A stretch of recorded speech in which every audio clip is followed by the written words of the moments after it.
Yo.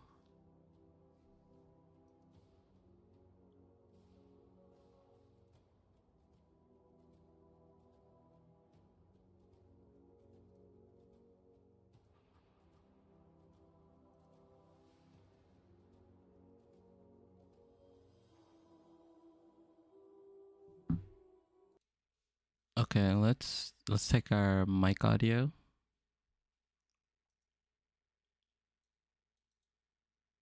Sounds good on Twitch.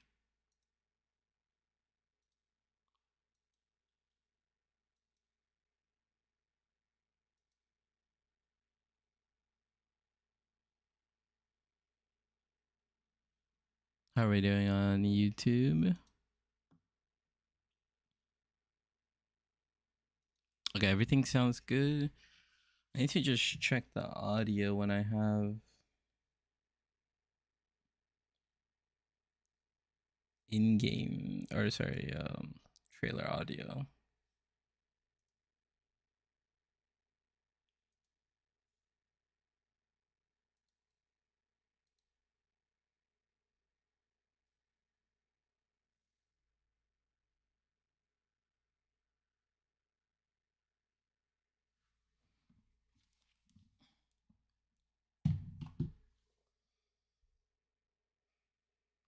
Let's see how loud it gets.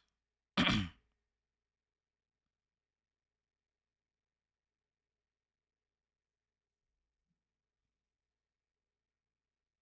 let's see.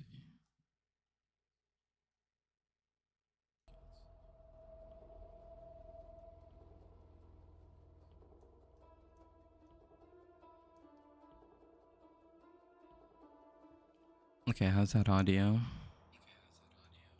Oh my god. Okay, how's that audio? Oh my god.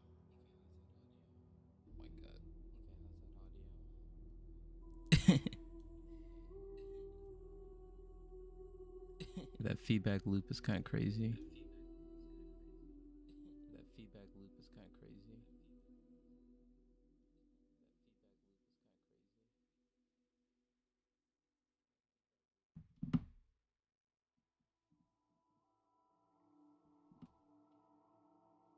Actually, let's test it with something. Hold on.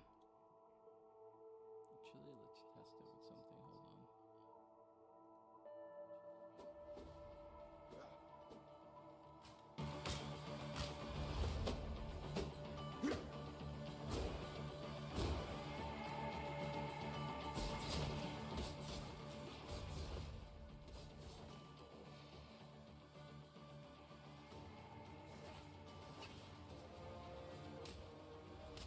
How's my voice sound over this?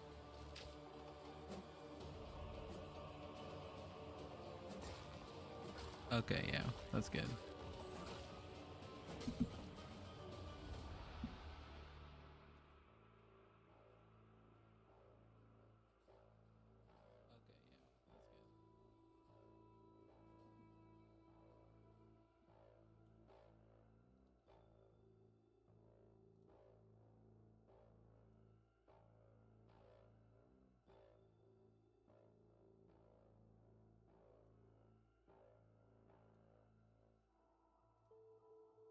All right, guys, we're back, dude.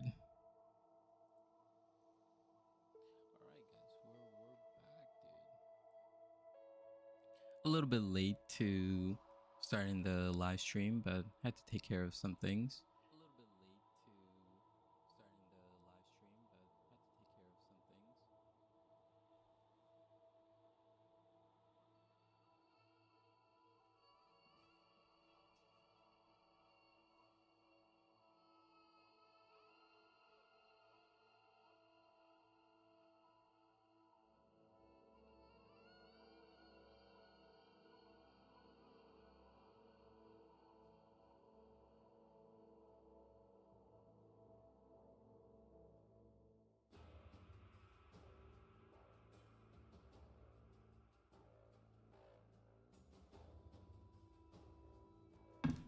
Kind of need to get these snackies out, you know?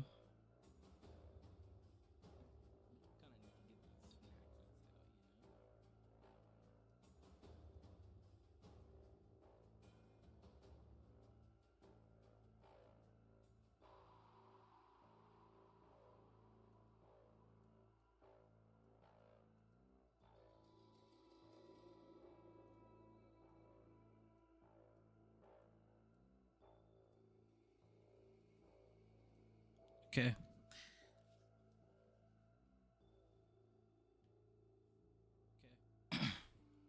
Yeah, there's actually been a lot of stuff that we've um we've been kind of chilling.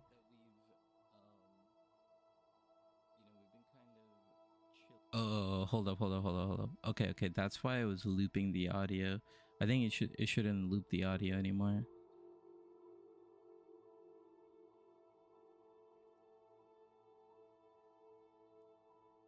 Okay, there we go.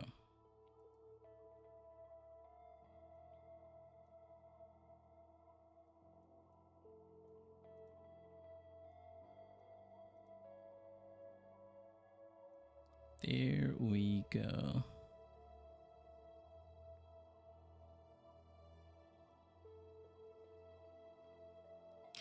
Yeah, there are a couple things.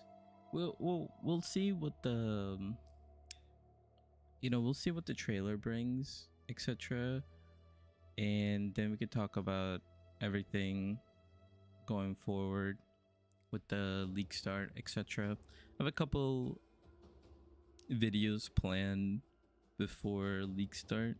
Definitely gonna be doing a build update, so that's gonna be the priority. And hopefully we get patch notes soon, right after. I don't know. They kind of talk for a long time. If they start talking, maybe I do like a little like mini test run while we listen to what they have to say.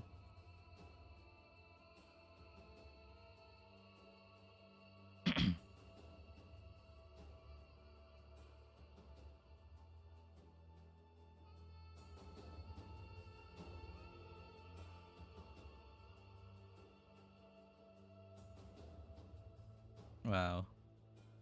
Super hype. Let's go.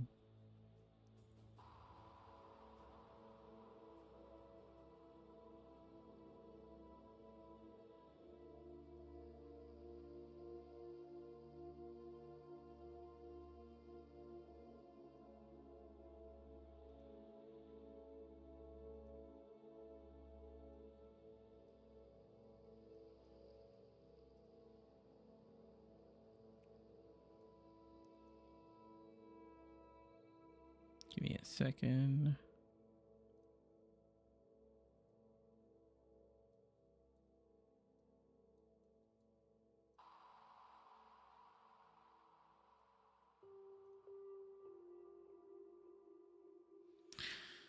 Final 2 minutes.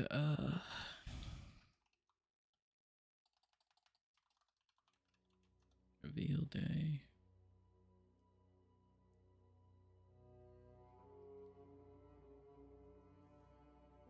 In Mirage, bro, I still don't have any ideas of what this league mechanic could be. Like, oh.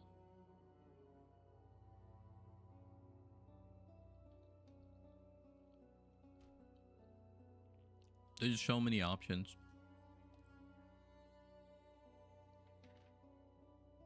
Okay, let me get my energy collected.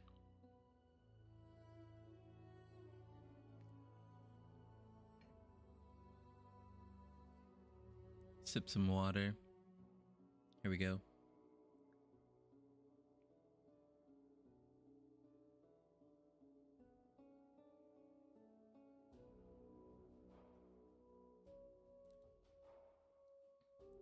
Here we go. 30 seconds.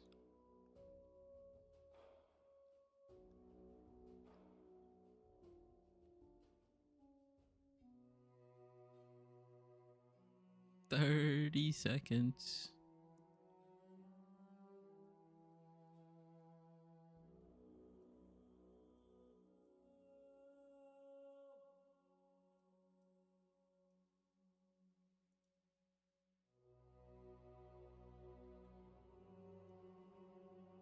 It was technically 2 o'clock, according to me. Hi. Yeah, I was gonna say.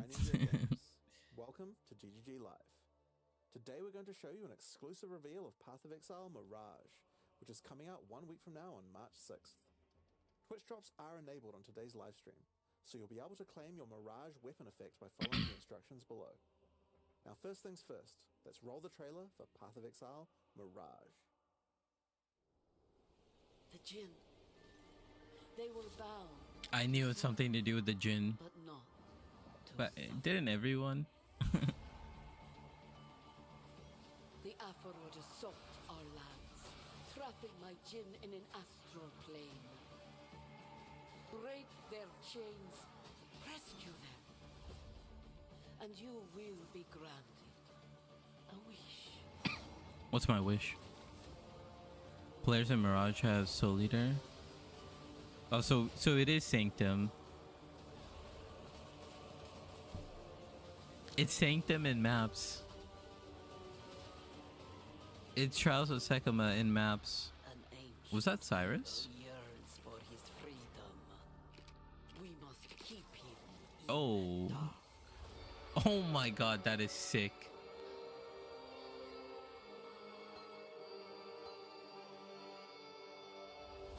Imbued gems? What is that?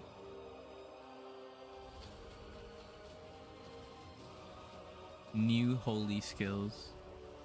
Exceptional supports. Keepers goes core. Memory vault. Reliquary ascendancy. Oh. A new bloodline.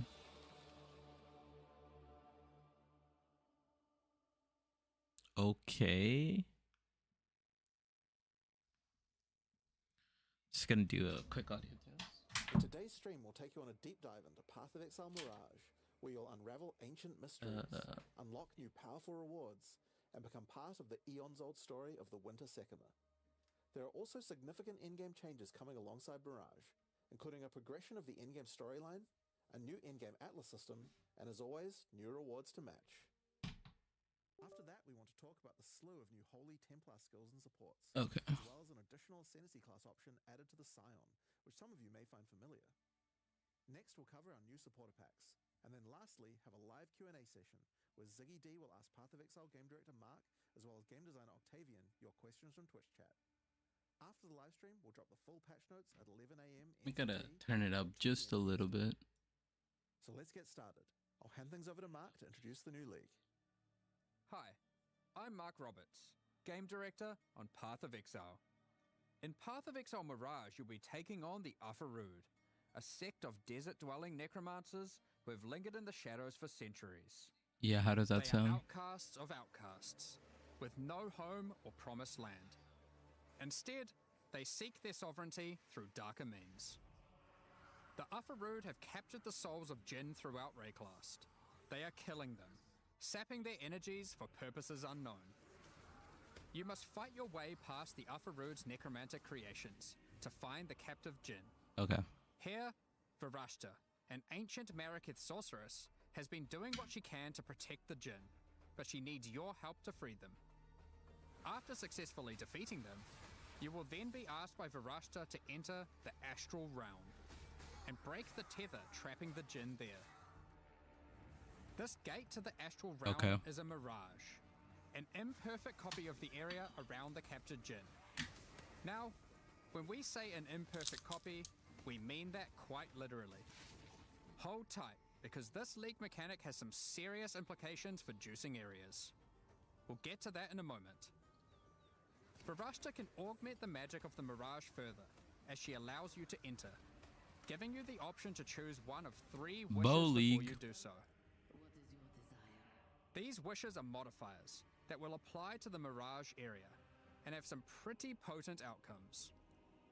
There are 100% wishes that more grant maps extra found? rewards, such as the Wish for Glyphs, which causes all Portal and Wisdom Scrolls in the Mirage to instead drop as other currencies. Or wishes that will spawn rewarding enemies. Dude, we're playing Such as the Dune Wish for 24/7. Avarice, which replaces a number of packs in the area with gilded enemies that convert their equipment drops to gold. And wishes that can grant you extreme power while inside the Mirage, such as the Wish Cannot for Souls die? or the Wish for Godhood, which allow you to consume the souls of your enemies What? or make you completely unkillable, while within the Mirage, of course. What does that mean within the wish Mirage? is also marked with the sigil of one of 3 powerful Jinn. More The gold. Sand Jinn, The Fire Djinn and the Ice Djinn, of or course. Water Jinn. Water, yeah. Okay, Depending on Navari. the sigil chosen, monsters within the affected Mirage will have a small chance to drop one of 3 new coin currencies. Okay, Coin of prophecies. Coin of power, or coin of skill. Each of these coins can be used on a max leveled skill gem, corrupting it and augmenting it with a random support that matches the color of the coin used. What? Only one skill that is imbued this way can be socketed into a given equipment item at a time, meaning you cannot have 2 imbued skill gems in your body armor, as an example. Choose what you wish. That's one of the rewards, but let's get back to the area-to-area mechanic. Does that mean we're all getting like 7 links? Once you've made your choice of wish, enter the Mirage and fight your way through the monsters and astral hazards to find the tether holding the Jinn. Shatter this chain to free the Jinn, step by step weakening whatever dark plans the Ufarud may have for Rayclast. Wishes are not the only value a Mirage has to offer to an enterprising exile. As we mentioned earlier, Mirages are an imperfect copy of the area the Jinn occupies in Rayclast, Okay. and it will copy almost anything, as long as it's within the domain of the Jinn. Okay. Mirages created from an endgame map, for instance, will have all Scarab, Atlas, and map modifiers the area had. Mirages created next to a strongbox will have a new strongbox ready for you to open. Blights can be defended again. Okay. What would that even mean? Legions fought once more, and so on. Effectively, you get a portion of your map to play a second time, and everything you did to enhance the content of that map applies in the Mirage too. These recreated copies of League mechanics, however, have been warped into reality by the power of the Mirage. And this has some side effects. For one, a recreation may not be perfect. The factions of a Legion may differ from the one the Mirage copied. Or, the variety of strongboxes may change. More importantly, Okay. the mechanic may be empowered, with new threats and rewards that are customized to each mechanic and are only available when doing that mechanic in the Mirage. For example, ultimatums recreated in Mirages will have new threatening modifiers added to the usual pool. Restless Ground can raise slain enemies to fight again, or Quicksand will grasp at your ankles. Interesting. As a reward for these new threats, Mirage ultimatums can provide the new Sinistral or Dextral catalysts. These catalyze jewelry with increased effect of either prefix or suffix modifiers. Oh, As you can wow. imagine, there's a lot of potential here.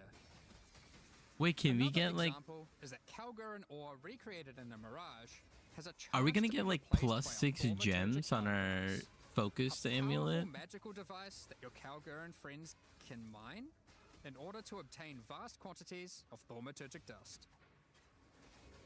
Kind of Light encounters insane. recreated in Mirages have one of their lanes replaced by Ufarud enemies, Okay. infested with blight. What does that do? This lane can reward a new base type, the Cord Belt. The implicit of this belt allows it to be anointed, causing it to grant a passive tree notable of your choosing. Passive tree notable? Oh my quick note, god. Imprisoned Jinn will generally be near the content they can empower in the Mirages, so you don't need to worry too much about getting lucky with where your content generates in an area. As the campaign doesn't generally contain too much additional League content for the Mirages to empower, we've gone and added a whole bunch that will force spawn near the Jinn, so your campaign experience will double down on being more action-packed and rewarding. Okay, Now, so of force course, spawn If you're traveling through Mirages, League mechanics. encountering new enemies, and slaying them, you can expect to find some new uniques. The Ufarud are not only torturers, but thieves, and have over the centuries stolen away priceless Maraketh artifacts. Using their powers of rot and disease, they have twisted these items to suit their own purposes. Flesh Render is one such artifact, an ancient and exquisite Maraketh blade that has been tarnished and befouled. Its rusted and jagged edge is perfect for poisoning and withering your enemies. However, Varashta has in her command the power to restore these once lost Maraketh treasures to their former glory. Acquiring a coin of restoration by slaying monsters in mirages allows any unique obtained from the Upper Rood to be transformed into its Maraketh counterpart, its glorious original form. What does that mean? Flesh Render, for example, transforms into Sky Sunder, the original Maraketh blade that radiates with the glowing heat of the desert sun.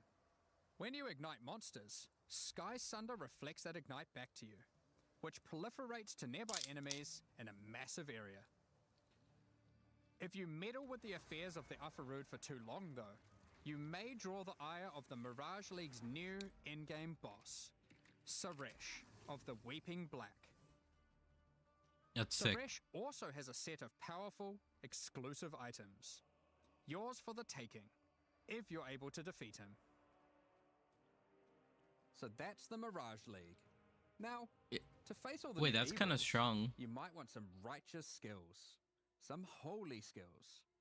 In 328, you'll have access to a slew of new options to bring divine devastation and return the faithless to their rightful graves. We're also introducing some supports to go with them, as well as some new transfigured gems. Let's see go it. over a few examples. Let's see With it. holy hammers, you slam the ground to call down a hammer of justice from the sky. If this hits an enemy, an additional holy hammer will cascade forwards, which itself can further cascade, and so forth. Expending a power charge when using the skill will call down an additional 2 hammers, which can also cause cascading slams.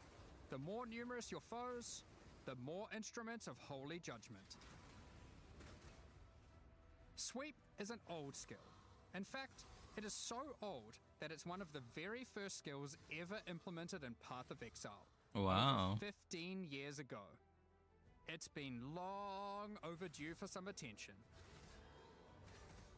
With 328, it has been reworked into Holy Sweep. This skill converts some of your physical damage to lightning, with shiny new effects to match. Some enemies struck by the initial sweep will have hammers of light batter them from above. These hammers cause area damage where they land, so clustered enemies are demolished by repeated impacts. When successfully hitting an enemy with Holy Strike, you'll summon forth a floating holy armament, a glowing mace that follows you closely. These weapons are minions, and will attack with Holy Strike themselves whenever you do. These holy armaments will copy the stats of your main hand weapon to deal their damage. That's pretty cool. Stand against your foes with Shield of Light, a retaliation skill which will allow you to unleash a cone of holy light upon enemies after blocking a hit with your shield. Additional cones of light will also pour forth from your nearby allies when you hit with the skill, allowing you to recruit your holy army to create purging light. Divine Blast emits a beam of holy light from your shield, coalescing into a hovering ball of energy. A few moments later, this unstable orb bursts, exploding outward with divine power. Hallow supports melee attacks, causing them to inflict a new debuff. What is that? Flame. Hallowing Flame builds up as charges on enemies, getting consumed when attacked. Consuming a stack of Hallowing Flame gives the attack that consumed it a significant amount of extra fire damage, but only those who did not inflict the Hallowing Flame are able to consume it. Perfect for those of you who enjoy a more supportive playstyle with your army of Holy Sentinels. Or friends, when they're online. We've also added sources of this debuff to a number of other places, such as unique items, cluster jewels, and the Guardian Ascendancy class. Oh, wow. They added a new Ascendancy point? We also have another batch of new transfigured gems. Alright, let's see it. Being variants for gems which previously had none. One example is the Shockwave Totem of Authority, Oh my which god. casts its higher damage dealing Nova at your location instead of its own. You might also enjoy Orb of Storms of Squalls. These storms That's a warp mouthful. directly to targets when you use lightning skills, and arc lightning upon doing so. This gives you a mobile storm of destruction that follows you as you dive into battle. We'll leave the rest of the transfigured skills for you to comb through in the patch notes. Speaking of the patch notes, as always, we love to shake up the meta, so we've done a bunch of balance adjustments to a few other things as well, such as a pass on bloodline classes, expanded the passives available to the Templar section of the passive tree, Oh no. and various improvements to existing holy themed skills such as Static Strike, What did they Holy do? Flame Totem, and Dominating Blow.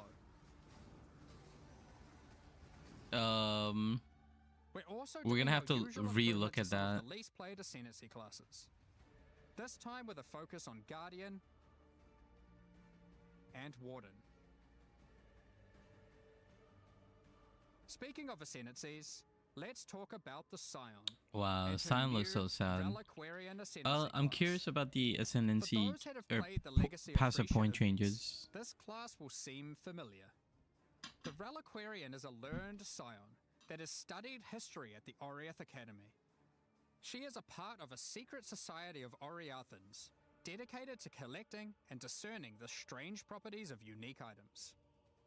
All of her passive powers come from these unique items, found from throughout Rayclast. After ascending, first select the power of a unique armor. Wait. Victario's influence increases the level of all your auras and gives them a much larger area of effect. Or instead, take Kilowava's Bluster, giving you a chance to have extreme elemental resistance against incoming hits. Next, What pick is from a unique this, weapon bro? power. Widow Hail greatly increases the bonuses gained from your quiver. Widow Or Hail? Martyr's Teaching, which causes your minions' critical strike chance with attacks to be equal to your main hand weapons. Lastly, pick your Crown Jewel, a unique jewelry power. Astral Projector causes Nova spells to cast from enemies rather than from yourself. That's a Or good one. Take Astramentus, simply giving you a huge boost to all your What? attributes. What? Due to all the ways you can mix and match unique powers, the Reliquarian has more flexibility in how you build it compared to any other Ascendancy class in the game. You just gonna give it Our Astramentus? plan going forward is for the Reliquarian to not be a static Ascendancy class, and between each expansion, the unique powers which are offered will change. What? If you don't like what she offers this expansion, hopefully she'll have the power of your favorite unique item in the next one. Time to That's move into the endgame. crazy. That's also like With this expansion, we are aiming very to liven up the unstable. endgame, giving players new experiences, strategies to leverage, very and unstable. streamlining or removing the more frustrating tasks. Okay, let's see it. Extensive changes will be coming to the Atlas and how you engage with maps, without interfering with the beloved core experience that has made mapping so successful. In the last few endgame updates, you experienced Zana's story. How she helped defeat the Elder, tried to stop exiles from going mad in the Atlas, and faced new threats pouring forth from it. In Yeah. the most recent expansion, she eventually realized that there was only one way forward: to destroy the Atlas. Zana's recent actions have now weakened the already strained and tattered edges of its realities, we reshaping go. how we interact with the Atlas entirely. This is what we're To talking about. explain how this changes your interactions with the Atlas, we first want to establish some context while having a bit of a trip down memory lane. 27 expansions ago, back in Path of Exile 3.1.0, The War for the Atlas, we had a mechanic on the Atlas where the Shaper and Elder were engaged in war. This manifested as influence regions on the Atlas that affected specific maps. The ever-changing influence regions made the Atlas feel more like a physically connected space, rather than just a fancy way of visualizing a checklist of completed maps. However, one of the main frustrations with this mechanic was that you constantly needed many different specific maps in order to manipulate the influenced regions. We realized we'd love to again have mechanics that manifest physically on your atlas, but we'd have to address the issue of always needing those specific maps. The first major change we'll be making to solve this is divorcing map items from specific areas. What does that mean? As an example, instead of having a Mesa map, you will now find, say, a Tier 10 map. To Oh open a my Mesa god. map now, just It- locate and select Mesa on your atlas, put in your map item, click activate. Oh and you're good to go. my god. That's actually insane. That Mesa may drop a Tier 11 map. So we You got can then Waystones. immediately return to your We got map device, PoE which too. will default to the last map run, and then run it again. Or choose a new map to use it on. It's your choice. So we got PoE 2 and PoE 1 now. This is one of the many benefits to this change, which is that if you're the type of player who enjoys chaining the same map over and over, or the type of player who prefers to jump around, it is equally easy to do either strategy or even switch between them at a moment's notice.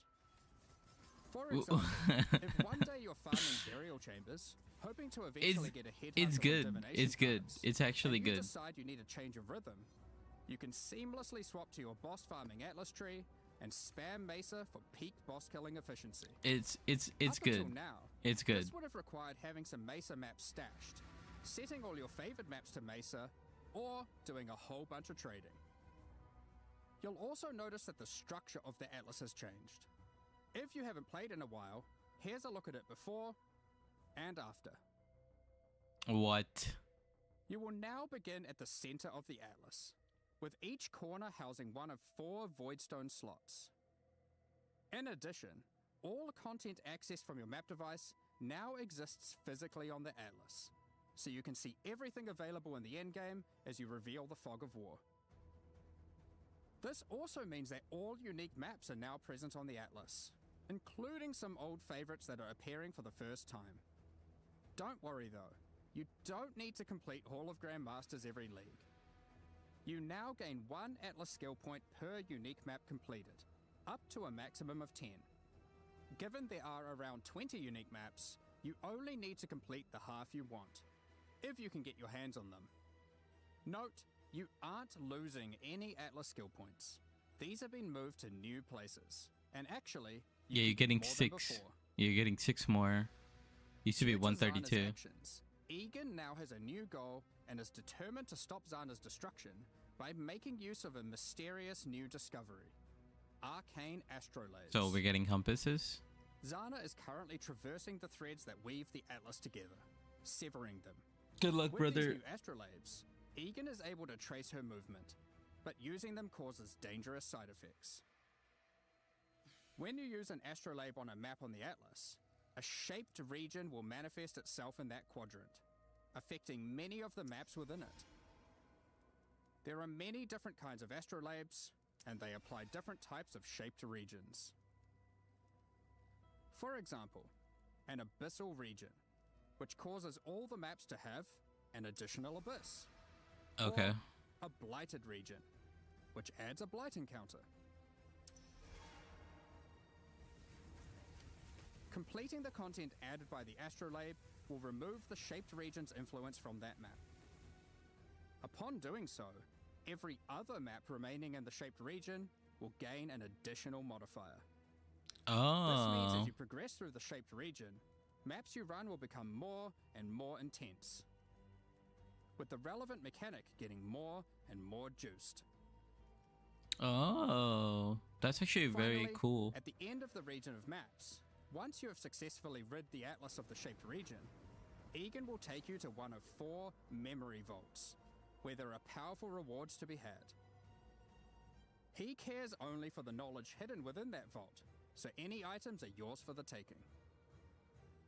Each vault is associated with a specific quadrant on the atlas, so you're able to target a certain vault if you're wanting to try get a specific type of reward. Interesting. One such vault is the Archon's Vault, where you'll be rewarded with powerful unique items. Or the Zealot's Vault, to acquire valuable currency items. This new shaped region system is one that promotes running many different maps, But for players that want to engage with this new system while still wanting to run the same map over and over again, the synthesized stability keystone on the Atlas tree enables exactly that. With all the new endgame changes, we thought it would be also good to mention some handy tips and tricks for quickly navigating the new Atlas. When using the map device, the Atlas defaults to your previously run map, so running the same map over and over is as few clicks as possible. Okay, that's good. You can right-click unique maps or map fragments in your inventory to automatically open your Atlas to that location with the map already placed and ready to run. That's why you don't need When you horizon select orbs. a special area that requires multiple items, such as to fight at Zeri or open the domain of timeless conflict, if you have the fragments to access that in your inventory, it will automatically add them to the map device. That's in cool. The right spot. That's really good. That's the core of the new endgame. But there's a lot more endgame changes coming in 3.28. Let's blast through them. Okay, what's more, Over brother? the last That's few a lot. expansions, we've been working on streamlining the mapping experience. And we wanted to continue to minimize busy work so you can spend more time doing what you love. Bro, killing monsters, look at the getting loot, To brother. that end, we've made a number of changes. We won't get into too much detail, but here's a quick summary of what you can expect to have received adjustment. We've removed cartographer's chisels and map device crafts entirely. The loss of Wait, content what? and loot here has been compensated for in other places. Voidstones now grant special global bonuses while socketed on your Atlas, including Did you see- adding the new Originator Voidstone, which enables specific Atlas bosses to drop exceptional supports. We'll elaborate more on that in the next section. What is going T17 on? maps, as you know it, have effectively been removed. What? Bosses have been kept around, and they better fulfill their original purpose of being a gateway to target farm uber pinnacle bosses. The most annoying modifiers on Originator maps have been removed or replaced. No more getting turned into a slug. That's for very simply good. Using skills. That's And very no good. more will you be incapable of dealing damage periodically. Thank God, bro. Thank Petting God. skills in Originator maps have been removed. Thank However, you. Some of their effects are now available from the altars and memory threads. Yeah. Just leave that. Memory tears, instead of adding a memory thread to your Atlas, will now drop an itemized version of that thread, allowing you to save it for later or trade it at your leisure.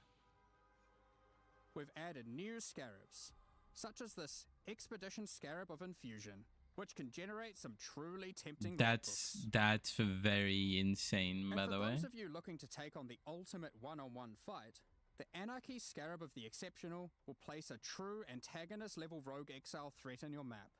Empowered by Fidiv every Scarab. type of wildwood wisp, Easily. possessed by a tormented spirit, augmented with rare monster modifiers, and affected by a shrine, this exile is not to be trifled with. This guy is too much. Alongside that, we've also changed some, such as the Beyond Scarab of Resurgence, which now causes all 3 Beyond bosses to appear when a Beyond boss would spawn in your map. Oh, that's really cool. On top of that, we've made improvements to a number of weak Atlas Tree passives, such as Pillage and Plunder, which now grants a chance for items dropped by Syndicate members to have a Fractured Veiled mod. Fractured Veil Check out the mod. new The Paths Not Taken keystone, which means your maps on average will drop twice as many divination cards. But which ones can drop will be a mystery. Huh? And last, but not least, we've Kalgor. also made some changes to King's March shipping, such as we've swapped the rewards given by sending ore and crops. I wonder what this new port will send back. Ports will now give more rewards for favored resources, and you can Okay. even re-roll them for gold if they're not offering what you're after. Okay. Specific ports will now reward specific tattoos and rune grafts, making it easier to target the ones you want.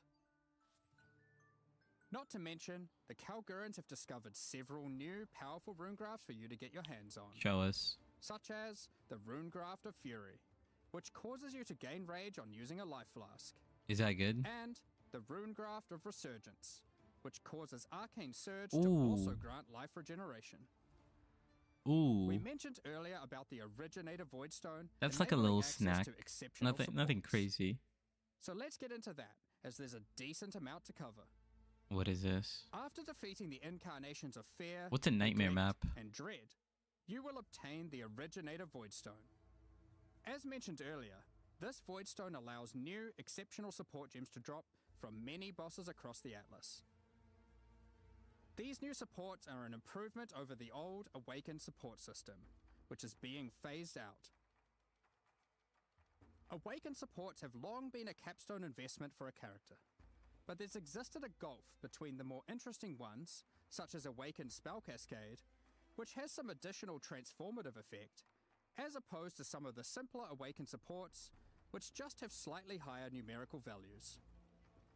Exceptional supports will all be transformative, serving as an additional late-game tool to customize your build around, There's so much and word. extending character customization and creation even later into a build's life. One of the goals here is to provide interesting build choices even at later levels and deep into the endgame. However, we are certainly not aiming to reduce top-end player power with these changes.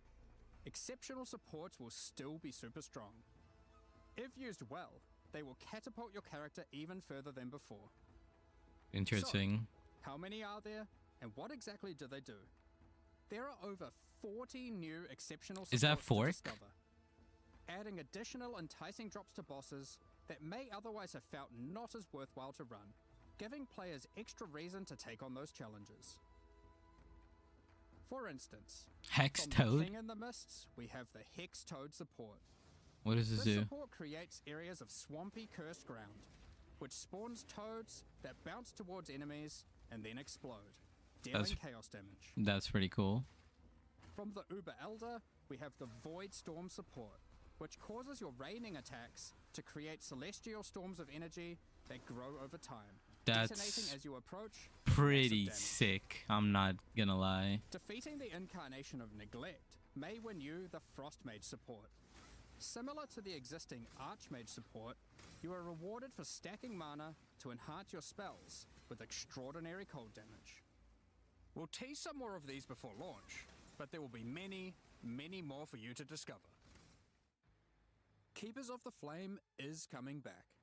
However, we do know that many players have issues with the walls in Hive encounters. Okay, In order to address these concerns, we'll be making a number of changes. let's One see. of the biggest problems is that It's walls gone. would block your projectiles, meaning that when a hive randomly spawned in your map, it would make it harder to clear. In order to prevent that, walls and hive encounters will now be destroyed by any damage. What does that But mean? we also wanted to make sure we reduce the visual clutter they cause. Hives and their walls are now smaller. To allow players to engage with hive encounters quicker when they do want to help Aelith, we've added a new Atlas passive which drastically increases the detonation area of unstable burrows, Looks like breaches causing on them the to right side. reliably chain react and destroy the majority of remaining walls. Flammable. For those who don't What? want to deal with the walls at all, there's now a pair of keystones that allow you to block hive encounters or unstable breaches, if you want. Now that this is a Okay. core league, we don't want you to have to grow your Genesis tree from scratch on every league start. So now, Well, why am I each lagging? Runegift slot is already usable by default, and access to the Monastery of the Keepers will be gained by finding Aelith starting in Act 6 Mudflats.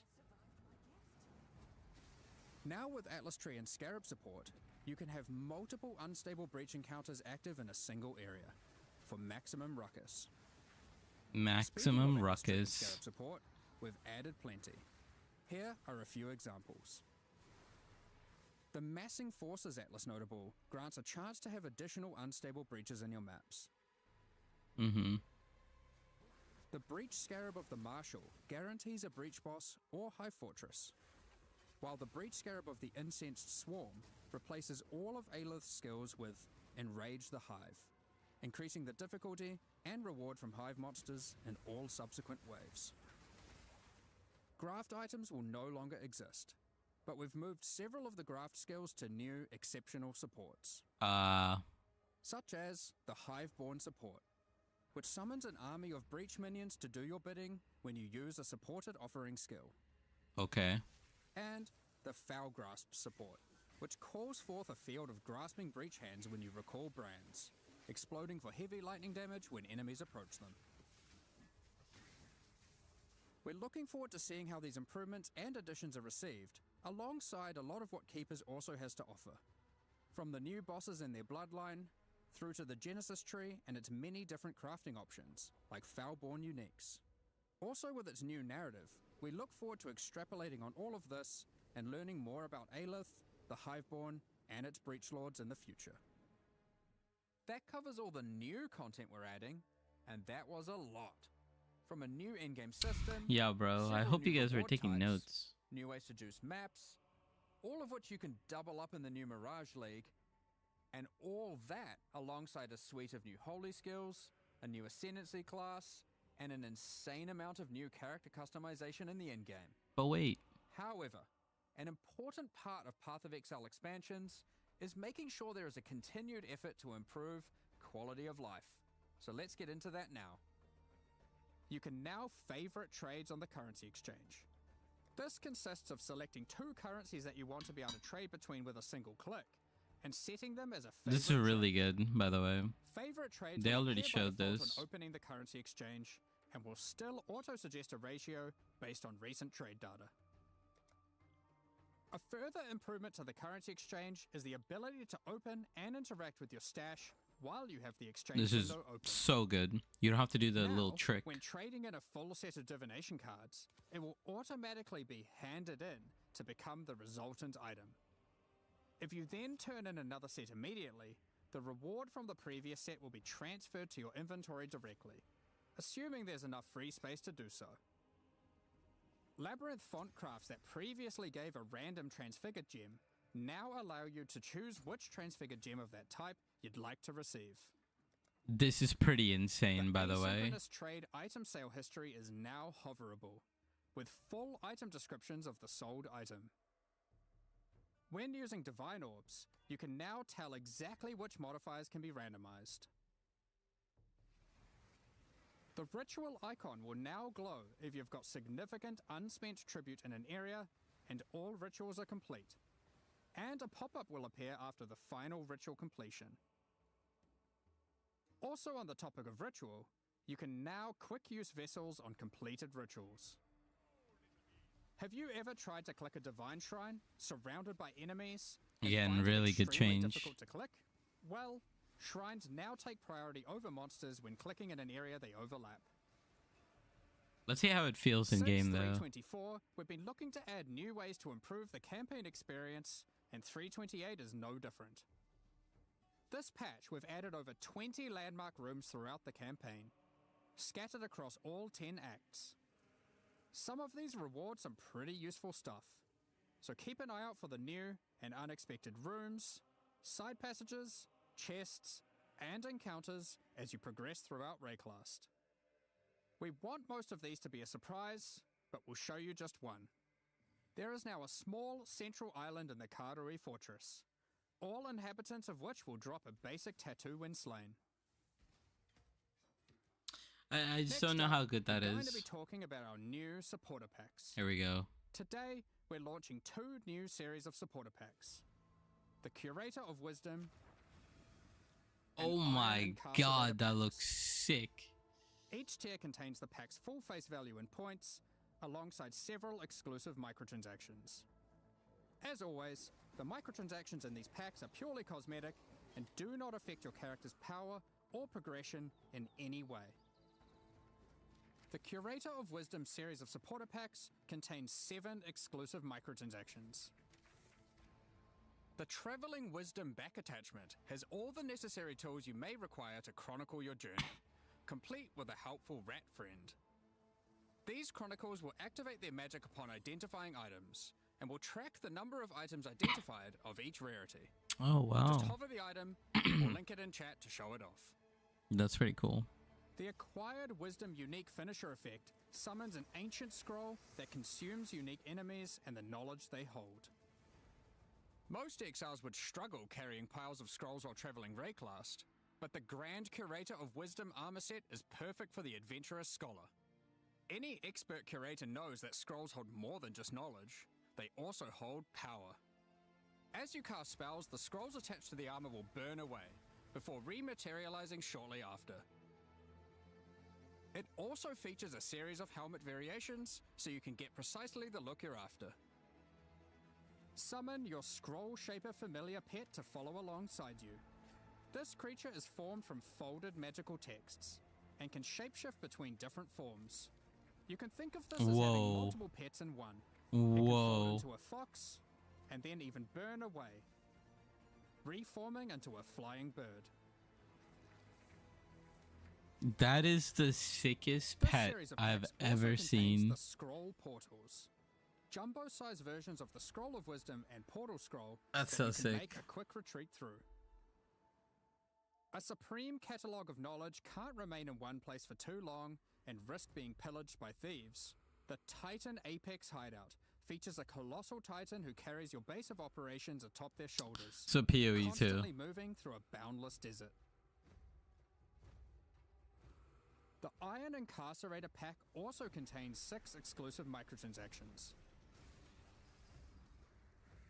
Dude, The what is this Incarcerator's like? Restraints back attachment features stockades that were used to immobilize prisoners by binding them to the earth as they were tortured for their wrongdoings. Why would you want that? Shackles envelop your choice That of looks torturing awful. device when using Yikes. the chains of the Incarcerator weapon effect. Oh, that looks so bad. These chains shatter into links. Ew, it looks even worse in game. Make your way through Red Class as a walking penitentiary. Oh, that looks sick. Intimidating your enemies with the elite Iron Incarcerator Some armor set. BDSM action. After a long day of tracking down criminals, step into the Iron Maiden portal to retreat to your torture chamber. It acts as a great deterrent for would-be intruders. This peculiar creature was a favorite amongst incarcerators. They would be sent into the midst of prison riots to mesmerize and control the toughest of minds. Use their talents to charm other players' pets, causing them to abandon their owners and follow in line behind you instead, at least until it wears off. What? What better way to execute prisoners when your torturing has depleted their value? Harvest their souls to fuel this map device, condemning them to eternal incarceration. This is a little too Your wild. kills within the map are also recorded based on the rarity of the monster. You can choose to pin an execution session that you're satisfied with on this miniature leaderboard, which is displayed for all that dare enter your hideout.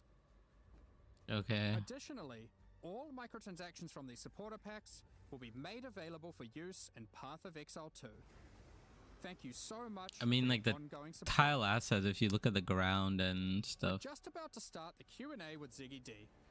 Afterwards, we'll post the full patch notes for Path of Exile Mirage at 11 AM New Zealand time, 2 PM Pacific. With release at the end of next week, Wow. our community team will be posting crucial information you'll need for the release. Keep an eye on the news. Okay.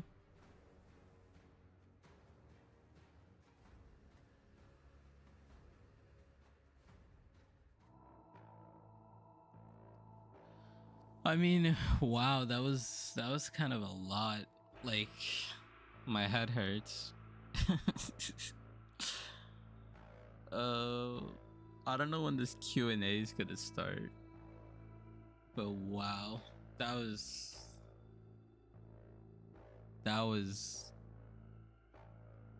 let me wait, hold on, let me change some scenes here. Let me see if I could if they drop the new info.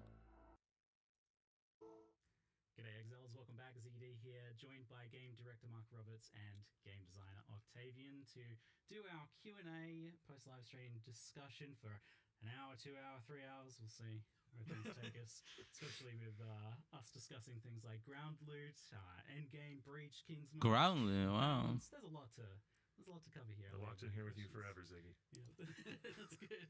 Let's do it. And well, let's start off by just welcoming Octavian here to the show for the first time. Hello. And Welcome. what brings you here with us today, Octavian? The audio's I don't know. He's the one who said I should. yeah, audio, no, I fix mean, audio, I've been fix doing, audio. A lot. So we'll get into more details later, probably. But the teams between PoE 1 and PoE 2 have become a little bit more distinctly split as of late. You know, there's definitely still some people who jump back and forth, but myself, I work fully on PoE 1 at the moment. And I've been doing a lot of the design work on, you know. This is how I want my dev to look. Okay, this is exactly like hair is a mess. Working with a number of other designers, but I've had my hands in a lot. You know, Yeah, I mean, it represents. he's just at the desk, just working, The team and resources that just it needs to, cooking. like, You know, continuous just development I like my and chef to be, you know, a little thick. 4 months or something you're trying to do now, so it's I like pretty my exciting chefs a for little thick, you know. fans. I mean, it's a lot to take on for sure. Like, and there's been some growing pains. We had our whole like team was split and merged team, and now we're kind of splitting again, and we're kind of going all over the place. But honestly, what allowed us to do the split this time is Octavian and Andrew, who's not here, but hopefully maybe next time or in the future we were thinking might get a bit too cozy on this couch. Might with be two a longer people, but, couch. you know, we'll figure that out. But yeah, with Octavian here, you know, stepping up and seizing control and having that like X Factor design, which is something that I would say Jonathan X and Factor. I have, and you know, pretty much before I was going back and forth on the game so aggressively, and I was just like, holy, there's so much context switching going on. I didn't feel like I was giving enough time to each product, you know, because I was so spread too thin, as they say, and all this. And so all of a sudden, yeah, with Octavian's... My man's rocking the Adidas And, NMDs. So here's where we are, and it's this real awesome story where now, you know, Path of Exile 1, obviously, you know, you started by Chris, you got Jonathan, you got Eric, and obviously they started the project, they started grinding gear, and they had this, you know, obviously they hadn't played the game before because the game was new, right? And so they're developing it and, you know, release it and all this, and now you've got this thing where it's, you know, where Jonathan's obviously still in the picture, but you got this thing where it's kind of like me with Octavian and Andrew, all three of us coming into the company as players through QA, now getting to this point. And so, like, I mean, a lot of what Octavian's getting is the story I got, and obviously I'm all for that because I got lucky and I'm happy about it and I love my job, and so I'm seeing this happen again. It's exciting, and yeah, it's just it's bloody cool, while also That's makes things easier for me, you know. I'm like way less stressed about it. I'm way less spread too thin. I get to actually focus on the quality and what we're doing. PoE 2 And, I mean, it's just an class, all-round win. Arcane. Yeah, first time Octavian here doing these. You'll see a lot more of him, I'm sure, unless something goes catastrophically wrong today. Good luck. Yeah, But sure. I Damn, just put the pressure on him. I'm confident in the content and the expansion. No, it's real. Ground it's loot. awesome. Yeah, like, Nerf like, tree, if ground you're looking loot. at a, how did I do for my first Ground. time kind of thing, ground. I don't think it could have gone any better, to be honest. You know, Dude, people are so funny, bro. it's good, and obviously keen to talk about it and keen to answer all the questions, and yeah, you know, sure, hopefully you are too. Yeah. Yeah, Octavian's been super humble and stuff when I've been talking to him. Like, What should we ask him? This is good Is there content. any question we should ask? Big deal. It's huge. And, yeah, killing tier 17s. What a champion for Path of Exile players everywhere, mate. Good stuff. But yeah, I love that you guys have had that like same journey as well. Like, and Andrew too as well, right? Like, it's players become QA, become game like designers, become like producers and leads on Path of Exile 1 project now. Like that's it's like the game is. Dude, there's so much things that have changed. Yeah, Yeah. I mean, I'm gonna mute it for a second because I didn't get a chance to recap. They're kind of just getting into the actual Q&A. They're just kind of, you know, lightening it up. But like the Atlas changes are crazy. Like basically they PoE 2'd the end game, right? In like a certain way. They basically change map tiers or maps to just become map tiers. So instead of getting any specific map, right, like anything, right, like Strand, Dunes, whatever, Mesa, Defile Cathedral, like any of those maps, you are gonna get the tier of the map, and then you take that tier of the map and then you go to the specific map location, and that's where you drop the tier of the map, and you you know, you can now run the map. That is like a crazy change. Like I need to watch all of that again, and I need to like go over it like over again. Trace back to. And for me, it was actually like Legion, like farming low tier maps where you're getting that flat additive loot in the map, and so all of a sudden you're not caring so much about what the regular monsters drop. You're just doing your tier 4 glacier to get Legion and stuff like that. But this whole thing is definitely like it's been a tricky topic to break down because a lot of people have various different issues. Some people are like blaming loot tiles. Other people, like myself, for example, think loot tiles are great. They're just kind of like indicative of the difference between. Okay, so talk about loot tiles. So this is very and what is being given. very through important. What I will refer to as loot tiles, but is generally like flat additive systems. Something that adds something, a known quantity, something that's going to be, what you're going to be getting to some extent. And I don't necessarily think. I think those are a great mechanic for various reasons, but they don't necessarily scale with difficulty in the same way as regular content can. They don't have as much of that element of surprise. And I think trying to like really figure out where a lot of this comes down to, like what's the actual issue if you like kind of peek through the curtains a bit. I think it's just that people are getting their loot in ways that feel like it isn't earned. Like it's too disconnected from the gameplay, right? Like you've either got like non-combat drops being really good, things like shipments and the auto mappers, or loot tiles, which have that kind of like preordained feelings that's not as directly correlated with the content you're doing. So I'm just curious kind of like how you guys... Actually, a very good point. Just discussion in an overall sense before we dive into some of the specifics. It's a specific point, but it's a good point. Obviously, look, item drops are complicated. This model is complicated. The system is complicated. And it's easy to get lost in the weeds and all that. But honestly, let me simplify it down. Yes, if people don't think it's good enough, it's not good enough. So we'll fix it, right? And now, obviously, these things can take time, but... exactly, they can't do it now. Just to get right in there, because I know what people actually want to know is, what are you doing about it? So let's get to that straight away, which is, at least for now, given that we have, a week till release. But that being said, we can always make loot better mid-league, right? That's never a problem. It's taking away this problem. But, look, as I said, if you say it's not good enough, it's not good enough. That's how it is. That's just the nature. If the players, and I mean the audience at whole, is like, it sucks, then it sucks, right? So we'll make it better. So to start with,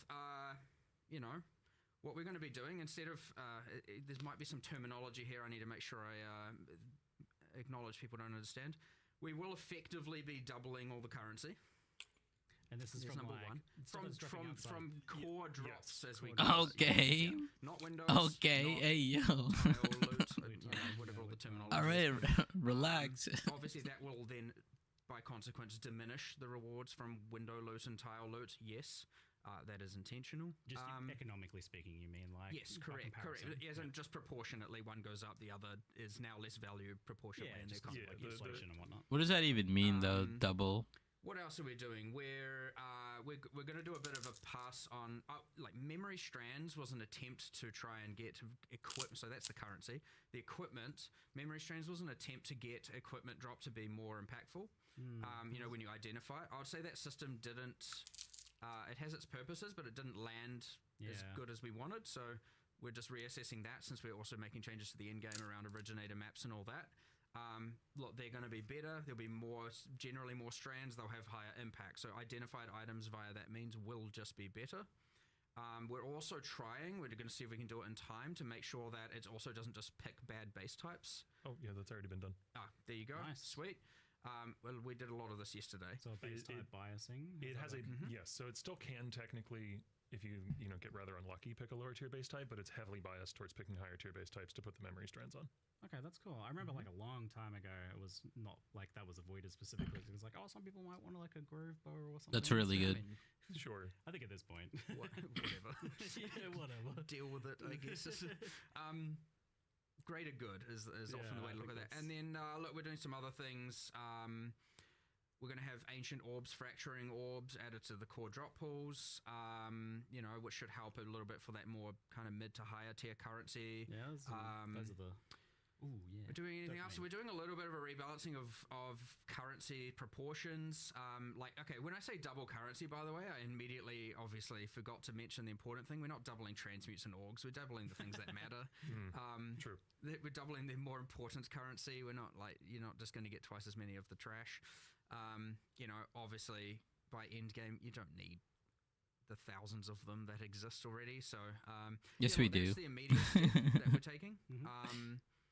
It's always going to be an ongoing discussion. There's always going to be ebbs and flow to this, always, right? There will be a thing where maybe ground loot is saved, and then a year later we'll be having the exact same discussion with a slightly different twist, and that's fine. That's just how it works. You might even find 6 months from now or something where people are like, bunch of these leagues aren't worth doing because the window loot happens to suck from them or something, you know? These are just how these things go. Oh wow, It's a dude! constant back and forth. Wait, It's a constant so they watched the conversation, Ziz video? and, you know, the important thing is just like, there's a problem, fix the problem, you know? Don't freaking... And the thing is about it, and because item drops is so complicated, what you do find, and you find it internally, you get lost in these just crazy philosophical conversations for like hours and hours and hours and hours of talking about why and what did we do in the past that did X, Y, and Z, and it is important to discuss those.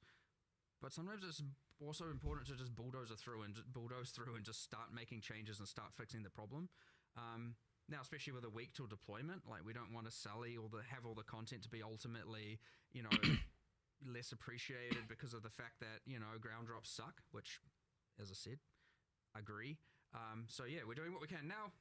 We'll hopefully do more later, if that's what's needed. So yeah, just keep telling us about it. You know what I mean? But for now, we're going to doing a bunch of changes because we can this week. We can test them this week. We can make sure that we're happy with them this week. And if we do anything else, we'll let you know. And then, yeah, we'll just keep going. And we obviously got changes to King's March, which is obviously window loot. You've got changes to, the new league, I would say, is one that more favors generally things that aren't in Windows. You know, and so, yeah, we'll see. I don't know. Hopefully that's a good start, and we'll see where it ends up, I guess. Octavian, you were mentioning to me this idea that, like, there's like a lot of white trash items that are dropping, and something about like that kind of effectively becoming currency was kind of the idea there. Sort of in a way. So like when Mark says doubling the currency that drops, we're not like there is a total amount of weighting in the drop pool, if that makes sense. And we're not adding more weighting to that drop pool. Instead, we are subtracting it from places like, That normal basic irrelevant. equipment that every single correct. person is hiding on their loot filter. That weighting is now going instead towards currency items. And like Mark said, specifically towards currency items that aren't like transients. There's technically not more items on the floor. It's just more of the garbage has turned into, ideally now, mid and higher tier currency. Yeah, Gotcha. So, like, once upon a time, we had this like massive historic quantity rarity buff removal thing that occurred. All right, yeah, Some of let's the talk about numbers this. Were, like crazy. It was like, oh, this has 1600% increased quantity. So for the skeptics out there, like my father when I was young, who would say, "I'm doubling your pay this week." Double nothing's nothing. That's what everyone's saying. Like, That's literally what everyone's like, saying. A pretty appreciable impact on like a map-to-map basis. When like a lot of the time you are kind of just walking out with a couple fragments and a scarab. I mean, double is definitely still double. It's a pretty big deal, you know. There's a difference between like economic changes it's definitely and things that I you feel agree. It is there, definitely different to a like 6% glacial hammer buff or whatever's happened historically. It definitely will make a pretty notable difference, but that case there is also an important one, and we were still actively discussing that yesterday, where we were like, there's a little bit of wanting to make sure there's a minimum as well, especially with a certain amount of content. Like, I appreciate that a lot of people are like, there's that juice up here, and there's that, like, here's just your base map. And there's a bit of an expectation that, you should be able to just go and clear the Actually, map I should and ask. with more. And I Let's go, generally Vachi. agree with that. I would say that, the base map is kind of bad right now with respect to some of that. And so, but again, this is that thing where we've got these things we can do now and quite quickly, because we understand the ramifications of them way more. Then there's still all these other conversations we need to have about more like that and how we can achieve that. There's things about how can we've always wanted the idea that the quality of equipment is dropping better, but there's less of it. How can we achieve that? And like, it's quite complicated and quite difficult to do, and it has like all these ramifications down the line, and it just goes and goes and again. So for right now, focus on what we're doing, but we will 100% be looking at things like the minimums, the base mapping experience versus the giga juiced, because the other thing we need to make sure we don't do is you know, often what you can do is you can add something that is more for your average player doing your average regular map, and then that once multiplied by every single league thing ends up being just more and more for the top end, and then it's a bit of a rich get richer situation, and you didn't end up necessarily even benefiting that person. You in fact made them now feel worse from an economic standpoint. So like, yeah, you have that thing where you need to give something there but take Okay, they're gonna talk about this for like a long time, but like TLDR, it's a week out, like, of course, right? Like, everybody made a video in reaction video to Snap's ground loot video, right? And everybody's talking about ground loot and how bad it is, but at the end of the day, they have a week to launch, right? Like, Snap's video dropped like 4 or 5 days ago. You know, they're not gonna fix it. They're not gonna fix ground loot in like a week. You know, they could tweak it, right? Which is what basically Mark is saying. He's like, oh, we're gonna double it. Like, and then people are like complaining double of nothing is still nothing. But, you know, TLDR, they are gonna put like some implementation to make it better. We'll have to see. And then he also said maybe mid-league they could do something, but most likely this change is gonna really come in next league, and as in the one after Mirage. It's gonna come in 3.29, you know. You know, it is what it is. For sure. Review. I think it'd be good if you can get like, you know, for the Alk and Go players, like to a situation where they can get 2 KLs to rub together. But I think like an interesting situation is that you can kind of stack all of this juicing stuff into juicing the normal content of a map, the monsters, and you can't really like scale it, or the scaling has not really any impact on that. It's like something to do with like, it might literally be that like double nothing is nothing situation where you're like, oh, well, through all these scarabs and Atlas stuff, I've juiced these monsters up 1800%, but they ultimately still aren't able to drop anything at that point. Now, how do you make it able to scale? It feels like actually like a really difficult design problem right now. How do you get it actually able to scale basic monsters to make them both challenging and rewarding? Because like, Affliction's various issues aside, something that was cool about that was that you could scale rare monsters to be really freaking hard and really rewarding, and that was actually like a cool thing that maybe needs to be in the game somewhere. Add Wisp, bro. You see a lot of this thing with the difficulty scaling, where you get the exact argument where people are like, I want a way to be able to scale monsters, but then you also have the audience who are like, I want things to be rewarding without needing those scaling mechanisms. Gotta have a bit of both, I guess. Yeah, you just gotta have a little bit. Yeah, exactly. It's never going to be perfect. You're always in a kind of gray area, and that's where I talk about the ebbs and flows of just things coming and going, and ultimately it's what feels right to as many people as possible. Or there are many options for these things, right? Yeah, I wonder if we just need some like chunkier options that do just like, we do. You know, 100%. Base monsters just punch a bit harder. Some like big nodes, big notables on that. Octavian was specifically pushing for this yesterday, and we're in agreement. It's just a matter of coming up with what that is. And the hardest, like, you know, Atlas passives and scarabs and that kind of thing to design are usually the ones that are the most broad. You know, like if you're designing for a particular league mechanic or something, you know what levers and knobs you have to turn. But if you're designing something for the monsters in the map, that's a little tougher. And that's not to say there aren't cool designs there. There definitely are, but it is one of those things where like we probably can come up with a bunch of cool stuff by 329, but probably don't have it in the next week. Like, this is like an another. Yeah, it's basically what I said, right? Like, they don't. There's no way they could do it in a week, right? But so what? 329. Natural inhabitants is what we currently call them. Yes, we do have that as a concept. Yeah, it's not used super frequently, but there's a few places in But then you also then don't want it to be that then there is a league and the league just feels like absolute trash. Dude, why are people talking about Toto? Toto's not coming to PoE 1. It's just otherwise you're going to start the ebb or the flow on the other side, and now it's going to be released in PoE 2. Leagues to my area. So, I mean, some of your well-designed leagues, I think, can work well with that. Like the Mirage, just as an example, for example. 100%, yes. If that was in now, Mirage would work really well. It'd be duplicating all those scaled up, like naturally occurring monsters and adding more of them effectively as well. Like non-loot tiled, but still kind of like randomized monster stuff. Also, they haven't updated their website. As you can see, though, I wanted to look at all the map changes, but there's nothing. Systems, like we're not afraid of. I mean, Item's a bit more scary because you do need to test it. You don't want to mess that up, you know. But we're not, and Octavian's not too afraid. It seems to be able to suggest the crazy things that we. Bit of fresh blood, bit of vigor for change. That's good. Sure. I think we just said even to you this morning, it's like Octavian and I were just like talking absolute madness, I believe I phrased it as, in terms of doing all these crazy things and like, you know, just tipping things upside down and like seeing what works, seeing what doesn't. And so we'll just keep doing it. But, you guys can it's cut loose. exciting. You're in charge of the game now. Now is the time. I really love these conversations in this point because now is the time when like we don't plan stuff so far in advance. Hopefully people know that by now. We stay dynamic, we stay agile with that stuff, and right now is when we're discussing what are we doing for 329, what are our major headliners, what are our minor headliners. And I usually say that start like the week before this one releases. It's like usually it's like, okay, what's the next league look like?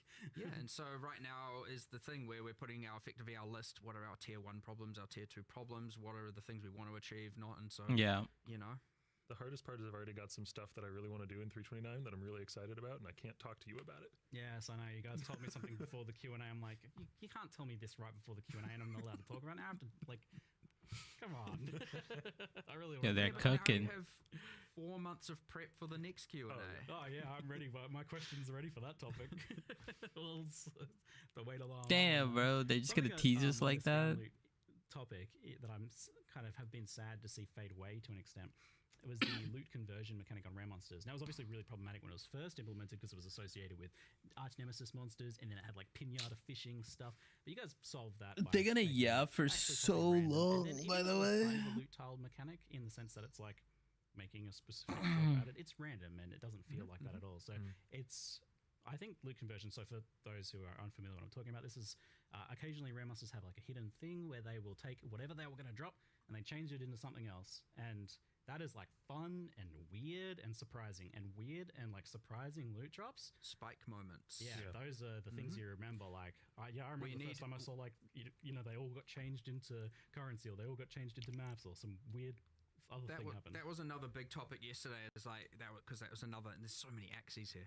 But we were like, we need to reinstate spike moments. Moments where you're like, whoa, this is crazy. And that not just being a divine or having to mouse over every type of a unique of a given base type. And that is what achieved that. I mean, I believe we are at least, we obviously nerfed those. It was a bit hectic. But we're easing back on some of that, at least for 050. What the heck? 328. Up to, so that's what I mean. Too many games. 4.0. Wait, what? We're easing back 4.0. Diminishing return penalties, I believe we applied. You know, at least they'll be more spiky again, but not what they once were. What they were was kind of a bit out of control. That being said, it's important that there are those crazy spike moments, and if there aren't enough, like that might not be enough, then we have to we'll add more. So it's important that there's a variety of them too. You know, like that's the fundamental challenge of a loot-based video game is getting players to, you know, care about, you know, the different pixels on their screen, and like this set is more exciting than that set. And like that's the trick that as game designers you're trying to play on people, and it's not an easy trick to play. And you know, like one small thing, like Mark said earlier, that we are doing for 328 is the ancient orbs and fracturing orbs to the global drop pool, because now there's another shiny tink that might occur in the form of the fracture. Oh, really? Yeah, but we want more giga tinks. Yes, that is certainly not the extent of it. It's you want the thing where there's like 50 tinks overlapping all at the same time, and your sound channels are like, I don't know how to deal with this. And just like, the unexpected and the weird, that's the thing that I want to really drive home. Is like, I want you guys to come up with like 10 new weird things that rares can drop, because it makes rares like matter again. It makes them interesting again. Like, I'm excited about a rare because it could do something I've never seen before, and that's one of my favorite, like up to 10,000 hours or whatever. If we design something like that and it's a success and it's like a meaningful new niche in the game, that was one of my favorite things as a player. You know, chasing those weird niches to try and find some, you know, strange corner of the economy that I could leverage. I want to add more of that. Right. Yeah. We will. It's on the mind for sure. Hopefully by 329 we've got a good set of that. So potentially some more loot conversion, Yeah, kind of but weird explosions and stuff. There's kind of things in the meanwhile. You also then, when doing that, don't want to then just make the map boss feel valueless and all that stuff. So it's a little bit more to make sure we get right. Because Map bosses could be a good place for that sort of thing, honestly, like the weird drops like in that. theory, you do it on Continuous both. delivery, Just right? pulls on each. Who knows? As then you don't wanna DLC, create an that's what they call environment it. where the map boss is only so rewarding that you just run, kill the map boss, and repeat. Or maybe you do. I don't know. Who knows? Just making everything good. Dude, people really want Toto, bro. They're just spamming We'll it. get there 100%. I have no lack of confidence Harbinger's in that fact in dead. life, for sure. So you touched on King's March. So there's like King's March is like a big kind of like grouping of the same. Let's issue talk there, where about it's like, King's March. Gambling, the shipments, and the mappers, and those giving some of the most rewarding loot. I was gonna right take now. It's Monday just off, not told combat I'm gameplay not coming ultimately. whole week. And, this is something that's gonna Yo, be that's later, but I think it crazy. now makes sense. That like I think I like King's March. A lot of people. What's like up, King's Muzz? How March you and doing? Stuff like that, but I think over time it's definitely started to feel more and more like what I was initially concerned about, which is that it'd be like daily quests, mandatory chores, exactly. chore. Yeah, busy work sort of stuff. I'm going For full loot that geezer. You're not really earning. It's disconnected from your gameplay and that. What do you was think about the surprised to think PoE about the 2 drop Waystones coming and in? lore change. It's like it's a pretty subtle thing, but it actually seems like that might be kind of impactful. Do you think that's going to make a big difference though? I mean, it does make a big difference, yes, because you have to now engage with the league and be invested in the league in order to now get the printed currency. Yes. So at least there's that. I understand that's, a bit of a currency nerf to everyone, but hey, look, it's window loot, so, we're compensating for that in the rest of the game as well, so, with all the different leagues. But a lot of people are willing to take. It's like, because I think for King's March especially, it was something there, it's like, technically it's optional, you don't have to do it, but like everyone is. Yeah, it's not So really. obviously It's not really though, is it? optional, right? No. The swap is sort of meant to help address. Yeah. Because, when you could just grow crops with nothing but money, then it doesn't really feel not optional, right? optional, Because yeah, you're making exactly. gold whatever you're doing. So you have gold to give to King's March, and they can just turn that into money for you. Yeah. Yeah. That was a quote that I picked up from someone Yeah. I found particularly entertaining, or it's like someone's like, oh, my King's March mappers are getting better currency per map than I do, so I give them all my maps and I farm gold for them. I'm like, oh, that's just tragic, isn't it? It's not really where you want to be. So now, and what you need to figure out is, does the doubling of currency double the King's March mappers amount of currency? Well, it doesn't currently. No, it doesn't. Well, there you go. That's That would have been probably, crazy part of the if solution there, if they did isn't it, that. accidentally. But yeah, King's March has a pretty extreme love-hate relationship going on with everyone. Like this, Yeah, like I like it honestly. I enjoy logging in and getting my shipments, but it is. I do see the dark patterns there. for sure. Yeah. For Turn sure. up the stream a bit. Hopefully these changes help. There's obviously more we can do in due time, but you also don't want to take away the thing that a lot of people do like. And that's where maybe making it more of an optional thing instead of the actual How's that? optional that it is right now is honestly the trajectory it needs to go. That way, if you love it, do it. If you don't, and you don't have to feel so penalized or bad about not having it. That's probably the direction to really go ultimately. Still how though, that will let present me try itself. this. TBD, but we'll just have to see how these the ore and crop change is actually quite a big deal, and we'll just have to see how that goes. Yeah, so. it's like it seems like it'll have a surprisingly big impact for just a pretty simple thing. It's like, oh, we should have done this in the first place. How does that sound? Yeah. It's funny. It was just a bit backwards, I suppose. And I am interested to see how much change the port stuff you've done is, because you've moved around where rewards come from ports, made them more specific, because it was pretty autopilot before. Like I just used the same port. Yeah, I don't again think and it's again, just changed dumped at all your crops in all. one port. There wasn't really much to think about there, but now it seems like you're actually gonna maybe be a little bit of strategy there about where you're sending what. Yeah, I mean, we'll see how it plays out. I'm sure players will develop something of a meta. I think one thing that we didn't note as well is that, like, in the live stream footage, is that the, what is it called? The quota? Like, the port wants a certain favorite resource. resources. That has much more of an impact than it once did on the shipment that you'll return, and you can also re-roll that. Yeah, It sounds it's hard pretty to see, good on like, my the phone. impact of that sort of thing. So hopefully it's like something that's like pretty noticeable, I guess.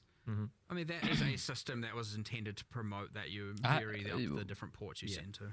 Yeah.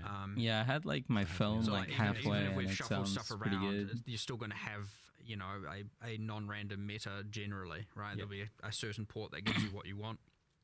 Dude, I might have too much and there's choice within that, and that's ADHD great, for but you need a kind of sitting more here random, and watching that's all what that this. system was trying to do. It just wasn't doing it very well. We could so, maybe do like a test run make it more impactful and keep doing so while if we we're need to. just waiting. Vaguely similar to this idea of like getting the best loot. Bro, from could you non-gameplay imagine doing was all the those major boss two-stone drops runs coming that more Tua from did, reliquary keys and then rather it's than just the like the actual whole boss, and those dropping atlas is globally as just well? fully Is that changed? something you're thinking about at all? I think it's gonna be much easier, Like, right? that Like, would don't be you like think it circumvents, two-stone the, runs are gonna the be point of the boss and much faster now? It values does. that a lot. It does for sure.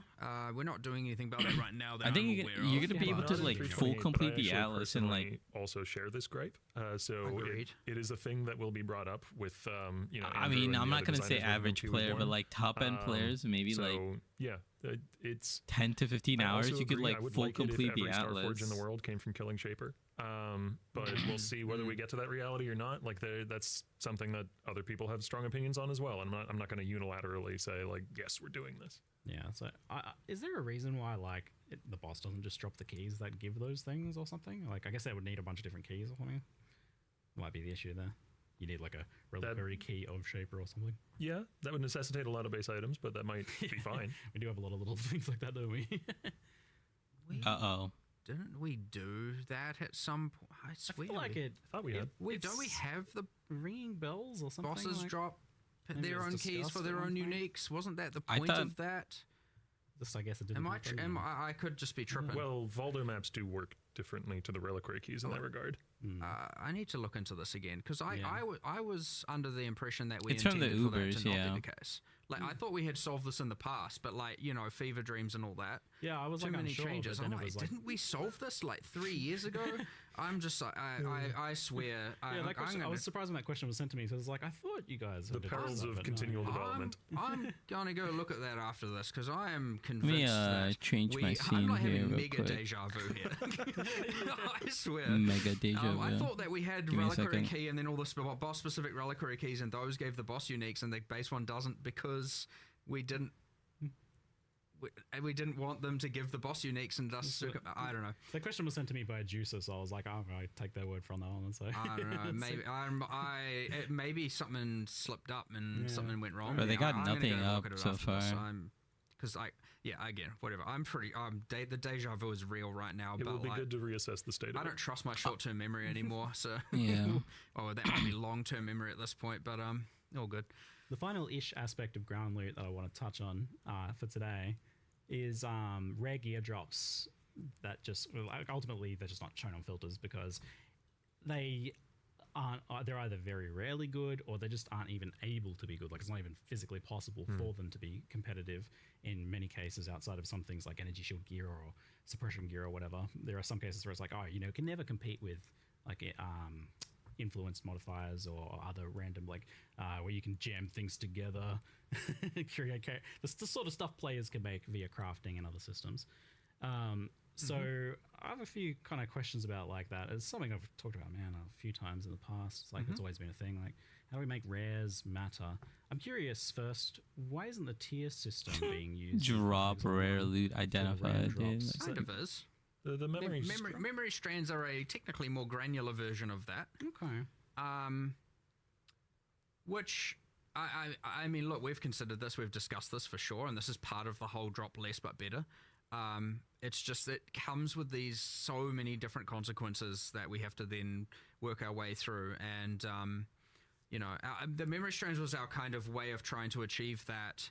And as I said, it didn't hit the mark for sure, and so we're now trying to make it better. But and I understand that that's like they're from originator maps, not like game wide, which I don't necessarily mind either. That it's like at the end of the end game is when the stuff starts happening. But yeah, I mean, I'd first like to see if that can hit the mark first. That being said, there is just going to always be that there are crafting systems and drops at odds with one another. Yeah. And you have so many people who are in favor of one versus the other. That being said, give me a second. I'm in trade scenes again. we don't want to also just be flooding the ground. You know how much people can juice.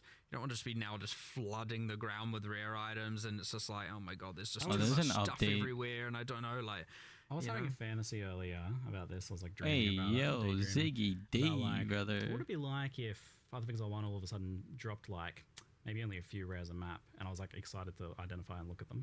It's like that would be such a crazy change from the amount of stuff that drops right now. I think that game mode is called Ruthless. Well, maybe. Whoa, man. Whoa, it's your first time in the Q&A. Calm down. No. I mean, he's technically right, but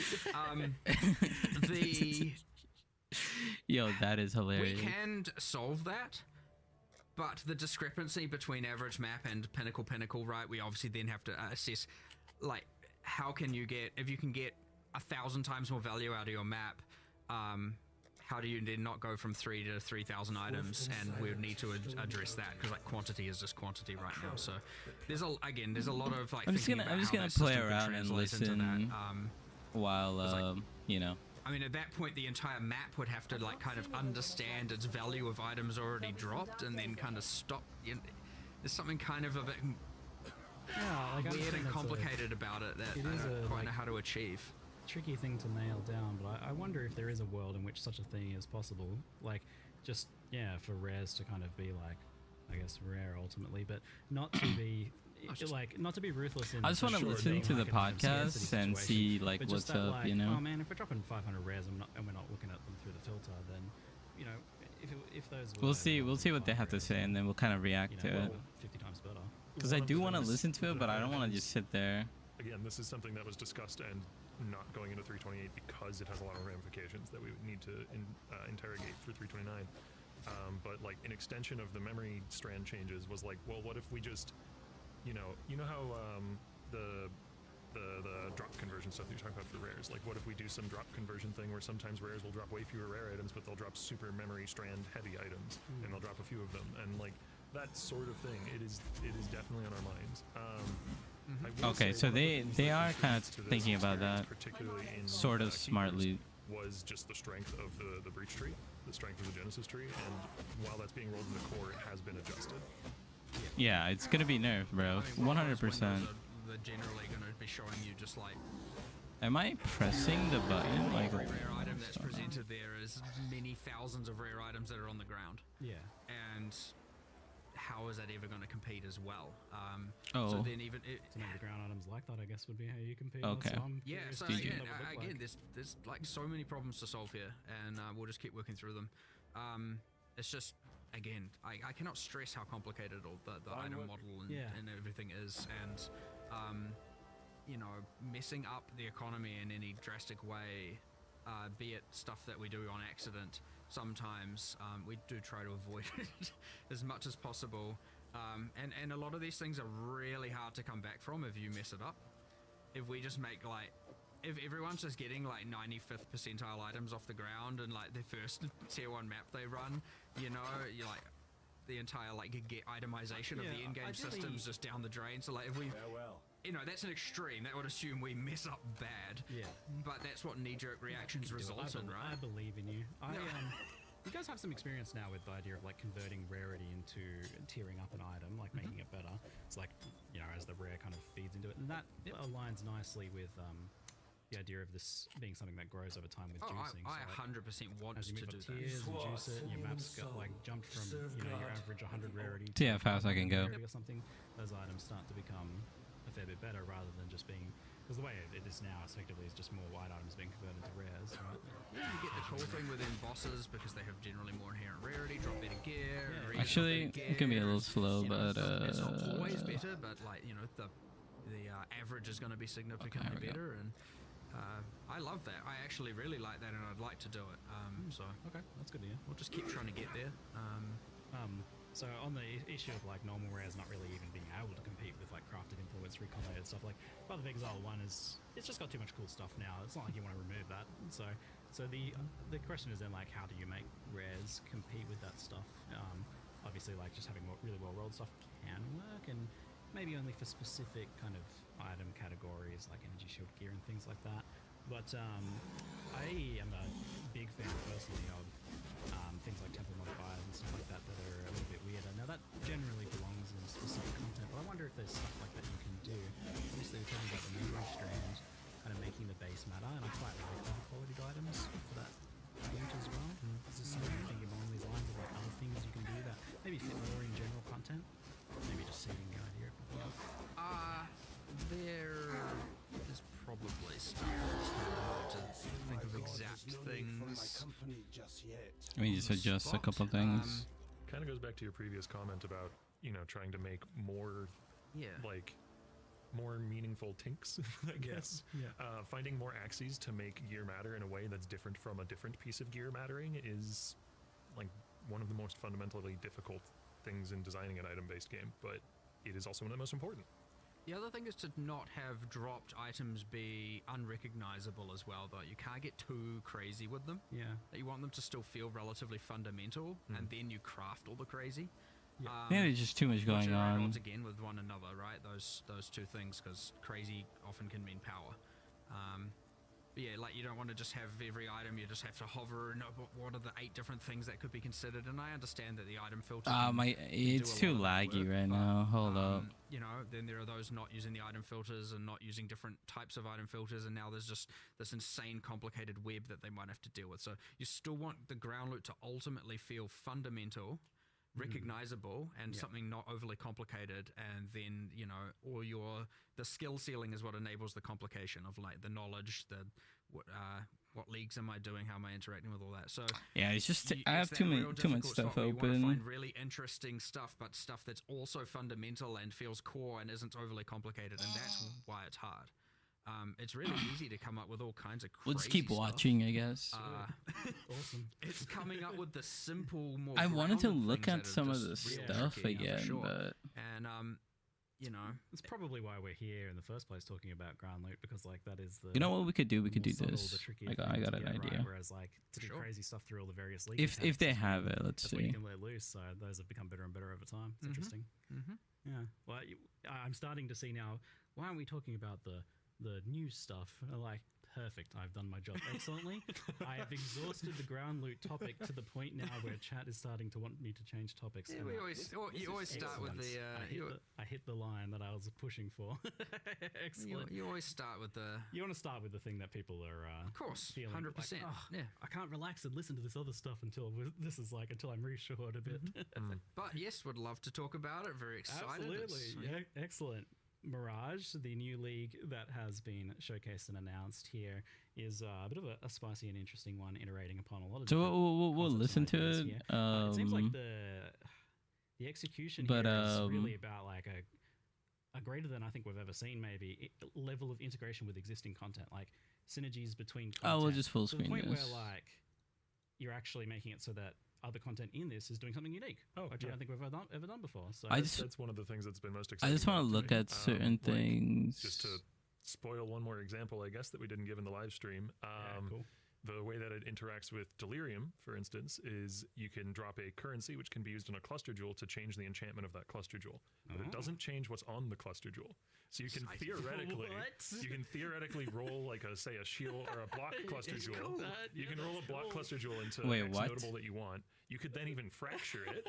And then use the new currency to change it over to being, I don't know, a brand cluster jewel or something, assuming those are both in the same size cluster jewel. Wild. And then you can roll a brand notable along with your block notable or whatever. Wait, did I miss where you said, like, can you do this just once, or is it... You can keep reusing the So currency. you can, like, add a modifier and then change it to a new That's one, pretty add a modifier. insane, I by would the modify way. from these 2 types and then to end with this type. If you're the luckiest man on earth, yeah. Crazy. But how cool is that? That is wild. I love that. I'm excited about that. And like It's coming up with some cool ideas lately. It's basically like, you know, me and Leighton, one of the other designers, got to just design a whole bunch of, you know, ooh, and wouldn't it be cool if we could go back in time and add this one other thing to this mechanic? Designing crazy is easy. No, it's not. No, that's underselling it. But I don't know. That's exciting for sure. Yeah, that's wicked. So, like, was this the initial goal on the outside, or was just something happened kind of on accident? This idea of making Mirage really Okay, this looks interesting. interact with and amplify the existing content in the game. The very, very initial goal was I like how some of my favorite designs for League mechanics are like Delirium and Affliction and stuff like that, even Sentinel to a degree, where it's like it augments content. And I was like, well, what if we could do that, except it augments the area? and not the league, not like just the monsters. And then out of that grew is like Yeah, and then later we, because that is a good base, but you need a good league mechanic needs a bunch of extra like bells and whistles, I suppose. yeah, it's always just been kind of like, oh, it accidentally Doriani's induces this mechanism. So Okay. that is that's a whole new level there. I don't know. I'm just thinking about random things that I see. I know you get that from Delve. It almost felt like some sort of like best of Path of Exile league. It's got this like legacy league kind of feel. Oh, okay. So there's our just strong boxes and shrines and legions and stuff everywhere. It's like this I feel looks like I'm so playing a jank, juiced by the endgame way, version but of the campaign, more so than The epic thing of level 4. it was a thing where like what this the is a hell thing is I would say that this? is like almost a bit undersold, almost where it's like the impact this league has on the. Oh, this is normally you think, Elder. okay, so there's like an extra little bit of mud flats with some monsters, like as a second replicated area. It's like, well, I don't really care about that. But then you're like, Oh, this yeah, is but Shaper what if when the Mirage Elder is spawned, we also then Voidstone. ensure there's other bonus content that's currently in game only generally, or like Mayhem League. That's what it kind looks of like. Stuff.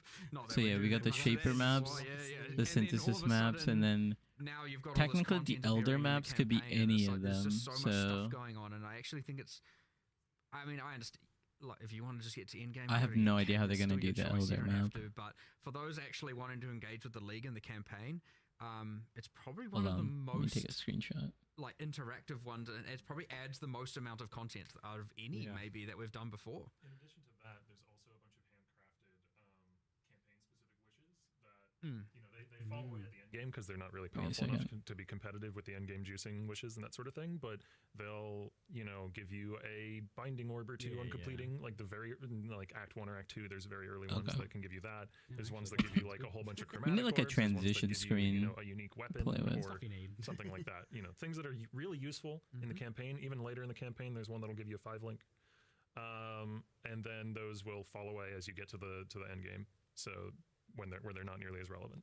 Yeah, it's normally I like always interact with the league mechanic, even if I'm getting over leveled. This is one where I think like it's to the point. It's Wait, it's so just to the point where you like. Is do the 2 really stone cool looking basically ones, 1 and stone now? This is my advice. Do the really cool looking mirages that have like a bunch of extra mechanics with it. Because the other it ones, looks like man. at the It's like, very you'll bottom be able to here, take it it's or leave it just here, even if you're a player who normally does them all. it's just or Eater generally and does them. Exarch, Just a and they wish. become 1. Do it or move on. Yeah, Maybe it or becomes sometimes 1. unique and A detail I wanted Uber to Elder make and sure then was known is, Originator. so the Mirage in the I call it the overworld and the recreate. Those are the internal terms we've been using.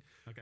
But the Mirage around the object in the initial area, not the one that you've recreated, does have a lot of extra, monsters from the Alpha Root, as Mark was saying in the live stream.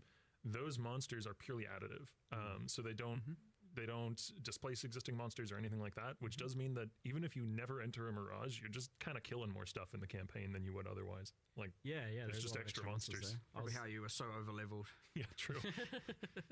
Yeah, I think it was like 10, 15 levels over pretty consistently since like Act 1. It's been like, oh man, I better skip over a few zones, and then I'm like, oh, that Mirage looks pretty tempting. There's there's a bunch of kind of cool stuff as well. Like I know you mentioned as well the other day of the way the Mirage's area is generated. Like it when you have a circle, you got a circle, right? And so in claustrophobic maps, a lot of that circle is an unwalkable space. Yeah, we've had the this way issue that the before. area of Mirage generates is it flood fills walkable space until it occupies an amount of space. Clever. Okay. Which means on a map by map basis, it's relatively consistent. I noticed that you solved that issue. I was like, oh, you guys have done it. Yeah, our Bro. programmers put a lot of work into that. So they did a good job. But even then, Is you've this got, trolling you or immediately think of that and go, what well, hold the on, hell? like say toxic sewer and it flood fills. I'm going to be so far away from the portal. Wow, Give me a it's just a second. button to take you back to the start of Yes. it. You guys are getting good at this, anticipating my quality of life complaints. And it's got fancy effects when it teleports you. Normally, like in the Okay. past, I'd come here and I'd play for a bit, and I was like, you guys need to make a quality of life for this. And then, like, no, you guys have done it Alright. already. Part of doing quality of life changes, even though sometimes they're insane and sometimes they're, I don't know why not as it's crazy, glitched. Um, There you go. by doing it in every patch and holding ourselves accountable to doing it, Yep. we then off and get like, well, hold on, what would we be doing next league I for think the you've, new like, content? And You've rewired your thinking Let me- I think, on this. yeah. I let feel me like see if I I've could noticed pause that it at the there's last that- second. that mandate to like do 10 quality of life fixes. I think Yeah, it's well, Another really you're minor looking for them now. Another really minor thing is What the is- mini-map what in are the these Mirage area two? is always fully revealed, so you know where you need to Yeah. go. I didn't even notice, but that's awesome. Maven, It's just like little things like something, It is a, something. There's something actual, down here too. terrain generation recreate, so to speak. So, you know, you wouldn't get lost either 100. way, I suspect, if you were kind of remembering what happened anyway. But you know, I mean, in my memory, maybe. bit of a sure. It's, True. We're talking about not having short-term memory, so who Wow. knows anymore nowadays? it's a funny weird mechanic in the campaign too, because like quite often you're like, it spawns near the boss, you do the boss in the Mirage, you pick up the quest item from the boss in the Mirage, Yep. and you're like, I'll just So we do get it. 6 extra points, by the way. Suspiciously It just just kind of works. worked. Yeah, it just Which works. And it's made like, me feel that's really, weird. I like really it. It's suspicious. so Like weird.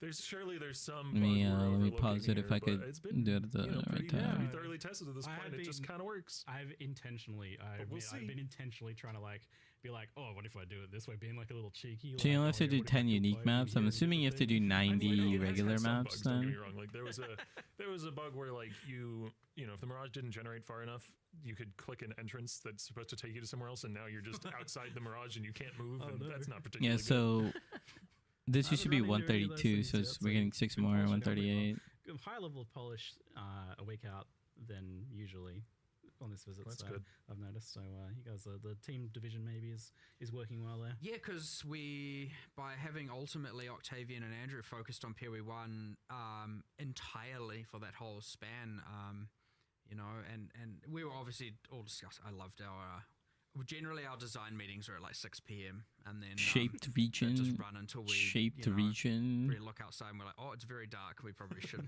Shaped gone home. But, region. Sun is Oh, rising. abyss. yeah, we got they're just Ritual. cool, awesome, like evening design sessions and that going on. But then those guys just were cranking from the get go, like Awesome. you know, and as opposed to like kind of fighting for resources between the two, we laid out exactly here are the resources. This stuff is you've got. cool. If you need more, just tell us. I definitely But, think like, work with Blight's that gonna for be the now, way to get everyone go. working straight away, and I know At least obviously it just sounds early obvious, on, like, that's just how it should like be, but, you know, something you got the two easy games, to do. especially, it can be a bit hard. Like, where do you go? What happens? Gets a bit crazy. So like you for know, as much beginners, as like that Blight's sounds gonna be well, like super obviously it should easy to work that way. do. You're just gonna get a ton you of know, loot. It isn't as simple as it often sounds when you, especially with passion projects, because you always, especially as a designer, you want to work on both. Completing things. You a want map to know objective. what's this cool thing going on over there? I want to Different be part of map. that. So you have to also be able to kind of separate yourself and go. You know, This is I'm just really gonna good. I acknowledge don't know where what's this is, going but on, this and is when I really see the good. live stream for the other That way you could do game, the same I'm map gonna over and learn a over bunch of again. new stuff, and so That's one of the benefits of it. I get to it is a bit. That's I get to true, go actually. into PoE 2 releases with next to no idea. It's Going like, oh, in cool. blind. What, you know, I get to be in the player base, getting the exciting reveal again. That being said, he's like sitting amongst the other designers.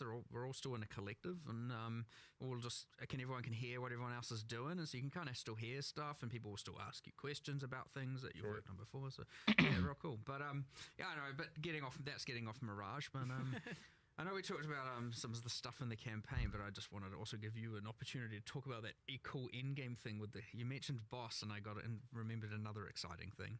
Which end-game thing with the boss? The whole map is a Mirage. Oh, yeah, I forgot about that. Wait, what? That is one of the... So it augments league mechanics, but it can also augment a few things that are like technically not league mechanics. Like it can augment a map boss, and Cool. it will cause it to have Hold up. some... You know how like when you free an essence monster, there's effects going on. You know, like maybe there's fireballs flying out, so it'll cause it to have effects similar to that. So it's a little more challenging. Oh, See what he's talking But about. The upside is when they drop a map, there's a chance that map is fully miraged. Like it's got a mirage in the map that is covering the entire thing. So you get 2 maps for your map instead of 1.3 map for your map, or however much. so the reveals keep coming. I didn't know about that. That's There you pretty go. wild. I was gonna ask like, because you've got this whole like, oh, it's juicing the other mechanics and it's doubling the other mechanics and it's adding extra monsters to your map. It's like, how do you like make sure that the actual league mechanic still feels rewarding there? Like, you guys are going a little nuts there. So you've got Mirage maps. There was adding supports to skills.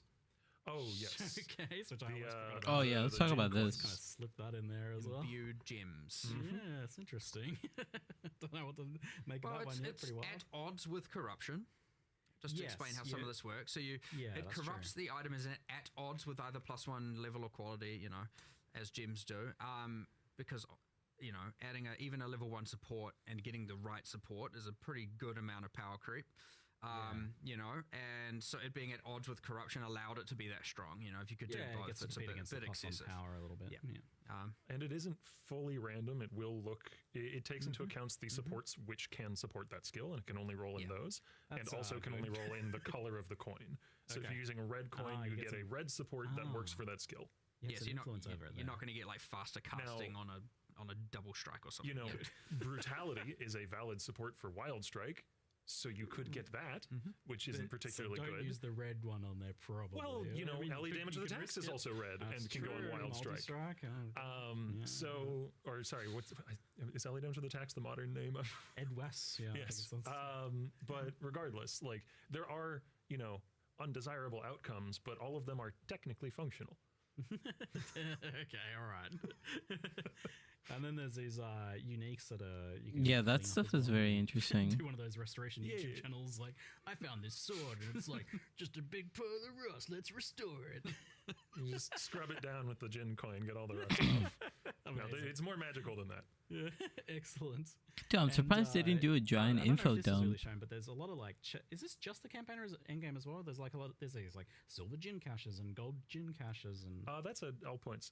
So cool. when you're in a Mirage, Those are juicy. there's like there's packs of enemies that are specific to the overworld encounter and packs that are specific to the Mirage encounter. They're actually different monster varieties. And when you're in the Mirage, when the Mirage enemies spawn, they will rarely spawn with a cache, and that cache is just a chest that has Flicker Strike pretty good- supported by pretty good level loot, 1 generally, cast on death. rare items, Neon, maybe currency, maybe please. div codes, all various things. Sounds wicked juiced. Awesome. Yeah. I mean, putting something cool there's that so we much- could I love get the is amount of like level of detail gone in, and as you were mentioning, it's faster league casting. Faster casting is would be really good. multiplying other leagues, you know, and obviously it has its own thing and even a, kind of a cool storyline, and it's grounded, and it's got, you know, obviously a boss, which is awesome as well. But it's got the thing where, how Pulling his cool, head how out. cool is that? Suresh is very cool. Oh man. How cool is that? Yeah, let's just start the fight. What Let me time just patch rip off notes my head out? real quick. As soon as I don't need as soon as this interview ends, the patch notes will drop. So we gotta hear them yap. Although some of the info is really cool. They're talking about the boss right now, so Without saying. But yeah, even then, it's I really it is probably one of the more challenging things. It's just like, okay, it could just multiply damage and life or drops. Or let them something, let them talk about the boss. We'll But it's that we'll it's take a that look labor more of at the love of doing a atlas. specific We don't even have the interaction with every content drop champion. yet, so we can't even like Modify that really is like, wow, this is cool. There's so much level of detail to this and depth to this. That's that's quite impressive. But it's an undertaking for sure, and I'm really glad you guys did high it. effort. Like, yeah. this is really cool. I mean, I would want to do more if I had more time. Something I've seen in chat, I'll just kind of like butt in here in between topics, is Trial of the Ancestors, just kind of getting asked about. I had forgotten about it. It's been a while. I think it was like a. Wait, just the one that actually, it's coming. hold on. You're trying to. Oh, look, it's still on the list. Yeah. It's not on our most recent thoughts. This is a Steam backlog sort of situation. Trial of the Ancestors. Kind of is, yeah. I mean, Dude, we're getting everybody's more and more of asking these, I about feel like, this. over time, where stuff we want to improve, enhance, re-add, or whatever. Look, I get it. Same answer as last time, pretty much. Like it'll get its day. We just don't know when. It requires more work to re-add than you might think, and it's easy for that to then get in the way of a lot of other stuff that we want to do. And yeah, I get it's just at the end of the day, value and resources, and that's it. Really, that's all there is to it. So Was sorry, go ahead. I was just going to say the well of cool stuff that we want to add to the game is infinitely deep. Yeah, the builds are gonna change so much with the new ascendancy because that new ascendancy it's just gonna get reworked every single league. I don't know why they did that to themselves, but I guess they're capable of doing it. But that new ascendancy is kind of crazy. We intend for something to come back or not. So yeah, we still want to do it. Pocket for a rainy day. It's we'll get there. Honestly, we will get there. There's not too many big things that are like still pending that we've done before that we want to re-add. So The this Atlas time- changing is pretty there's been crazy. so much growing pains with the different 2 projects and stuff. We're only going to get more efficient at this. We've got more of the staff than ever. We're still hiring. Like we'll get there. You know, if Octavian wants more people, Octavian and Andrew, they want more people on that for PoE 1. We'll hire more. We'll give them the resources they need. You know, like whatever we need to do, we'll do it, and we just keep going forward. So yeah, it's all looking up. It's all great days. So All right, I just want to say though, like I feel like maybe you could get a little bit more of this stuff done if you didn't do things like make the Reliquarian. Okay, like and commit to changing its passives every single league. Okay, yes, that talking- committing to that is extra work, but you know, Reliquarian is really efficient because she uses stats that already exist, right? Yeah, like but we have all of these uniques. I was talking to Andrew about this though because it's like, oh man, you actually have to consider like against the uniques that you can like double it up with against like all of the other ones in there. It's like yeah, you can make an acceptable list procedurally generated each league or whatever to like cut down on work, but you're still gonna have to like actually double check everything there. Oh, for sure. A little crazy. it's fine. I love having an ascendancy. I love having an ascendancy that we've pre-committed to, like, this is gonna change every time because it means we can, you know, do something cool and different every single time, and players will expect that going into the next patch, you know? And it's so just to clarify for people as well, like this isn't replacing Ascendant. This is this is addition. Scion has a second Ascendancy now. When did the Scion come out? God, like Before 18 I was years here. ago, Yeah, or so 20 years ago. 13 years or something probably, yeah. So 13 years to get its second ascendancy, so 13 years from now, we'll get the third class. We're right on par with the rest of the classes. No, it's really cool because I really like the idea of it changing. I'm also looking forward to the idea of I wish other streamers had the opportunity to do interviews on league debuts. Yeah, I think Ziggy D does a pretty solid job, and the reason why they pick him is because he lives in New Zealand or Australia, and he's a pretty big streamer that's just like very close by. So it's just easy, and they've also built that rapport that he just does it all the time. So he's kind of like the face of the interview, and they probably don't want to change that. But yeah, I do wish other streamers got the opportunity to do interviews outside of league debuts. You know, that should definitely happen. Like I think they mentioned a Jung Roan and Ziz interview with the devs, but I don't know when that's gonna happen. league. Let's just double check. We're definitely keen to do that, and it has to pass the cool threshold. And in this case, yeah, it's like, yep, it's cool enough. We're doing it. It's all good. All right. So the other thing on the skills and classes sort of side of things, this time you went for a pretty comprehensive set of new skills, buffs, support gems, even some passive changes to support the Holy Warrior Templar archetype. So I guess the downside with approaches like this of doing like a specific archetype flavored set of changes is that, you know, maybe some people. Okay, we'll let him talk about the holy stuff. I think that's probably a worthy trade-off for the fact that you get a much more interesting experience there. Like I'm not just like, oh yeah, one skill saw a little bit of a buff or something. It's not really that interesting to change your builds. You can be a lot more. The upside is you can be a lot more like holistic and take a broader view. It's like, okay, we're not just adding this new skill that happens to fit this archetype. We're adding a handful of new skills. So yeah, this is what it's gonna look like now. Map tier 10, map tier 11. The Guardian Ascendancy has a new pointer to help support this kind of playstyle, and that just immediately makes it much easier for a player who might have been interested but also wants to play a powerful build and wants to have a well-supported build to commit to playing the new thing on League Start. You know, as opposed to if you just add a skill without any of the supporting. Okay, let's take a look. Is there anything? It's much harder. Like it's much easier for that. Oh, Vol corrupted map. Yeah, that's it. That's not a lot of things contributing there. Is there something you'd like to kind of keep doing? Do you think then that kind of like you've done it a couple times in the past, but it's not ever been a super consistent trend doing this like archetype flavor? It's certainly easier and has its merits, but I'd say we're probably just going to remain inconsistent in that regard. Probably. You'll be consistent in nothing else but being inconsistent. It's good. Like for 329, and a thing that's come up, and probably what we'll be doing is instead of so much a whole new archetype, it's like, let's go back and look at existing skills and how we can, instead of just numerically necessarily change them, actually rework them.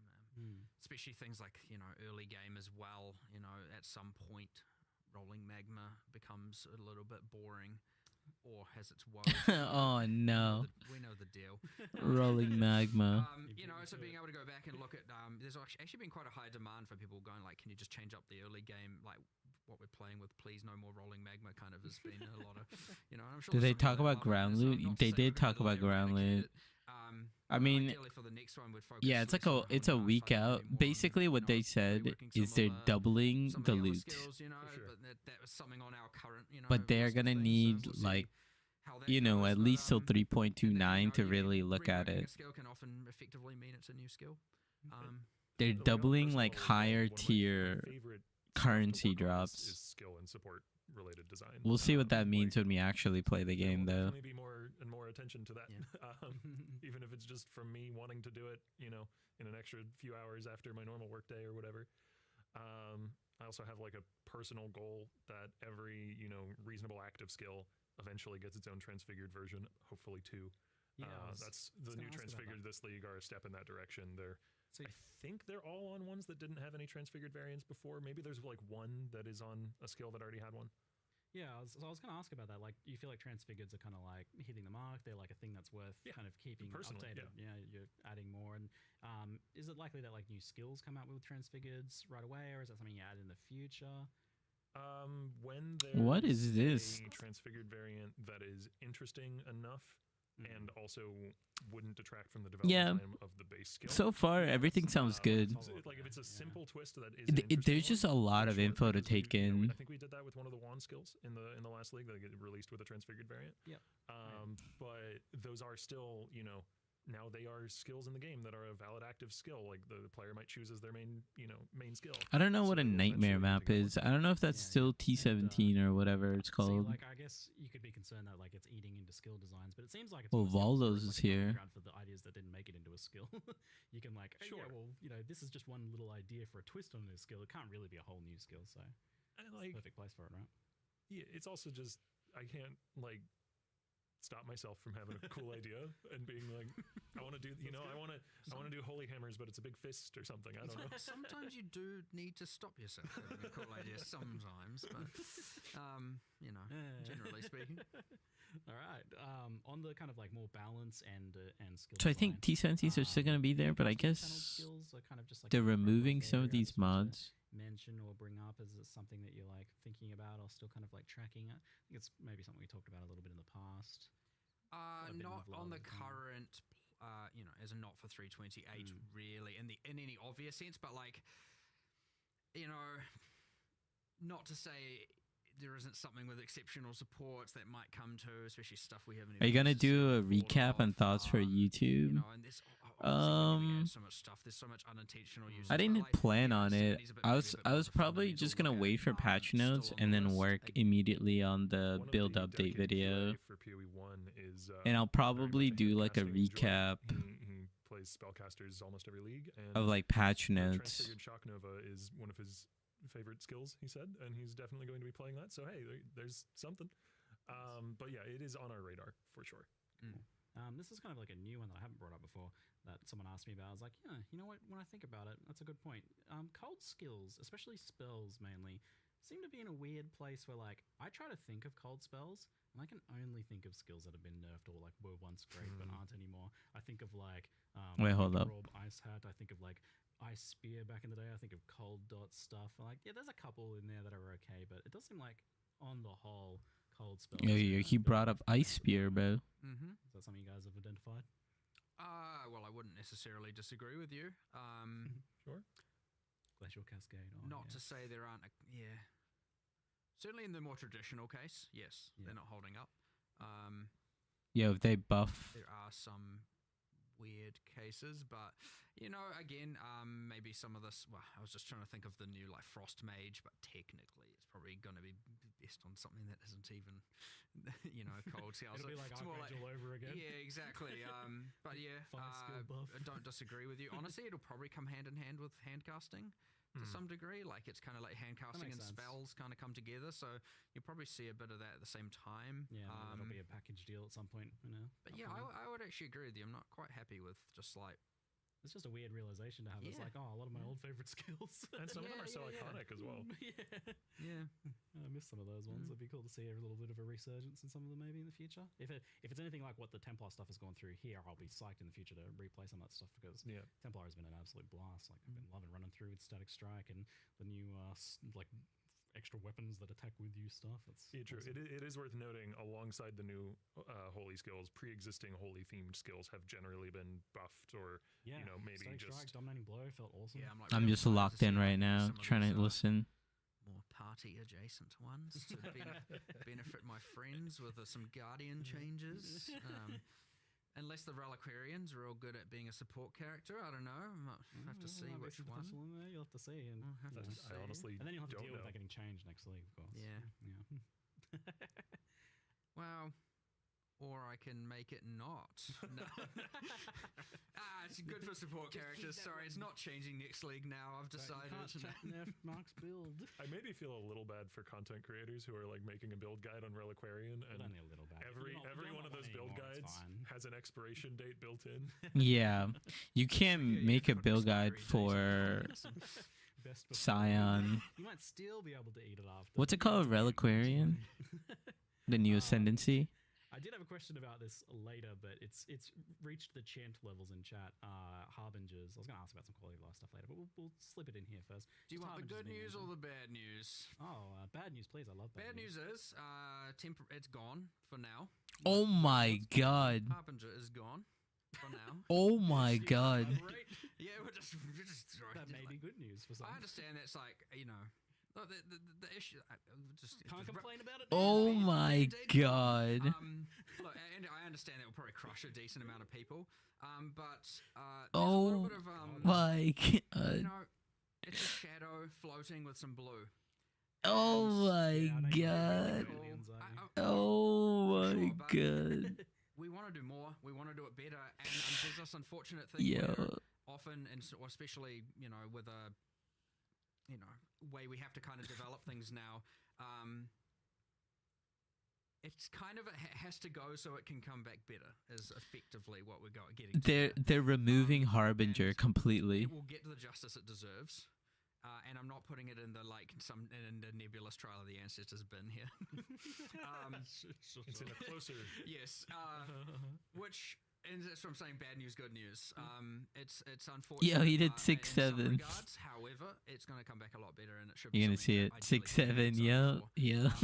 we were Yeah. going to be way more mysterious with it, and actually have the patch notes and actually we are doing that in Harbinger text, and people are going to try and derive what does this mean. But immersively, effectively, the Harbingers have gained the knowledge they want. They're leaving Rayclast for now, and they are going to come back, and you will find out what that means There's a lot of justification. without spoiling what's going to happen. As we mentioned earlier, Ancient and Fracturing Orbs are in the core drop pool. Harbinger Uniques are also in the core drop pool. The upgraded Harbinger Uniques are in the drop pool, core cool. drop pool. Yeah, Alright. so keeping as much as we can.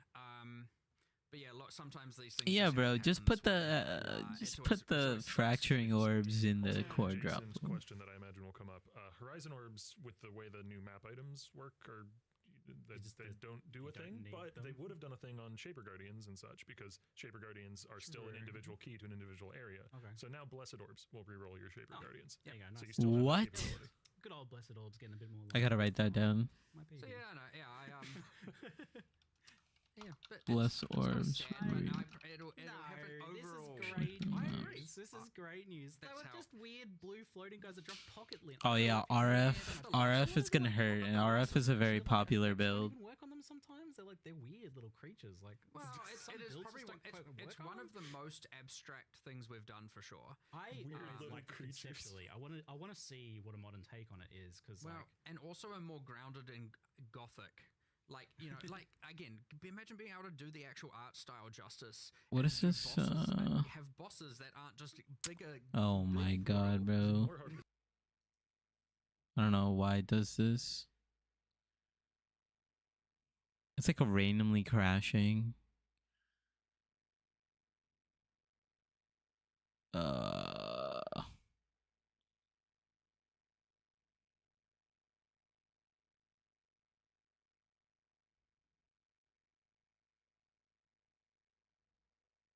Come on, come on, come on, come on, come on, come on, come on, come on, come on, come on, come on, come on, come on, come on, come on, come on. It just crashed. It just like fully crashed.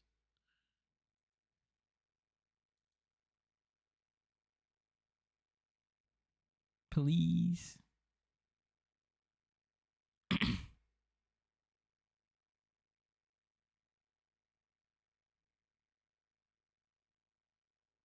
Ever since my latest Chrome update,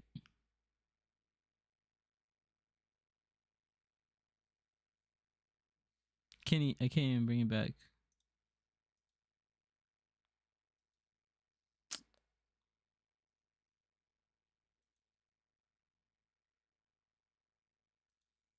Don't know Domino's $9.99 best deal ever? Just pick your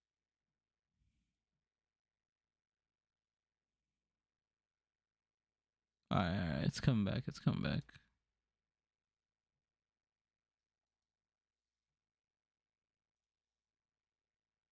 Why do you want to keep them? Why are the walls a thing? I'm sure some people are like. All right, they're "Why talking just about the keep them?" walls.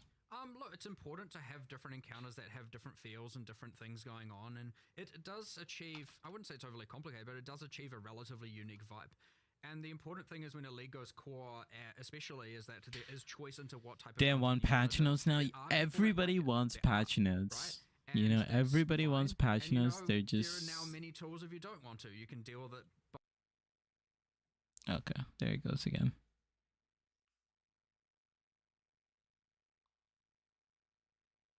Not sure if it's like my internet, but I guess I mean like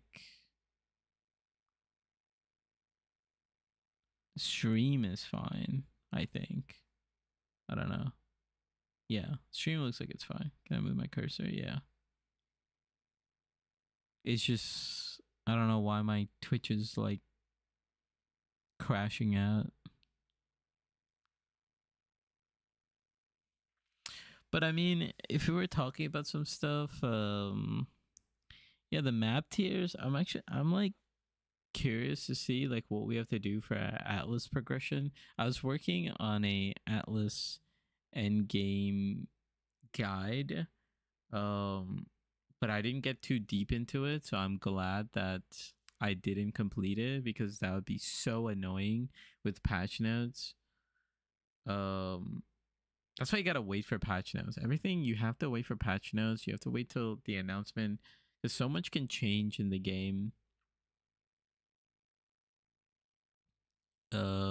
What else is there?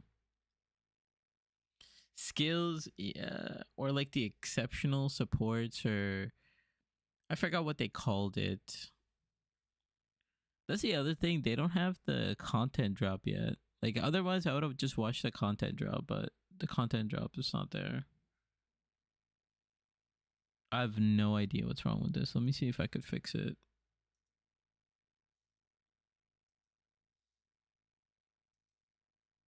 Something you don't mind. Or on the other hand, you can turn it off if you're just like, get that out of there. But honestly, also, it shouldn't be bad. So intrusive is the word I would use. Like we want it to feel meaningfully different in terms of how you engage with the mechanic, but we also don't want it to be intrusive and unpleasant.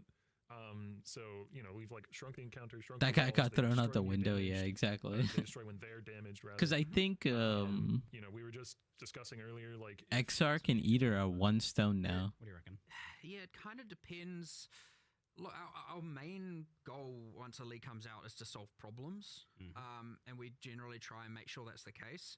But yeah, generally then it's like, do you want to upgrade the league with new content versus make the next expansion? And that gets pretty hard to allocate resources between. I don't think the new content thing is probably worthwhile ultimately, but just the continued problem solving, I guess. Definitely have more resources for solving issues. Great. That is 100% That's the main case. thing ultimately, I think. Yeah. But yeah, like the keepers thing, it's like, okay, the walls, if there's still a problem, just tell us. We'll just keep fixing it. We can test as much as we can test, but obviously people have different levels of what's acceptable and what's not. We try and think of all these, but like, look, we've made a whole bunch of changes. It's going in. Tell us how you feel afterwards, and we'll just address it if it's still a problem. Like that's the actual straightforward solution. hopefully it's not, we're gonna, I mean, even today we're like, let's bump up the burn radius a bit as well, just to make it a bit less of a problem. They're now damageable, they're now smaller. Delve? Now people want to talk about Delve as well. And again, you can turn them off. You can just run unstable breaches, of which now it's an Atlas tree. You can have many of them, and you can make breach walls drop rare loot. Yo, people are so funny sometimes. Available in Keepers. That is a thing again now. That's possible. Yep. Oh, great. That's good news. Yep. You can just run around good fun. opening circles. So obviously there's a way of like kind of being like, oh yeah, I want to see just the circles or more of the circles or something like that. There is a bunch of them. The whole goal was to keep that. Right, is that Gazi? Is that Gazi? It's math though. Okay. I don't know if people would have been very happy about that, but like the point was, like, people loved Breach for what Breach was. We wanted to retain that as the map to map. So yeah, you can have Violet Harbingers. Multiple of them at once and just start killing. Will Fortress exists? Yeah, they still exist. High Fortress will still be there. There's a scarab for it now. So did the Breach Tree get nerfed? Because I didn't hear anything about it. The Breach Tree is nerfed. Octavian said it was adjusted. Breach story and Breach Lords, but it's not like you're gonna do Breach 3 next league. I mean, it's expected. There's no way that it was gonna be that good, you know? Oh, you reckon it's a blend in with another league or something, maybe? Huh? No, I'm talking. This is my. I'm talking madness. Okay. But the point being, like, there's cool things to set up here. Epic new bosses, be it pinnacles or otherwise, to come in the future. And like, I understand people have a bit of attachment to a lot of this older content, but like, the old domains. These are literal old player characters wearing microtransactions that are bosses, and they're not just to your current standards. Oh my god. They got get out of here. You need bosses that rip off their own head when the fight starts, not not recolored floaty guys. Not like, here's some armor set. You're not red enough. Let's dunk you in red paint. All right, now you're a breach lord. You know? And every new unique we make going forward could have a Foulborn variant. Ooh, yeah. Or be on the Reliquarian. Yeah, sure. That too. Oh man. Or the Rusty and Foulborn Restoration uniques. YouTube channel. Excellent. Foulborn uniques were pretty cool. Yeah, Foulborn uniques were, I think, a big win from that. I was going to ask about that in relation to the tree. So Foulborn uniques, something to keep expanding on then. Yep, the new uniques. Some of the new uniques in Mirage have Foulborn variants. No kidding. That's awesome. Yep. Great. Well, that's happening right away then. Fantastic. On that note then, okay. So the tree is staying, and I think people are concerned in various ways, but people want it to be still rewarding in some way, but people also don't want it to necessarily be pooping out. Here we go. They're going to talk about the tree again. To the extent that it was. So in what way is it going core and in what way is it chase? Correct me if I'm wrong. Okay, I think that we want it to still be good, but we don't want it to be good at generating every kind of item. So I think it can no longer make weapons or quivers. Interesting. So it can still do the armor, the jewelry, and obviously no weapons to quiver. It can make Foulborn unique weapons. To be clear, it's rare weapons for the rare equipment. Okay. Yeah. So it limited the pools of rare equipment it can produce. Interesting. So it has a more specific role now, which I like for League mechanics. Again, like, that's a general thing where if one thing can do everything, then why do anything else? And then you have if everything can do everything, then what does picking a league even mean? Yeah, it's the same discussion with thing like fossils, right? Which I believe we've also made a change with now. Fossils are exclusive, or at least way more exclusive. If we did our due diligence fully, then fossils should only be coming from Delve now. There's your Delve questions. Trying to make sure we're actually confining what makes a league special to what makes a league special, and not just letting it seep in everywhere. Steve will provide for the whole server. No weapons, for rare weapons at least, is aiming in that direction. Is it like a major power nerf to the creation of jewelry and armor? It's been tuned down, yeah. 6-link I saw the 6-link thing was dropped down a bit. 6 links are down, okay. Fusings instead of like 150 now. Yeah, I think it was 1 in 10 items are 6 links before, which was a little bit. 1 in 10? So yeah, there's a balance pass as well, of course, yes. Because again, it's part of that, like, how can item drops be good if this is just doing that, you know? So they're at odds with one another, but also now that it's one of many optional leagues in the end game, it doesn't need to be doing everything. You know, There goes it's what it's Slammers doing, so, getting easy weapons. Yep. I suspect it's still pretty good from my kind of like cursory glance over things. It looked like the fracturing was still there, I think, right? Like, so you guys are planning on. Andrew did believe all of so. the specific adjustments for this, so I'm not actually sure off the top Yeah, of my head. I'm sure This is why we need a bigger couch. We need Andrew here. How do we do that? The problem, True story. always the uncertainty with, this is ideally why we'll have Andrew here in the future. The uncertainty is like, Andrew could have changed stuff literally 10 minutes ago. Yeah, that we it's don't during know the Q&A. about. You know, I mean, someone in QA might have found something that he needed to address. He's, you know, and I'd like to reassure people, like, the development doesn't stop at the live stream, at the announcement, you know what I mean? They're up there, upstairs right now making changes. So, you know, we can only be so certain about, you know, without everyone here who's able to talk about it, but like, you know, we're 99% sure on everything. But If I do my job well, you guys come up with some new changes that you go do after this too. So yeah, the well, idea. you're very good at coming and getting us to make a few last minute changes beforehand. I like it actually. Excellent. Good. Yeah. I like to. I get to do what I want. I think the last thing was the Hive Fortresses in Breach. They were initially fun, but they definitely became less so over time. I think just like a lack of variety. They're quite time consuming, and then some issues with difficulty and reward scaling, where like you couldn't quite scale them up all that much ultimately. I think like they scale with map mods, but I guess a lot of PoE 1's scaling power now comes from like Scarabs and Atlas passives and stuff, so they didn't really get that.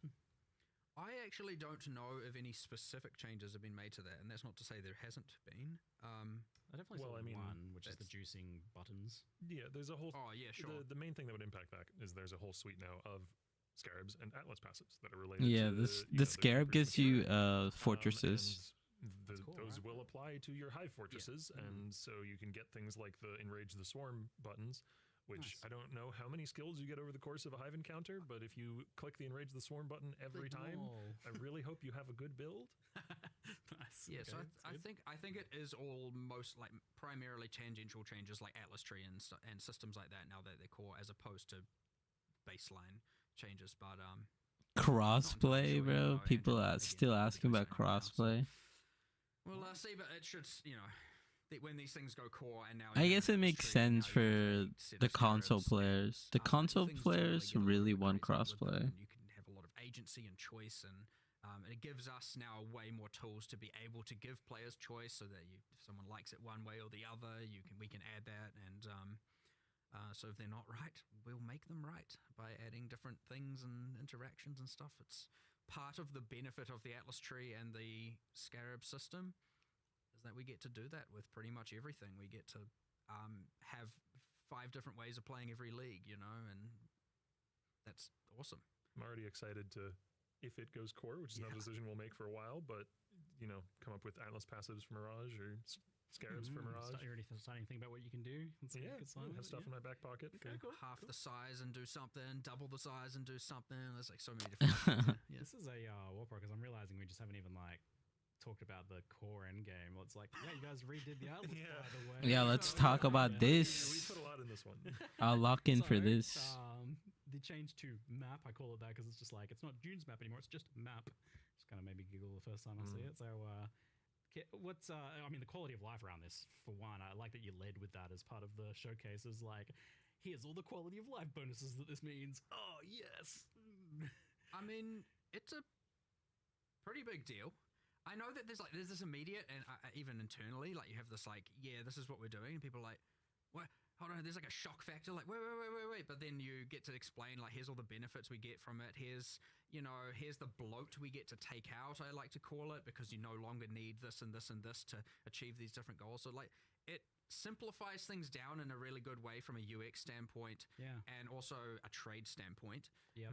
You know, and from completing your Atlas standpoint.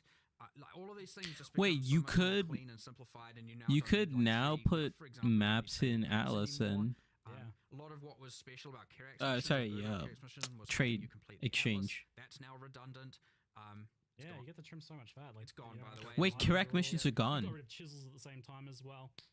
Kirak missions are gone. Just base chisels, by the way. Maven's chisel still exists for clarification, but it's 1 chisel for 20 quality, just to be. Oh, nice, good. Yeah. They were just so much. They were just like pointless busy work. I always felt that way. I was like, stupid chisels, I hate them. You do get bonus quantity in your maps based on the completion of your atlas. So by the time you fully Yes. completed your atlas, Yes. you have actually slightly more quantity than what chisels would have previously provided. Yeah, I know you gotta like make sure they're like, oh, it's all right, guys. We didn't take that 20% away from you. That's 25 now. 25. Right. Well, and That's and pretty of course, big. How do you get unique maps then? There's Voidstone mods, which apply to your whole atlas. You've got I mean, the whole Egan system. yeah, you've got That's the big one. and you got more atlas passive points than before. Yeah. You know, so it's lots of like 7 or 8 more. Does that mean, nice to be able to get rid of, map it's jobs this thing above? where, like, you just can't Kind add infinite of, systems kind to the- of. to the app Yes, device. So was it kinda has getting to, crazy, right? And I know we obviously got rid of the master buttons a way back. Now we've got rid of, more of the stuff. It's like getting way more simple, and it's just like the process of using the map device, putting in your map, and running a map, just being and rolling that map, being as clean as possible. Yeah. And then It was being like able to 3 clicks instead of I got Yeah. 2 dozen. So and then being able to, now, I mean, I'm excited for the future here, but being able to interact with your atlas as a physical space with mods and the stuff like that is really cool. Like, I am the kind of player, I think you are too, who likes to run. I like to run many different maps. Yeah, I like having, sort of short to midterm goals in the end game, which is one of the reasons why I'm really excited for the whole Egan system, because it's like, ooh, now I know I'm going to run these 7 maps, and that'll give me a reward at the end, and also increasing juice as I do so. I don't know. I was gonna then go into how you can sort of bisect them and stuff, but I feel like that might be getting too into the weeds. No, I did want to ask you about that because, like, Sure. I didn't realize that from first watching it. It's pretty funny. Like, I saw the blobs and I was like, "Oh no, here we go again." No, We're not gonna have there's some, like, no shape of Elder Ring You have management. to make the elder eat the shape of No, blob, not fill it. no. You have to make sure it stays No, no, alive in its no. digestive tract. That's how you get the optimal. No. The loop here is you put the blob. Okay, we have a better name than blob now, but that is the internal name. Blob's a good name. You put the blob on the atlas, then you run the maps in the blob. There's no like, I have to micromanage it to make sure that it's doing the exact right Yeah, thing. And if I think run there's the a wrong map, then keystone. it's all ruined, and I have to spend 7 hours fixing it. No, Especially because it's- you can just take your map and just plot it. If you just do them, right? Like, you don't have to be like, "Oh, I don't have maps to do this part of the blob." oh yeah, Which you is just amazing. Have, you That just have the was- map item. That was really go wherever you frustrating want. with those And that map is systems. Also, to be clear, you can still go wherever you like. You have freedom of choice to pick whatever map it is you want to run. Like, you use the map item on Mesa, do it. You use the map item on Strands, do it. Whatever. You even made that keystone, so like, oh, you don't want to do different maps in the blob. You could still do the blob. Exactly, this randomly. keystone. Yeah. So I guess to That get into keystone's those really weeds good. is, so you say you have a blob that's like a long, thin, map line of 7 maps. Yep. If I run Maybe the I map do like an directly in the Atlas middle, plan I'm gonna have video. 2 smaller blobs of 3 Cut it in each, half. right? One of them will be removed. Dies. And so you can more quickly clear the blob off your atlas if you just care about the Templar Vault reward. Yeah, so But if you get a little bit less juice yeah. if you do that, because every map that you finish juices all the other maps. Yes. Oh, that's a really cool. So you have idea. this like sort of tension, this push-pull between, do I want to get the maximum amount of value out of my astrolabe that I used, or do I want to get to the vault as quickly as possible? Yeah, so if you run like all of the outer areas of the blob and shrink it into the one last map, it'll be a super juice map. It'll be Or very you just cut it in half a couple times, and then you rush to the end scenario. Which the main motivation behind that decision is it means that every astrolabe has a sort of minimum value. Okay. Like, maybe the meta shakes out so that people don't really use the Blight astrolabe very much for its juicing for whatever reason. Right. Then that ends up being like, okay, well, I can buy those en masse and then go just blitz through them, do like 2 or 3 blights in 2 or 3 maps to get to the vault and get that That's the reward. rush one. Yeah, so there's like those subtle tactics. Clever, yeah. And Sort of spam the non-annoying. vaults. Like, this would be annoying if you had to like trace down the specific maps and like micromanage it, and it I was think moving what's- around on you.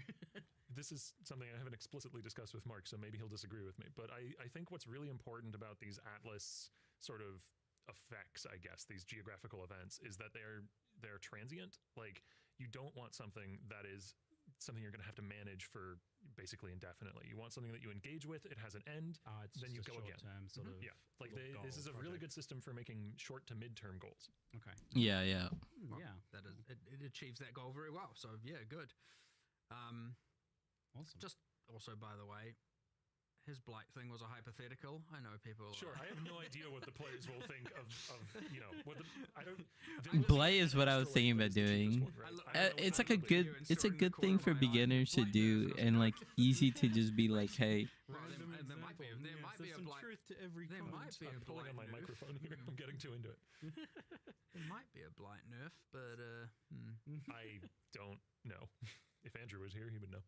I mean, I had a question for later. It's just like, Blight's a bit buggy and laggy. You guys looking at that at some point? You're not wrong. Yep. yes, but it's just a limitation of that's what happens when you spawn that many things. Yeah.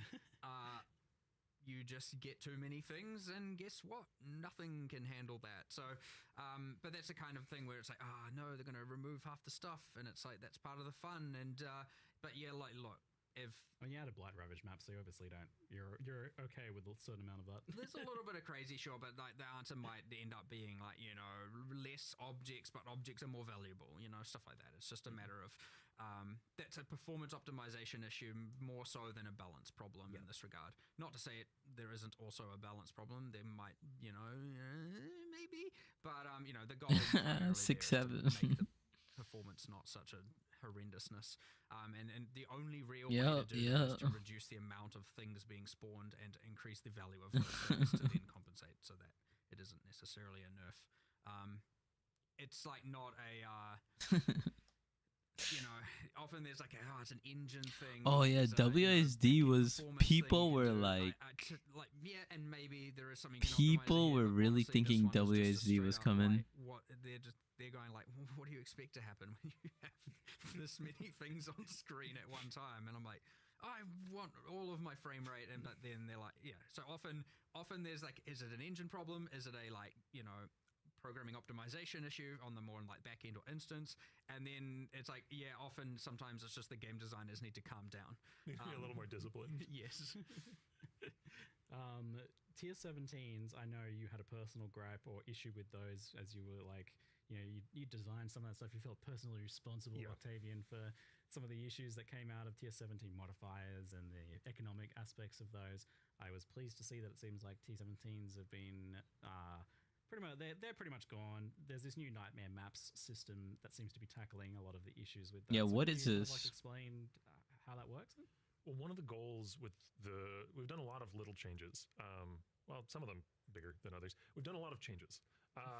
And one of the main driving goals was to make it so that T17s don't feel like simultaneously this access to Uber bosses and also just the absolute best pinnacle thing. You have to be doing this if you want to be competitive in the economy, right? Because there's 4 or 5 layouts for T17 maps, and it was so restrictive. 5. Your end game choices are there's 5 different maps you can do, but really 2 of them are better than the others, or maybe even one of them is, and so it just feels Fortress. exactly.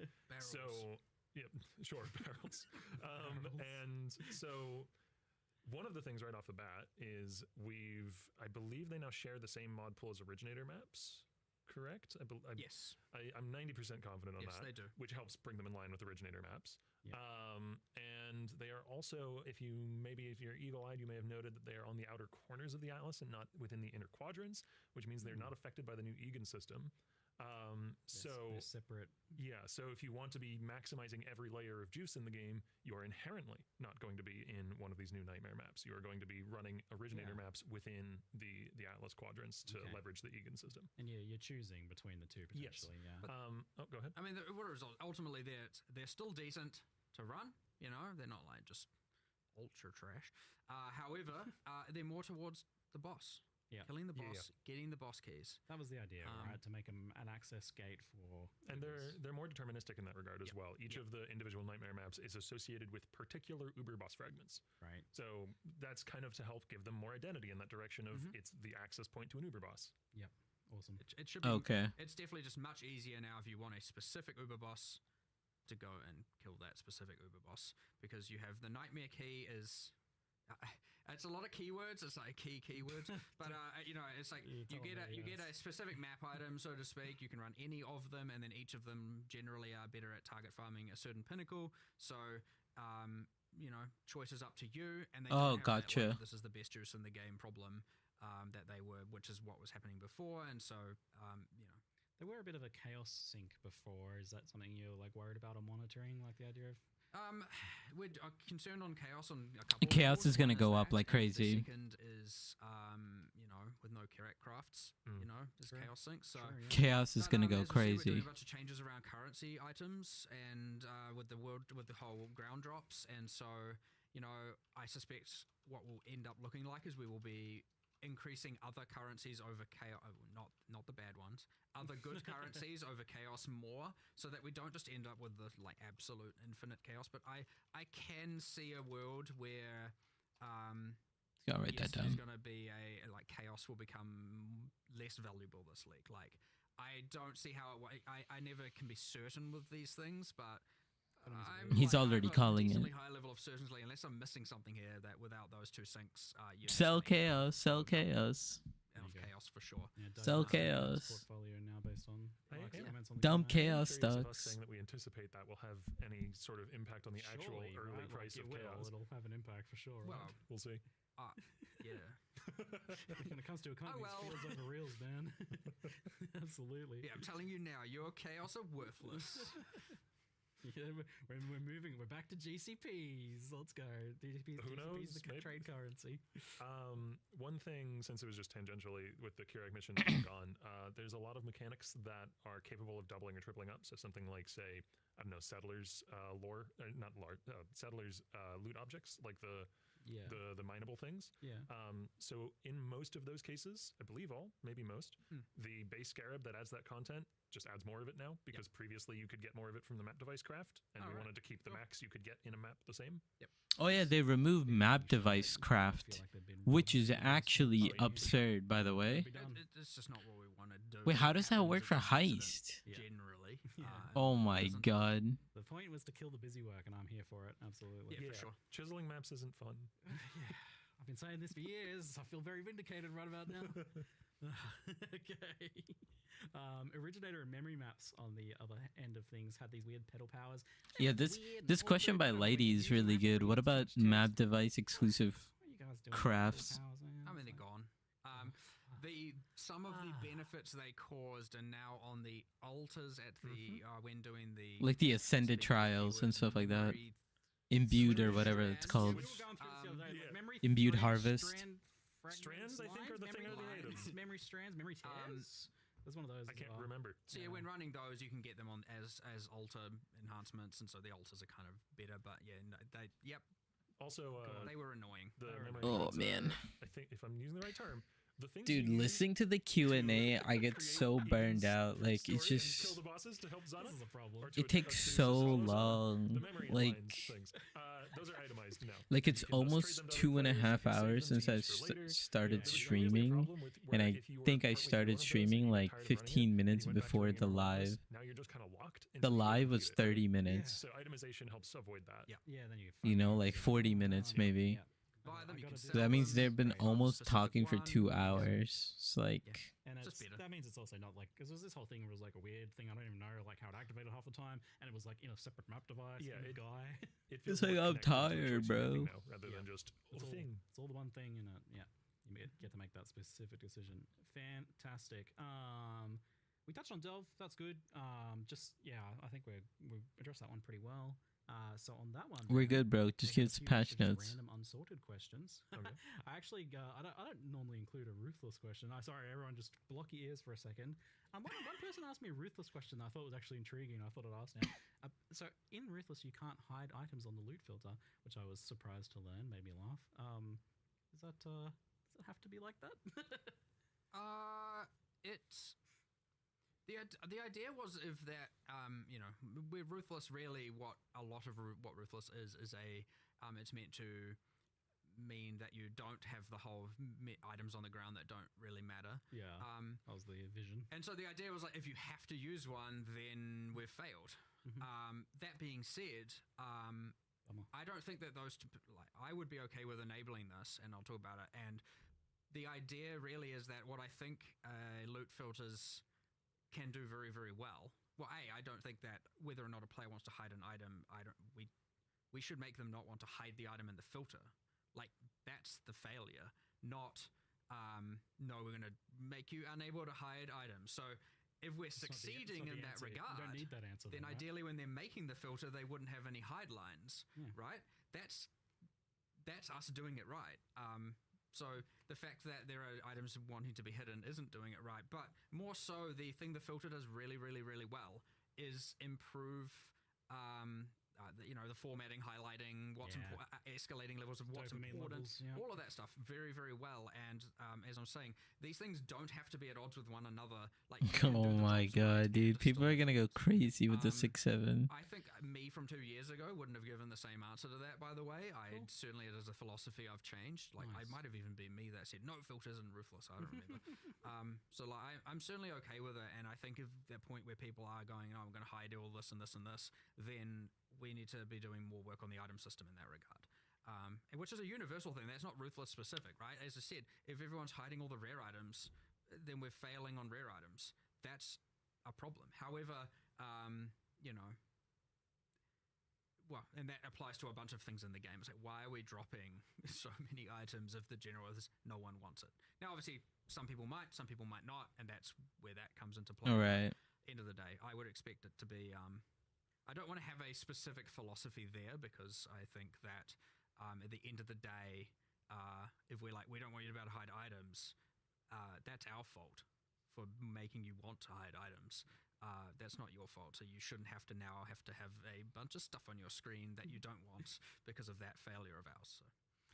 On the random questions, so you can't pause on the options menu, but you can pause if you open the passive screen first. Yeah, It's kinda weird. It's like I agree. dedicated pause button. You have to I open it. agree. Specific. We are implementing that. Great. Good news. It's I meant love to be pause. you can pause, do whatever you want, and then unpause at your leisure. Not to say that the passive tree won't still pause, because full screen interfaces will still pause. But there was a specific options thing where... Because the only reason I would want to pause in a game is so I could message. Like a panel that's just left aligned, like pausing you. In the options, I know some people want it. That's like but my then biggest also, on the thing other hand, for like, the having pausing. your game paused and then you're changing kind of graphic settings also kind of gives you this thing where you like, or when you're changing certain options, you then can't appreciate the changes. But ultimately, like, the real answer is implement this pausing system properly. Yeah. For both games, mind you. It's on our current queue. Okay, great. So which game gets it first, then the other game will get it. Is kind of honestly the race condition at this point. I've got a couple. A race How does condition. pairing work with combination with actual uniques? Has that been like tested? Like Widow Hail, for example. Anywhere where a stat isn't purely Boolean, it should function. I think it looks like it can stack. Why are we talking computer science talk? Like race Race condition, it's sort of Boolean. problem. 100% increased and 100% increased. You got 200% increased. Yep. Yeah, great. With the change making fossils only come from Delve, can synthesis maps be the source of synth items again? Yes. I mean, can. We'd have to look into that. Sounds like it hasn't been considered I'd yet. have to look into that. I'm Can not be against now. it. It's not. It's at this point of the week to go, it's unlikely to be something that makes it into 328. But that is a very good question. Yes. It has been. It has been seed. The seed has been Yeah, planted. it's in there now. I have my personal quality of life question here. So, like, I'm just going to ask this in a very certain way here. Like, could we just have like a tiny little area where we can pick up just only the exact same specific currency types? Just, like shards, life force, splinters, just stuff where there's no decision making. I know, because you want to make decisions about what items you're picking up and what items you're not picking up. It's part of the gameplay. I understand that. So just items that have no decision making where you're going to pick them all up anyway. It's just about reducing the number of clips. And I know you want a bit of a weight to them. Hold on. You want a little bit of a weight. You want a satisfying experience in picking those up, right? That's really meaningful. I understand. I feel that. I believe that. But I think, like, something is diminished and lost when you have to click 8 times to pick up that light force, and you click and your character walks out of the way and stuff like that. What if when you pick it up, it goes, so satisfying. It just gets slurped into your character with this cool. Hey, animation or something somebody like that. pause. Something like that. I was going to say, I would sooner merge them on the floor before doing that. That was my follow-up question. Since I know we can't have that, it's written on the page. Since I know we can't have that, is there any thoughts on better shard stacking? But look, honestly, that's I'll tell you what, I'll bring that up again today. But without being able to have a good yarn with Jonathan on that one, we're not. It wouldn't even matter. Scripted encounter. When you have things like, there are certain levels of philosophical things that are obviously from the ancient times, as I now call them, since while we were talking about 27 expansions ago, and there's things that are probably 27 before that, there are these things that you can't just make up on the spot for sure. I'll bring, you come upstairs and bring it up. You we'll see where it come goes. upstairs. And then you can be the hero. I'll do it. Or the villain. No, I'll be the villain, you be the hero, but we'll go up and discuss it afterwards. Get like a little tiny, this little foot in the door here, maybe. Just like plant the That seed, would be maybe. good though. Hey, take It is advantage annoying of to the like things pick while up you're like here. I'll do it. 500 different things when point it's me where direction I need to when go. if it could No, just we'll drop as discuss it one with Jonathan thing. and I legitimately, and I will. we'll see where it goes. All right, that's what I'm going to say there's a low chance on that changing, by the way. I'm still going to plant the seed But because I I didn't ever think asynchronous trade would happen. Or I don't want to whatever ruin right your now, so- hopes, but yeah, I'd say low. never know. But yeah, I mean, with 10 how years? much stuff is changing lately, like even just the base maps and everything, who the heck even knows nowadays? I know. I'll grind you down over the next 10 years, just like asynchronous trade, right? That's happening eventually, one day. All right. Thank you both very much for a good chat and Q&A session. And Octavian, for first time here, this is great. Oh my god, is it patch notes time? Love these things. And Gonna do Please, it again? please. Yes, you are doing do it it again. again. You are doing it again. This is not You're jokes. you're doing it again. Yeah, hopefully we get Andrew on here next time. Bigger couch. Be back next time for bigger Q&A, bigger couch, more hours, more of us really. We just need keep to go doing to that the every bathroom time until afterwards. half the company is here. Yeah. It really, yes. All right. Might get Thank you a- very much, yeah. folks. See you later. All good. Thanks heaps. Appreciate it, everyone. Okay, can we get patch notes? Patch notes? I'm refreshing. Let me just check real quick.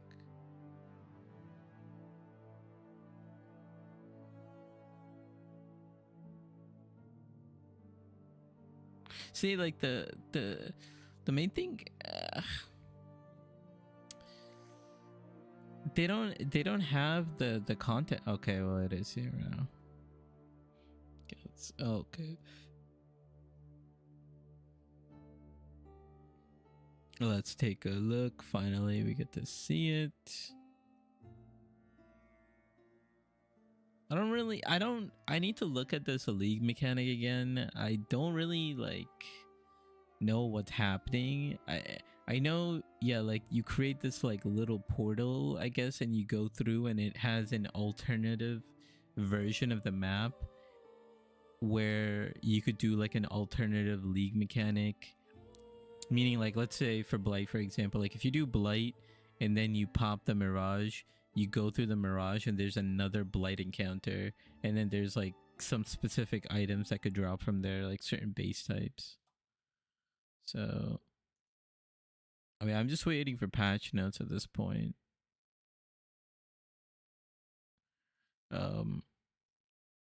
Okay. I think I'm gonna turn off desktop audio. That should be good. It should just be my speaker. But yeah, like, these wishes seem interesting. I don't really know what it's gonna fully exactly do. I don't know how even altars would work.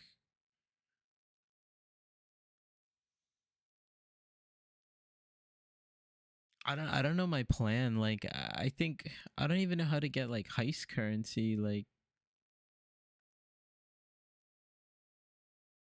there's so many like so many ways you can make currency, but since the atlas is changing, you really have to experiment and kind of like figure out like what's good. But I think I have like an idea of what I want to do. Oh my god, are they adding a new essence?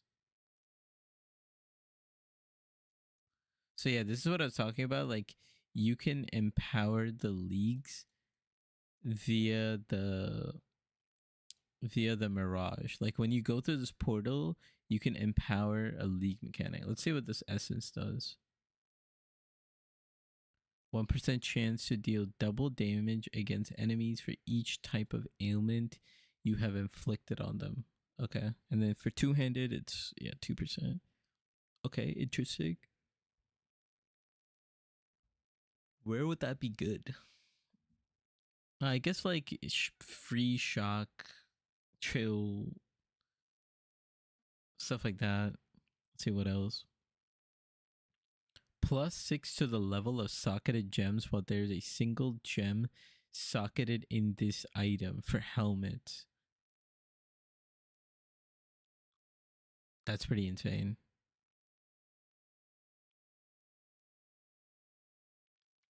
Quiver. Projectiles can chain from any number of additional targets in close range. Interesting.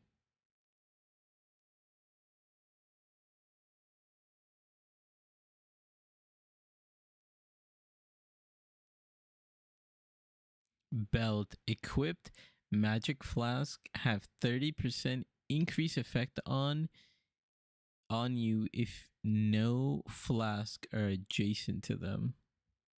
So I guess you could run 3 flasks. You would run 3 flasks and put this on a belt.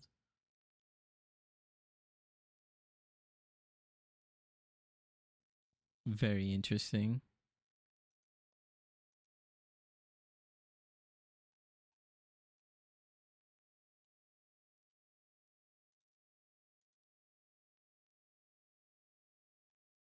No patch notes yet. Okay, what's this other one? Crystallized Rancor. I have no idea. Does that mean we're getting new harvest crafts? Harvest crafts are pretty scary because they could really affect the crafting meta. I'm not a big like crafter, but I know that like harvest crafting can go crazy. I know like the classic like alt augment or sorry remove add, but there's so many different ways to use and abuse harvest. Restore market artifacts.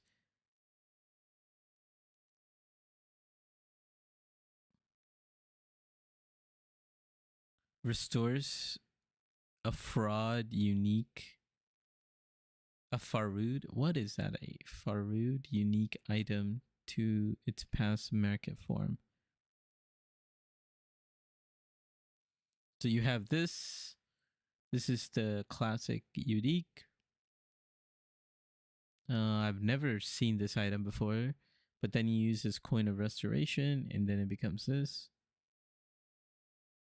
Can't use mana flask, can't use life flask. Increases and reductions to the effect of flask apply to you. Also applies to the effect of arcane. Oh wait, hold up. Increases and reductions to the effect of flask apply to you. Also affects the effect of arcane surge on you at 210% of their value. You have arcane surge during effect of any mana flask. Mana flask effects are not removed when unreserved mana is filled. Mana flask effects do not queue. Very interesting amulet. Okay, so imbue skills. Now this is very interesting. I don't really know like oh god. Okay, we went to DS Lily. Damn, DS Lily gets a free host. Or did it just randomly change?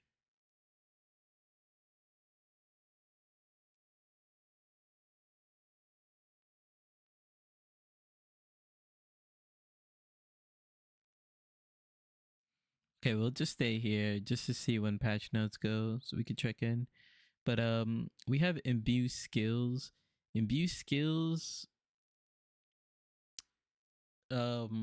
so yeah, these you get like these coins of whatever. And it's for 3 different attributes, so strength, dex, and intelligence, and it corrupts a level 20 skill gem. Now I don't know if this is actually good.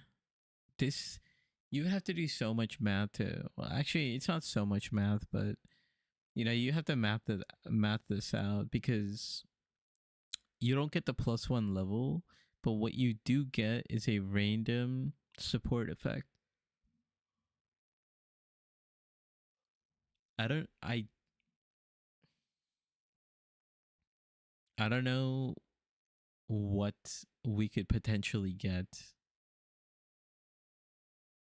for our build. Like, we would our gem is blue, so I guess like faster casting, but I don't know if faster casting is actually level 1, right? It just attaches another level 1 skill. So I don't know if a level 1 faster attack is better than just having a 21/20 gem.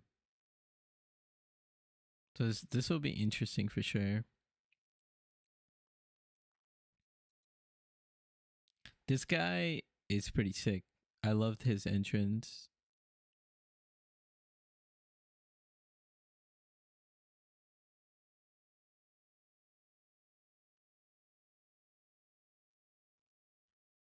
This scepter looks so trash.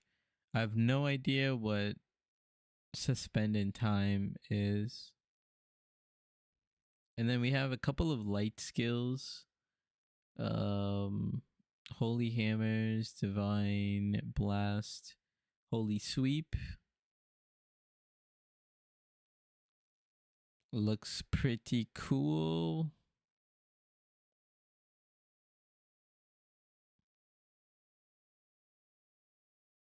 Okay, so we have, they're showing like what the new end game system map device looks like. They're showing the Fractured Atlas. So yeah, now you pretty much just have tier map. Oppressive map. Interesting. So then the map still has a name based on the attributes. Based on the attributes on the map item. Untainted Paradise. So how do we get these maps? How are we going to complete unique maps? We're just going to have to buy them. We might have to do that unique beast recipe.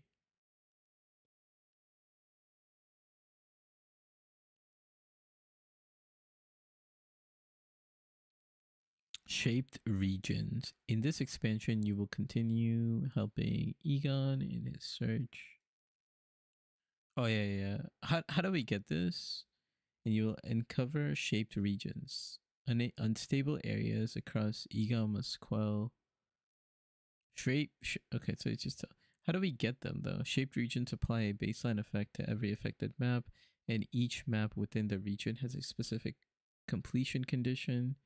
Whenever you complete a map within a shaped region, every other map in the shaped region gains an additional modifier. This makes your maps more and more intense as you progress, with the relevant mechanic getting extremely juiced. So let's see, they're showing Blight. So increase quant, pack size, additional reward. They showed it in the VOD. Let me see if I could pull up the VOD.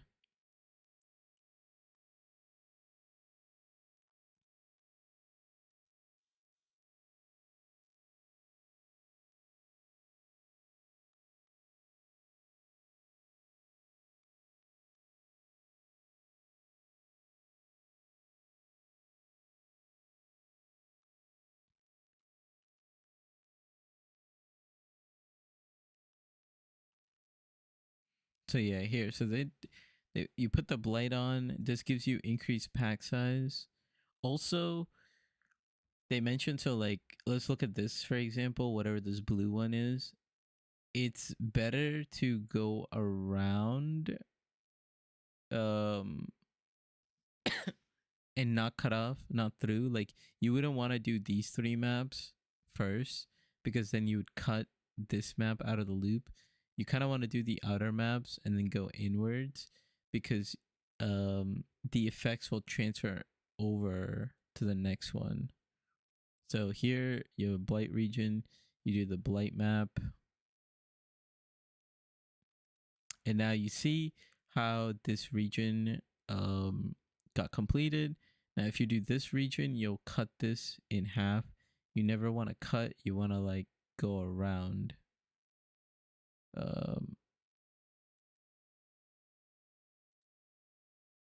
So now, after doing that one, this one got buffed. I don't know if it picks a random map it buffs, or if like the next map gets buffed, or every single one of these maps gets buffed. 53% chance for your blight to contain additional reward. That seems different from... Let's see if they have patch notes. Nope. 21% to contain an additional reward. So here it's 53 after he did the first one. So you could see it affected this one.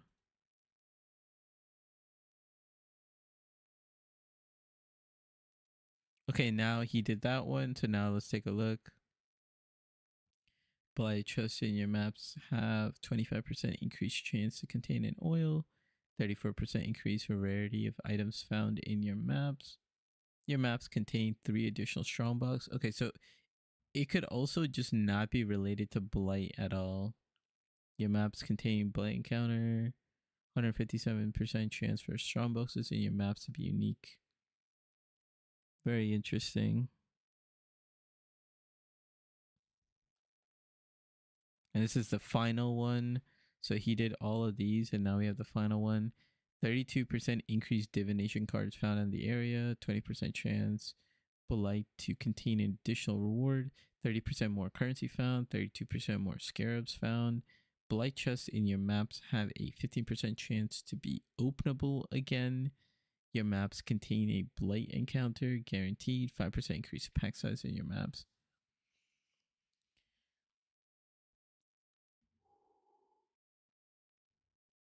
Very, very interesting stuff. I really don't know what we could do in terms of... Well, I don't even know what the Alice tree looks like. So that's going to be the tricky part as well. What's up, Clara Rose? Link to the notes. I'm waiting. I'm like refreshing. I'm doing good. I'm doing good. I'm just spam refreshing, hoping that we get something, but so far no patch notes. Let's check what Dilly. I said Dilly. Oh my god, Lily. DS Lily. Yeah, she doesn't have patch notes either.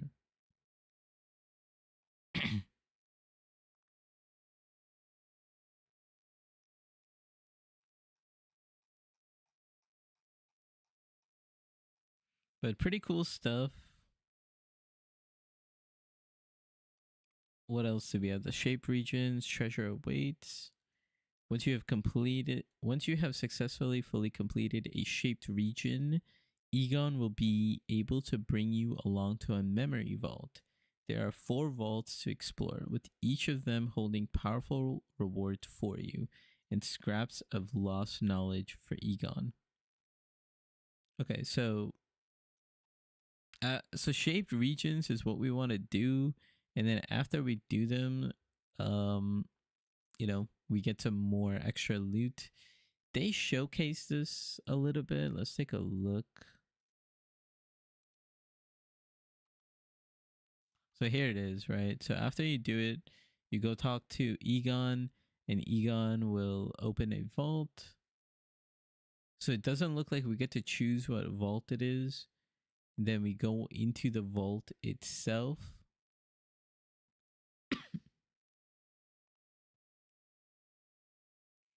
And then we have a bunch of rewards. I don't know how these rewards are calculated, picked, any of that stuff.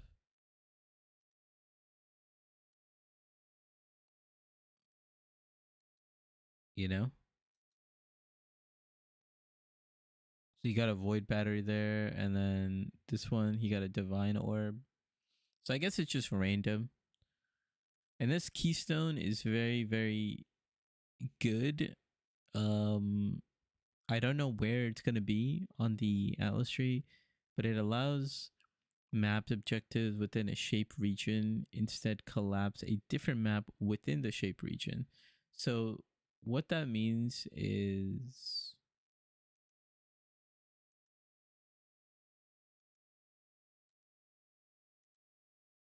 let's go over here.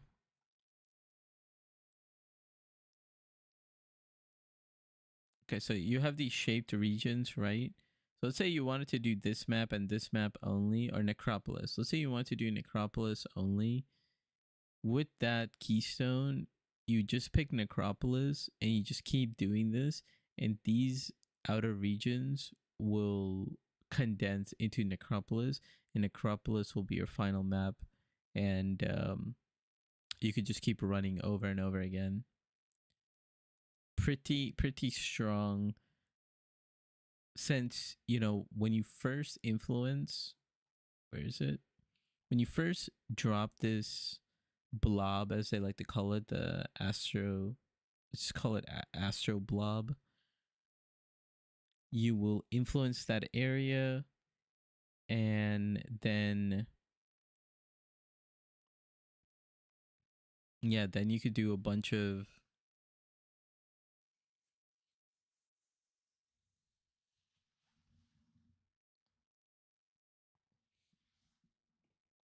the same map, right? Like you could just pick like dunes, drop it on dunes, and then just only do dunes while everything condenses. Dude, this is gonna, I don't know how bulk map selling is gonna work. Well, I guess it's gonna be really good, right? Because now, dude, map sellers is gonna be really good. It's just gonna be like waste stones, like selling a bunch of waste stones. Oh, we have it over here. That's fine. Let's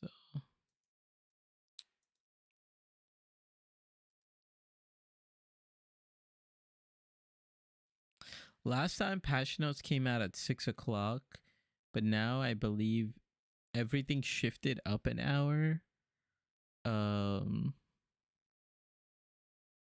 So it should be 5 o'clock. So hopefully in 5 minutes we get it. It's been like a long ass stream.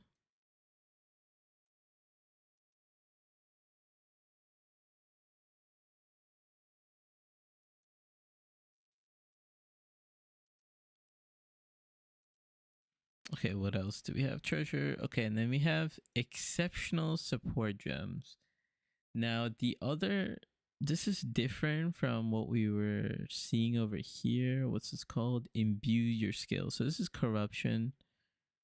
I don't know if this is going to be good compared to getting a +1, but we have these exceptional support gems. So upon defeating the endgame incarnation bosses, right? So these are the dread,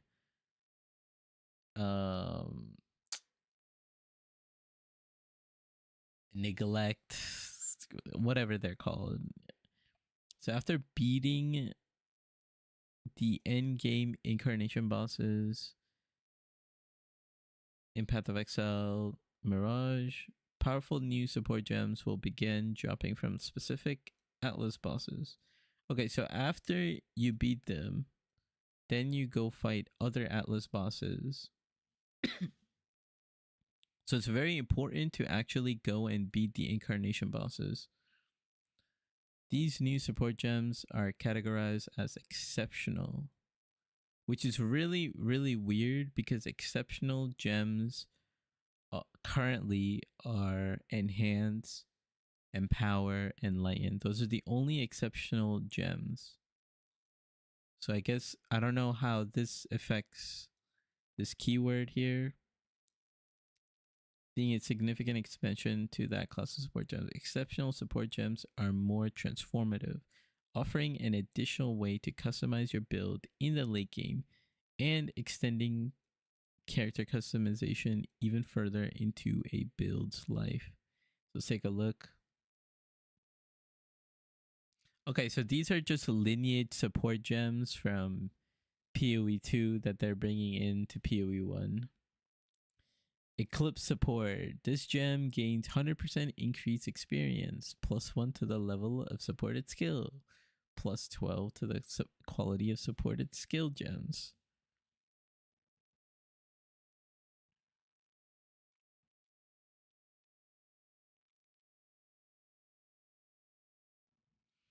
+1 to the level of supported skill gems. Wow. +12%.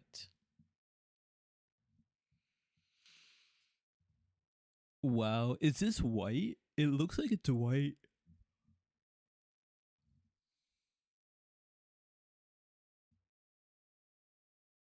Doesn't it? Doesn't it look like it's a white gem? It looks like it. Okay, let's look at this one. Blood-soaked banner support. Corrupted blood.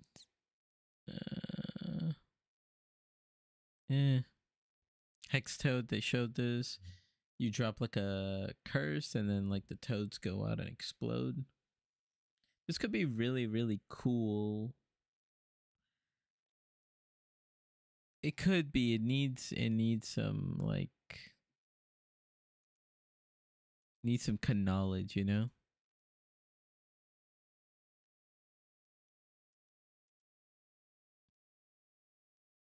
She's also looking at the same one. Okay, end game system overhaul. Alongside the major overhaul, the end game is getting some other changes. The way Voidstones work have been changed. Petal skills have been removed. Scarabs have received a balance pass and more. Tier 17 maps have received significant changes to better align with their original design.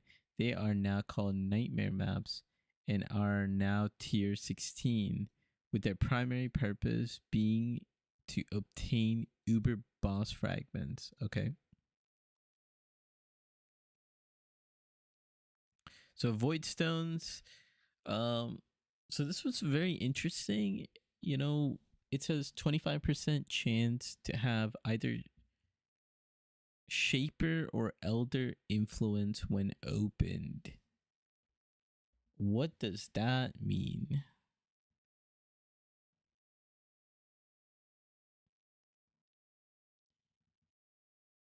In that region or in all the maps? These Voidstones are going to be interesting because let's go back to the video.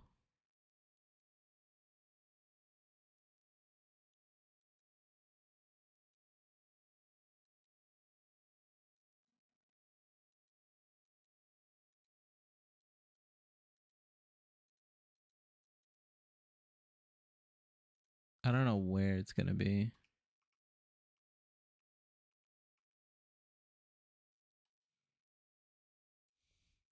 Yeah, so if you look, so there's a Elder, or I should say Uber Elder up here. So Shaper and Elder. You have Maven down here. You have the Originator Voidstone here. And then down to the left, we have Exarch and Eater Voidstone. So I guess Exarch and Eater are getting a combined Voidstone here. Then we have Maven remaining the same. Uber Elder staying the same. And now we have a new Voidstone for Originator. So if I put the Uber Elder Voidstone, it says that now it's going to be 25% chance to either have Shaper or Elder influence. Just kind of crazy.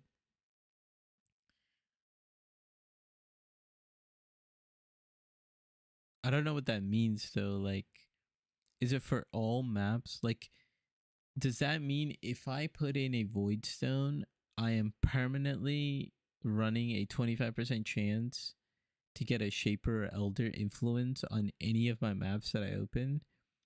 I don't know if I like that. I mean, it's just more loot, more enemies, right? But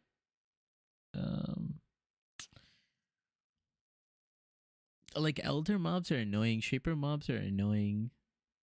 Sometimes I don't want to face those guys, you know? That's why like I'll do invitation farming, right? So you could see the invitation tree right here. You see the synthesis invitations, you see the Shaper invites. I think these are like the nightmare maps or whatever. The tier 17s, the old T17s. These are where the nightmare maps will be. Then you see Shaper. Then you see Elder. I think these are Maven invites. I'm pretty sure. And then right here, it's also the Maven invites. I don't know. We're gonna have to see with the Void Stones. Okay, so we saw the Scarab. The Scarab gives you a Giga Rogue Exile. This thing is super, super hard. I don't know how good the Scarab's gonna be. I don't know how good this is gonna be. I don't know what the loot is gonna look like. So here's the nightmare map. So now I'm assuming if you do the nightmare map here, you're gonna, oh yeah, that's definitely what it is. If you do any of these nightmare maps, so if you do this nightmare map, you're gonna get Uber Shaper fragments and you're gonna get Uber Cortex fragments. If you do this one, you're gonna get Uber Cortex fragments, or you're gonna get Uber Elder, Uber Elder fragments, because there's no Uber. the wording is so confusing now. You know, like I think that's how it's gonna play out. Wherever these nightmare maps are connecting to, that's the Uber fragments you're gonna get. And I think for this one, this is gonna be Uber Elder. Confusing. Patch notes. It's 5 o'clock. All right, yeah. There's the patch notes. Okay, let's get to it.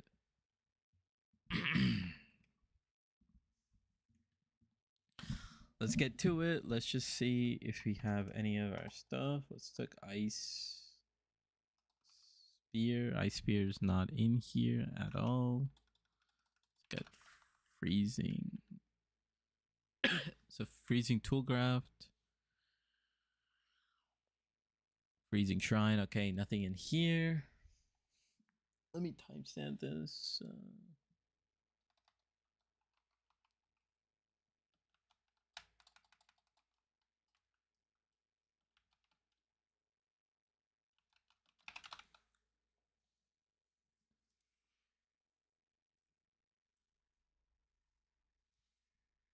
Okay.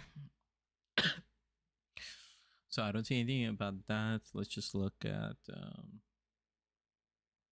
let's just do like a quick scan. Let's go from the top. I'm not gonna go through every single thing. I'm just gonna look at a few things, and that's gonna be it. Okay.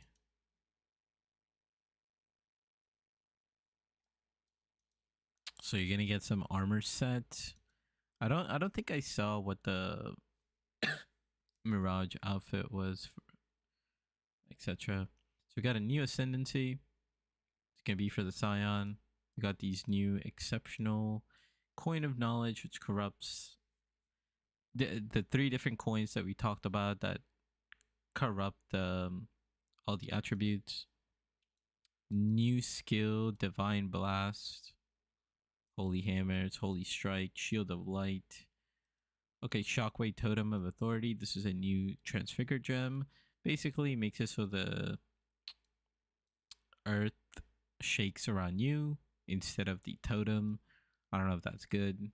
I think if you're playing totems, you don't want it to be around you. Static Strike, Dash, Project. Charge, Dash, or Projection. Channel to project an illusion.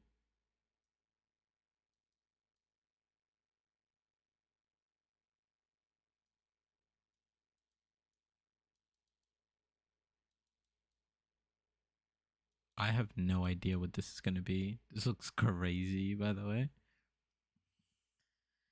Kinetic fusillade of detonation. Okay.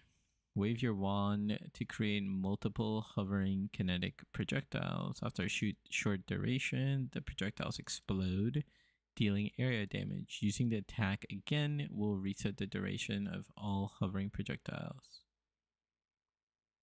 Orb of Storm of Squalls. This looks very interesting. Shock Nova, Storm Burst, Siphoning Trap. Okay, wait, hold up. Throws a trap that applies debuff beams to a number of nearby enemies for a duration. The beams chill enemies, deal cold damage over time. Very interesting. Excommunicate? What? Causes them to gain a % of physical damage as extra fire and lightning. Excommunicate enemies on melee hit. Supports minion skills. Causes your minions to have increased critical strike chance and crit multi too. For each of your own recent critical strikes. Interesting.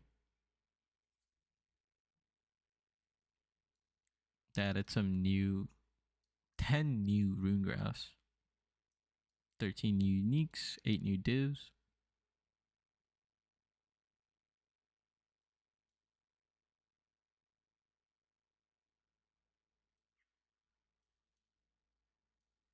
Okay, we'll have to see what this new currency stash tab looks like. End game changes.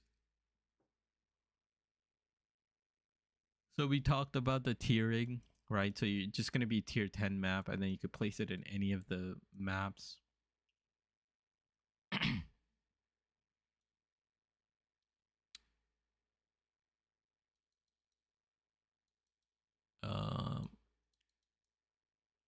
So you also, the exploration has changed. You start at the middle of the atlas now, and with each corner you go to the void stone. So it's gonna be like when we were doing Cyrus again. You start in the middle, go to the side. Pretty cool, pretty cool. All content accessed using the map device is now physically present on the atlas, allowing you to see everything in the end game. Dude, you know what's crazy? This atlas change is what PoE 2 actually needs. But what they did is they took the PoE 2 idea and they put it in our PoE 1 atlas tree, which is good. I think it's good. It's just we're gonna have to experience it to really understand if it's good or not, if it's better or not. In theory, it's better. Completing the content added. How do you get these, by the way? Let me just control F. Astro.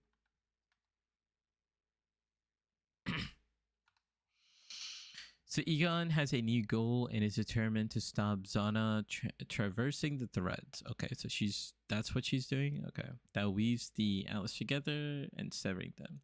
He has made use of a new mysterious discovery, arcane astrolabs. But by using them to trace our movements, they cause dangerous side effects. Okay. We don't know how to get them though. Using astrolabs creates the shape regions. So we talked about this. It creates the shape regions. Completing the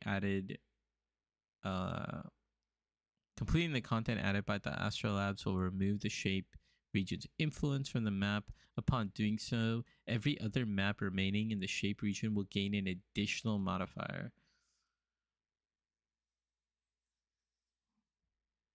We'll have to see how this works with that keystone, because if every single one of those maps gets a modifier, you probably don't want to use that keystone, because then you're forced to do then you're kind of forced to do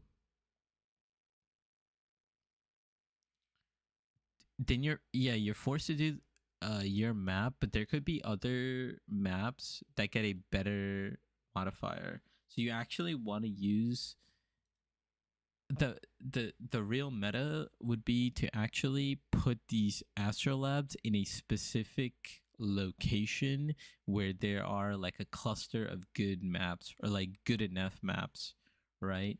Like let's say, you know, like back in the day when you used to have like, oh, I guess we could look at last league's example where you had like Tropical Island and Strand. I think it was right next to each other. Those are really good for Delhi, right? So you would want to drop like Astrolabs for Delirium there. We actually didn't hear too much about Delirium, which is kind of interesting.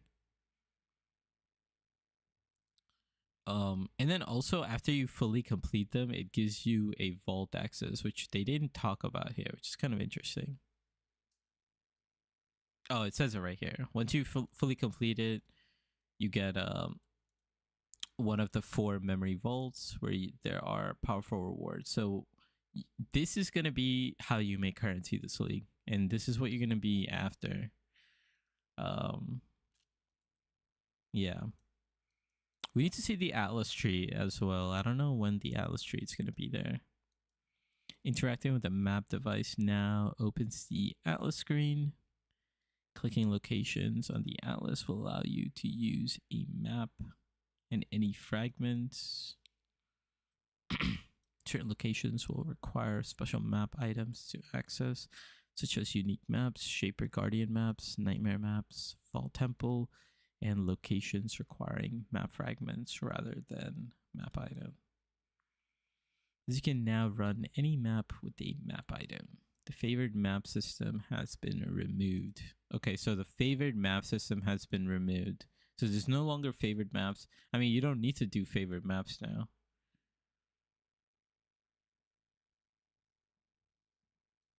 Because everything is just map tiers. So I wonder how you farm like 8 modded maps now then. We'll have to figure that out. Memory skills have been removed. Okay. Oh, okay. Let's see if they talk about all the void stones. So several effects. Okay, so petal stuff, I don't really care. Decayed void stone is now obtained from killing both the Shaper and the Elder. It can still be obtained from defeating Uber Elder. So wow, this is a actual massive change. So if you wanted to get a void stone, you just have to kill Shaper and Elder. This is very, very easy to do. So people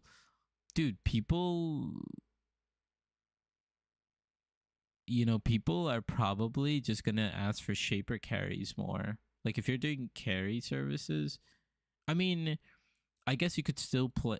I should say you should still pay premium to get Uber Elder, because then you could just do it in like one go. But a lot of people can do Elder. Like Elder, if your build can't do Elder, GG. That's like a big rip. You can now receive a Void Stone from killing both Searing Exarch and Eater instead of one from each. So does that mean? So I don't know what this means. This says killing both. This says killing both. So I'm assuming you have to take out both of them and then you get a Void Stone. So it's the same case here. But now you only get one Void Stone. So now it's like a 1 stone run. This, you could also make it a 2 stone run, but this is like very hard to do. You have to farm a lot of maps to get a Shaper map and Elder map.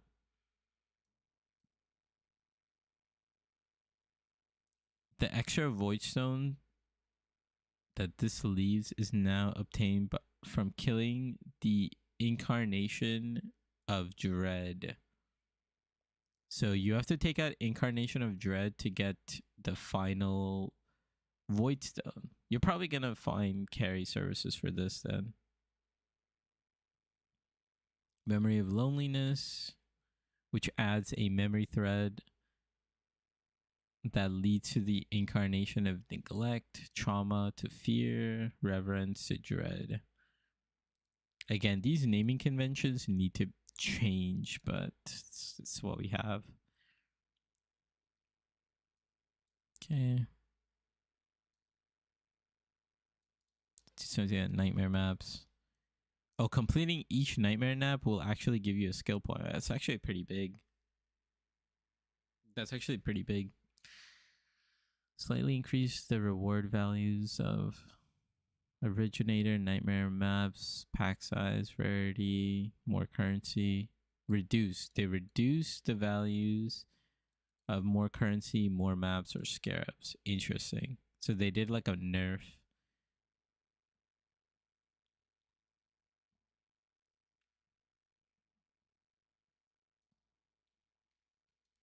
These maps are still going to be one of the best to run. Well, I guess layout wise, they're not going to be that great. Originator influence. How do we get originator influence? Because I think the farming strategy for maps is going to be trying to get these maps, and then you could like place them wherever you want. I don't know how that's going to work. Or maybe you actually are looking to get this. You're just trying to get. You're trying to get this. I don't know. After obtaining the void stones from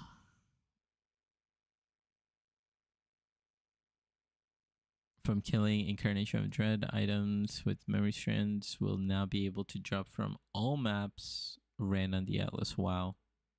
More memory strand affected items will still come from the originator maps to retain them being the best source. Okay, makes sense. More base tier, which they talked about. Yeah.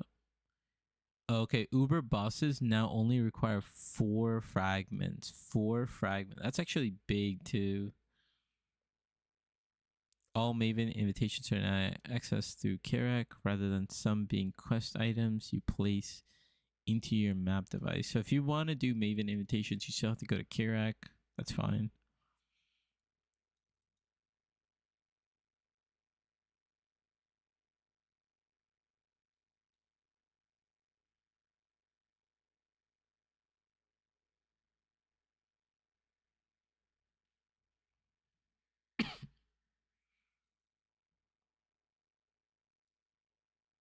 Okay.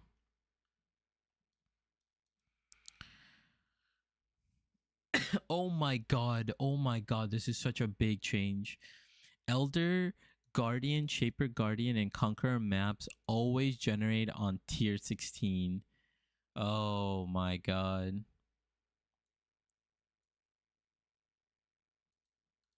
So Shaper Guardians always did this, but now that Elder and Conqueror maps, this is really good because the problem what I had last league was I would do like Conqueror maps. These are my favorite to do, but the problem with them is they could be like tier 14, right? I don't really care about Elder maps being tier 14 because most of the time when you were doing Elder or Shaper Guardians, you're just getting the invitations, farming the fragments, and then you're getting out. But Conqueror maps, you wanted to do them on a higher tier because you're also getting Conqueror orbs. And then the other thing was you wanted to do all of these map rotations really fast, and therefore you would use Heist. But Heist would only be good on Shaper Guardian maps because they were always tier 16. And the Heist people, they only want item level 83. So now that everything is tier 16, we could do Heist on all our strats. So it's a very big buff to the strategy that I personally like to do a lot to make a lot of money. And then also Bless Orbs are now able to re-roll the specific Conqueror inhabiting the maps. Or like Elder, etc. This change does not affect pre-existing Conqueror. Okay, so the ones that are out there, it doesn't work on them. Only other new ones. Yeah, bro, there's just so much.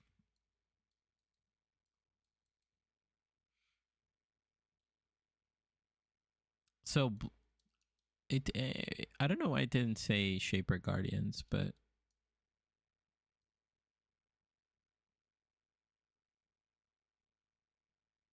I don't know why it didn't say Shaper Guardians or Bless Orbs. I hope they increase the drop rate of Bless Orbs. It's gonna be kind of rough out there. Correct no longer offers Atlas missions. This is kind of big. I don't think we need him anymore. So whatever Atlas strategy you have, you could probably change. I don't know what we can do early. Like I don't even know what the Atlas tree is gonna look like for progression anymore. Defeating the map bosses no longer has a chance to grant Kirak missions. As a result, the planner, tactician. Okay, so they just straight up removed all the Kirak missions. Perfect. Scouting reports are gone. Let's just see what else. I'm just gonna skip ahead a little bit because so Maven chisels are still gonna be there. Dude, these Maven chisels are gonna be insane because you already have a bunch of bonuses. You're already getting 25% chisel on all maps now, and now you can additionally chisel them further.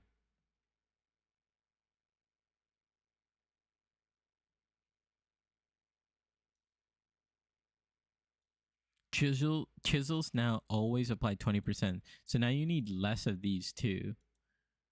That's pretty crazy. Yo, what's up, Louise? How you doing, man? We're just going over some of the patch notes. So far, I didn't see anything for our build, so looking pretty good.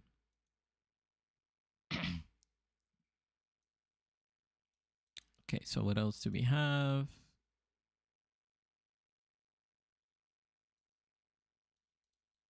Eldritch Altars influenced by seeing XR can now grant Orbit Scouring. Eldritch Altars influenced by Eater can no longer grant. Okay, so they removed Scours from the Eater and they moved it to Exarch. That's kind of big, actually. Like for like early game, like Scours are pretty nice to get. Because I think Exarch also gives you Vol Orbs, if I'm not mistaken.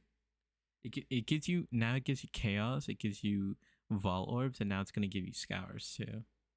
It does inflate the mod pool, but it's fine. It's gonna be good.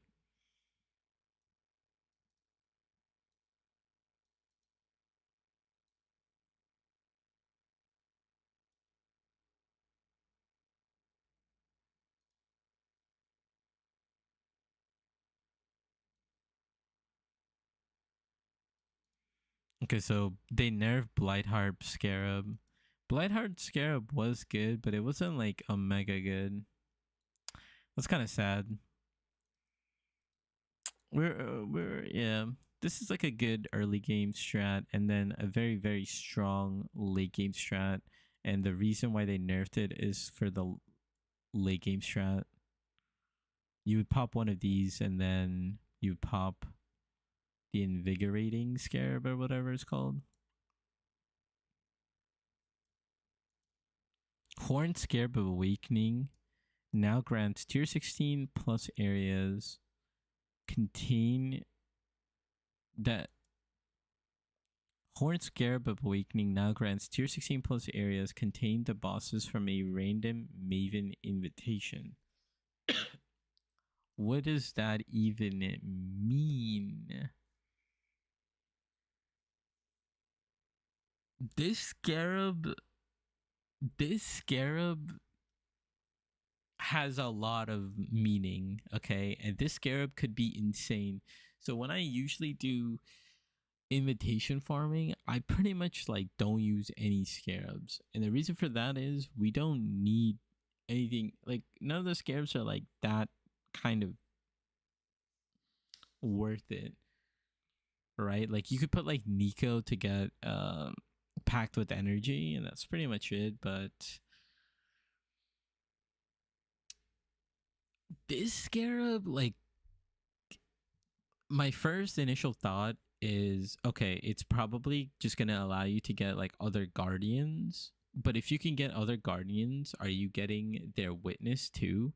And if that is possible, then you can speed up your Maven invitations by a ton. Like you would have to do one less like invite. The other thing is random Maven invitation. Could this bring Shaper, Elder, Cyrus, Incarnation of Dread, Cortex into your map? Because that would be insane.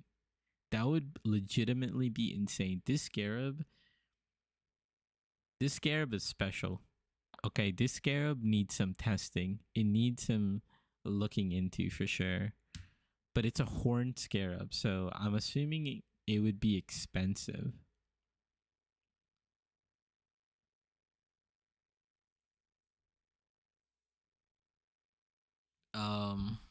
Abyss Scarabs, Betrayal Scarabs, Expedition, Ritual, Delirium. There's just so much. Influencing, Interference no longer grants chance for maps to... Okay, this is something I look at. Influencing Scarab of Conversion has been renamed to Influencing Scarab of Interference. It no longer grants a chance for maps to drop as Shaper Guardian, Elder Guardian, Conqueror, or Unique Synthesis maps. Now instead spawns a Conqueror, Elder, or Shaper to accompany the map boss. This additional boss is guaranteed to drop a Shaper Guardian. Oh my god. Oh my god. Bro, invitation farming is going to be absolutely insane. Invitation farming is going to be absolutely insane this league.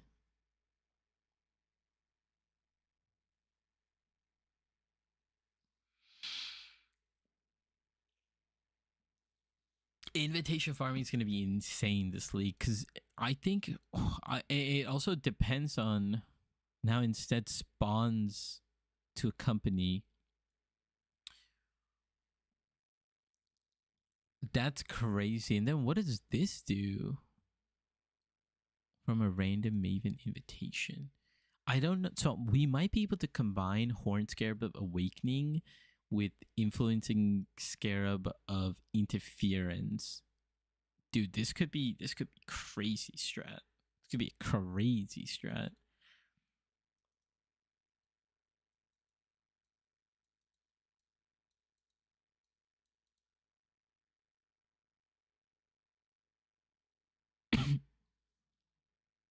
Bisection. Scarab of Bisection has been split into two separate scarabs. Scarab of Sinistral, of course, and then let me guess, Dextral, or Dextral, yeah. Okay, so we're using PoE 2 terms. Wait a minute. Bisection, which it increases the effect of the prefixes, and the suffixes have no effect. Interesting. So before, Scarab Bisection was previously used to basically straight up nullify a prefix or a suffix on a map, but now it does do that. It nullifies one or the other, but what it does, it increases the effect of the one that's on it. So this could get really, really messy if you aren't paying attention. Like your crit multi could just like maps are probably gonna have like 1,000 crit multi, which is like insane. Okay, some of these Scarab. What do we have for heist, bro? Following maps have been added back. Oh, Fungal Hollow. I haven't seen that map in a while. Bog. Relic Chamber, Cold River. Wharf. Cage, Spider Courthouse. Graveyard. Gardens. Reef. Haunted Mansion. Dry Sea. Foundry. I hate all of these maps, but they have a special place. Guess see what we're losing. We're losing Waste Pool. That sucks. We're losing Waste Pool and Toxic Sewer. Are you serious? Why would you do that? What are we getting in return?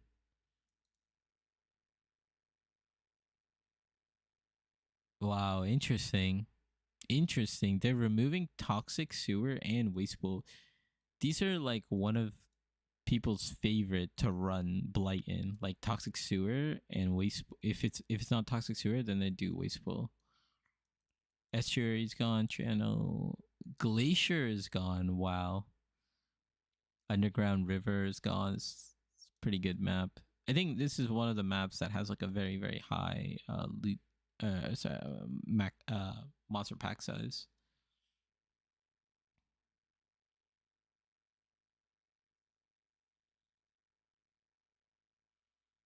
Following map modifiers can no longer roll. So this is for T17 and 16.5 maps. Petrification status. Players deal no damage. Action speed. Mark for death. Remove on hit. Impale. Awakener's Desolation. I was fine with this. Throw fewer traps. Minions. Players take hits from their totem instead of Summer's Life. Yeah, so this is really good because this mod sucked. This mod didn't matter to us actually.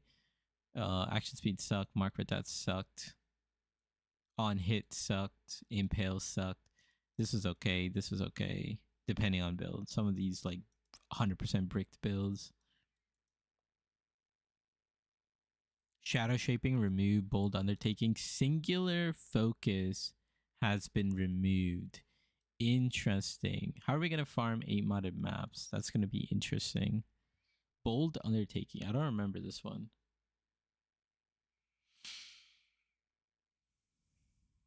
Shaped Region. Okay, this gives you 5. Random Crop. I don't really care. Treasure. 25% Expedition.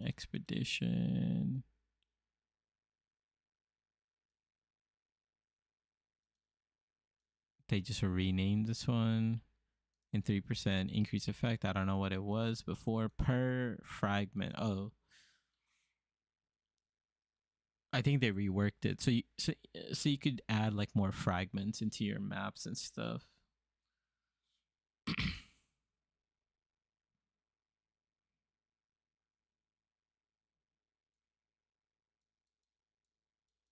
Beast, Vault side areas,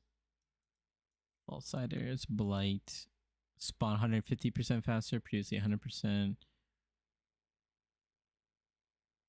No longer spawns 50% more non-unique monsters. This is really bad. So Blight, oh dude, Blight is nerfed, bro. Dude, Mark was like, hey, that doesn't mean Blight is nerfed, etc., etc. But Blight's kind of nerfed. I don't know.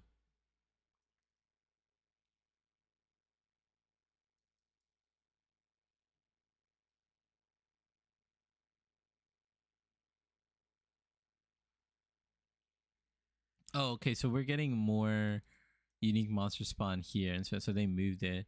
They removed item quantity drops, which kind of sucks. But then maybe the Astro Labs will make it worth it.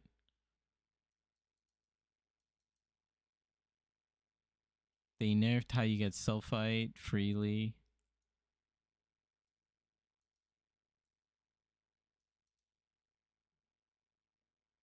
Oh wow. Okay, secret stash. Some smuggler's cash. 30%. So this is something I'm interested in. 30% instead of previous 12. Small 10% previously 4. So this is like almost 60%.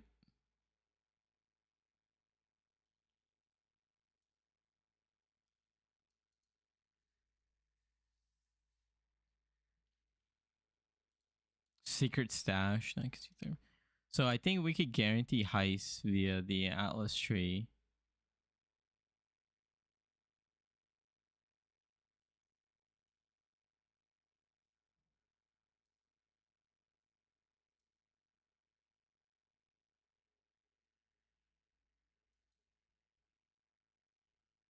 %10 increased number of rares. Okay. Magic monsters. Okay. These were like the Atlas nodes for progression.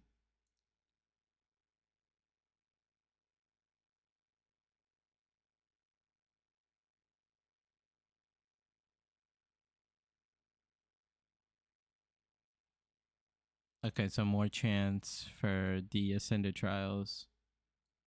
Okay. Red Beast.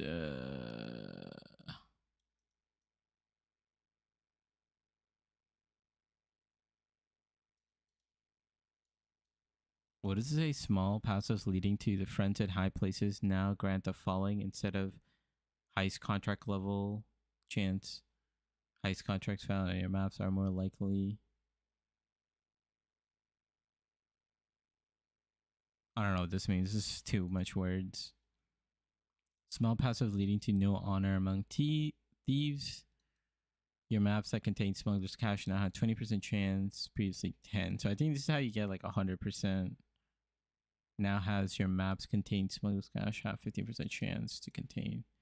Wow, this is pretty insane. Okay, back up. 30%. Okay.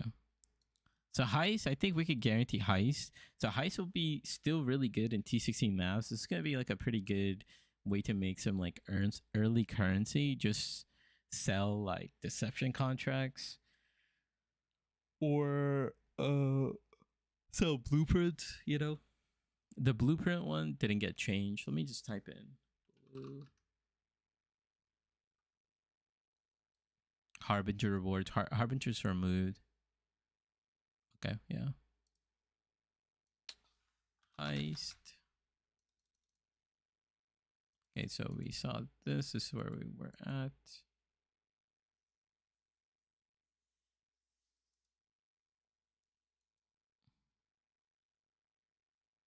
Bunch of bug fixes, that's fine.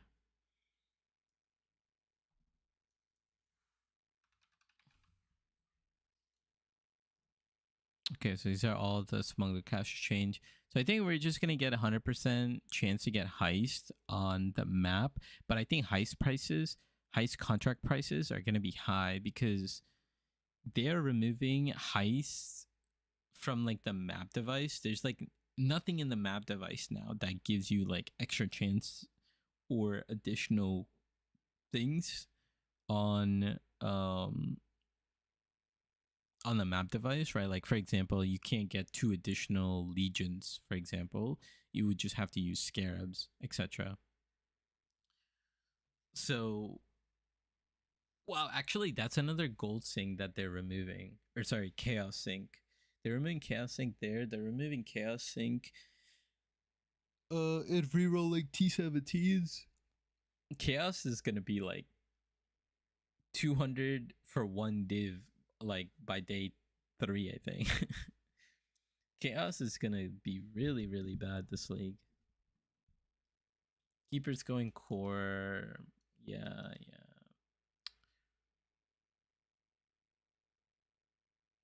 Okay.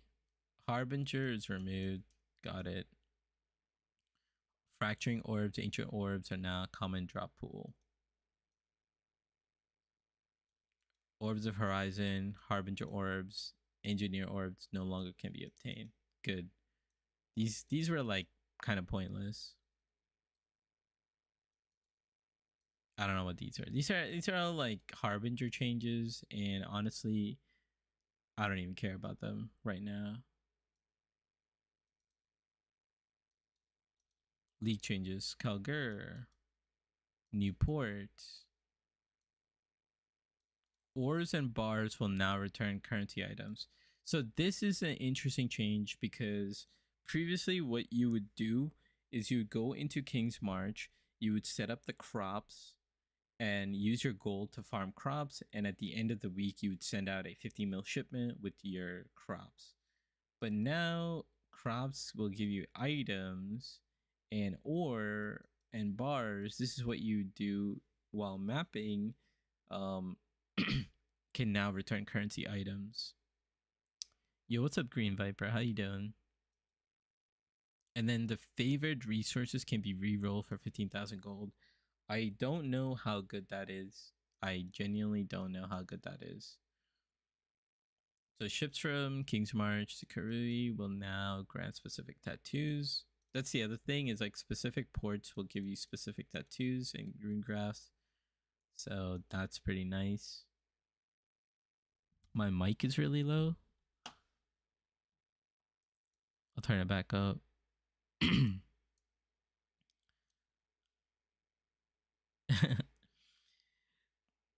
Adjusting volume settings is always difficult. Someone earlier was like, your mic volume is too high, but your desktop audio or like live stream audio was low, which was like when we were watching the reveal. But I hope that sounds better. Turn up the gain, not the volume. Okay. Let's try that.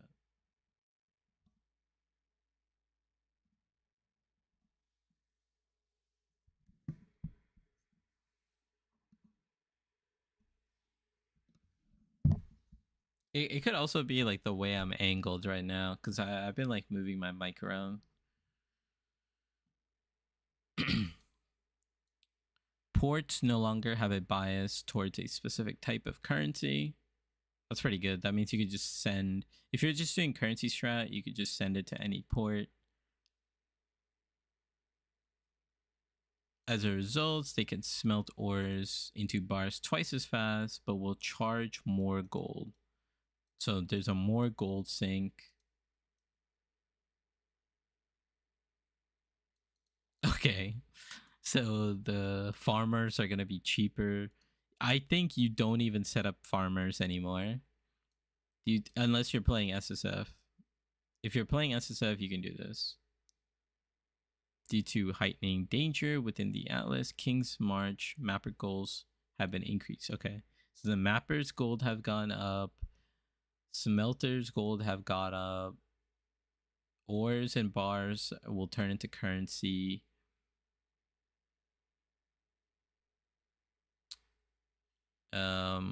No more cluster jewels. It's actually kind of big. Makes sense though. Beast crafting recipe for stack of Orb of Horizon. Now instead grabs Orb of Unmaking. 5. Wait, what?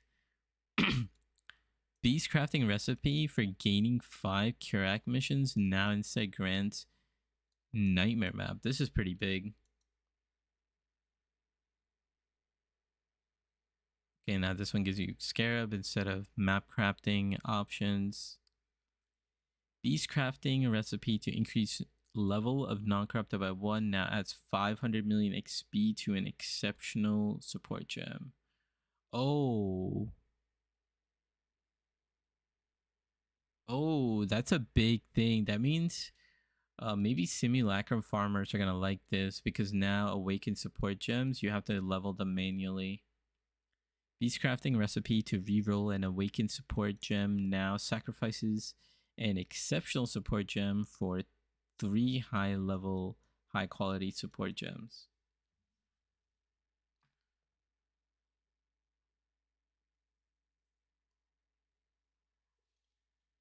Okay, so awakened gems are going to be more expensive this league.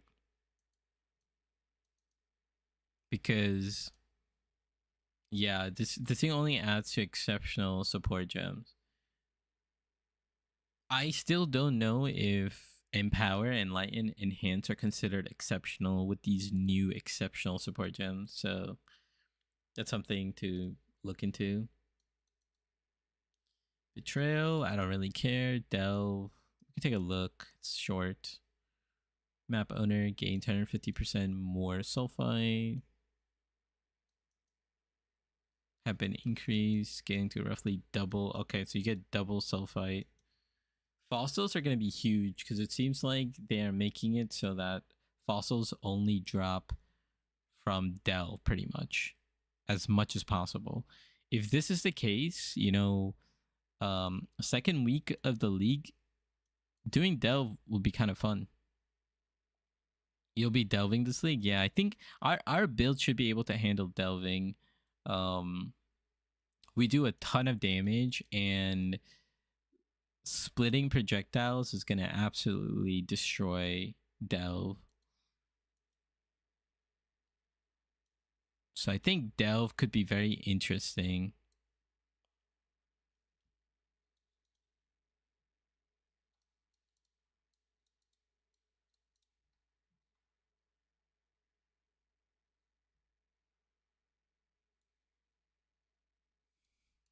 Okay, so Templar starts with Holy Strike, and the starting support is now Hollow Support.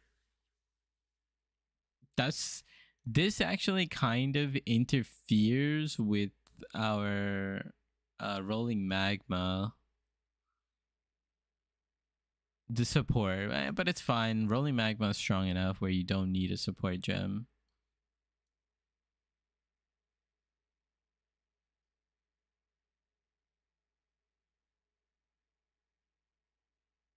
Okay, our totem placement speed is being increased, which is pretty big for our build. Like this is a pretty big change. We could spawn our totems much faster, more damage basically. Channeling spells such as blade will now channel towards enemies further away when using totems. Okay. More totem buffs, but we don't use any channeling skills. I know lightning tendril totems are actually pretty good.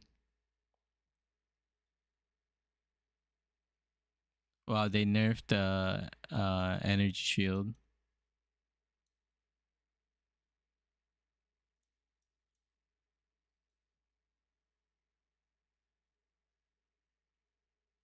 All sources of reduced reflected damage taken have been replaced with the percent of damage cannot be reflected. Okay.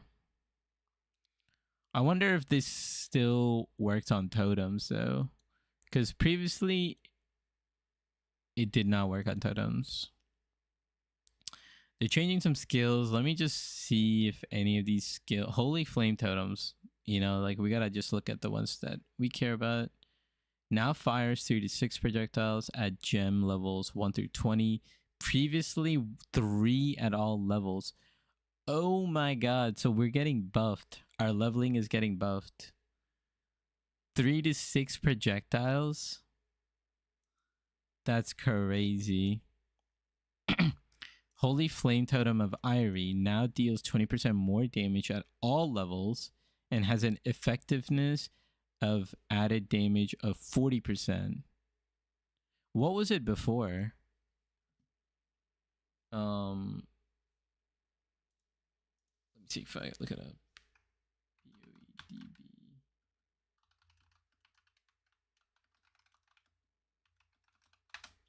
PoE of Irie. Let's pull this up.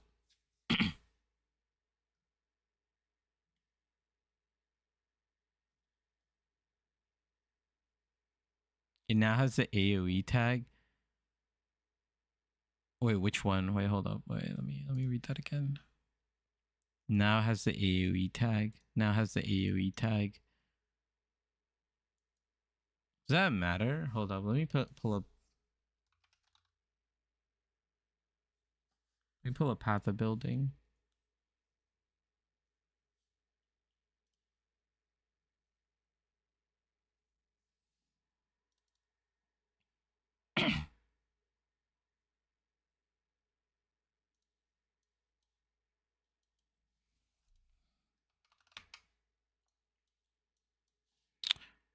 Oh.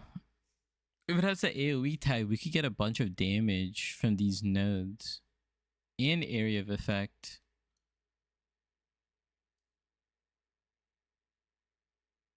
Oh, and you get area of effect from here. Oh, there's an AoE cluster here too. Oh, that's pretty big. I know they're also doing some Templar changes over here. Wait, hold up. Actually, I want to find that.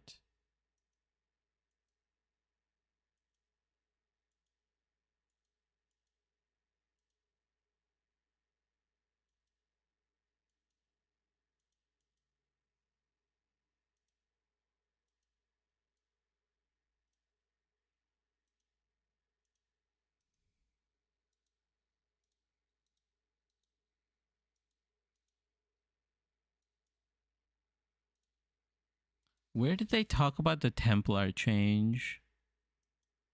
You guys know?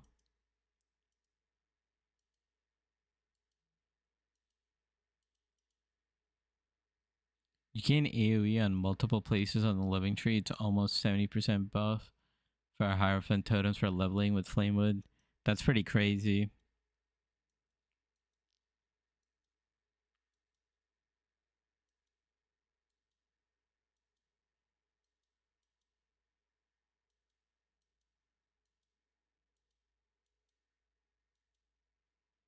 Oh, here.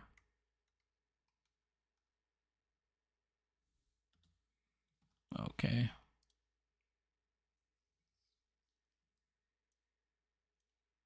Oh, right here. So they changed some stuff here. I just wanna do a quick comparison. Okay, so the staff, we still have the staff block here. It's gonna look weird, but oh, they added a new wheel over here, and he's taking it. This looks like accuracy, right? This looks like accuracy. I don't know what that is. That's definitely not that.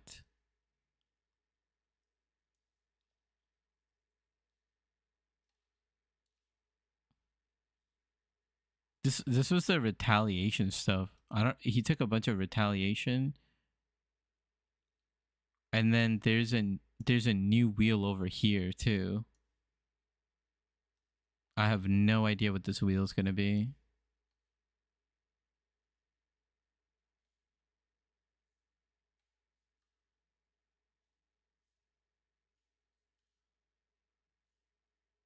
I'm tweaking over here for a second.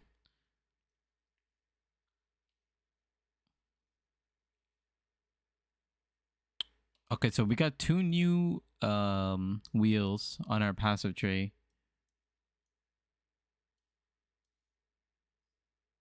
And then this guy's, he's taking retaliation.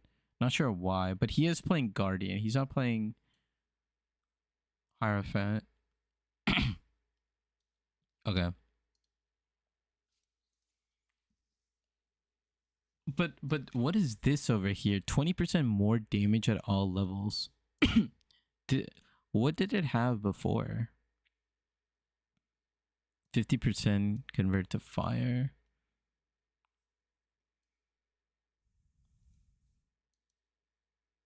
35%, so that's getting increased.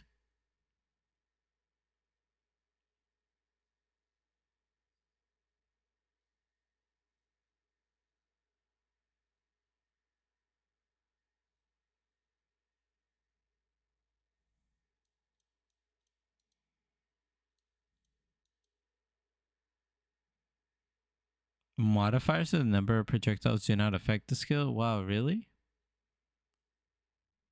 Why not?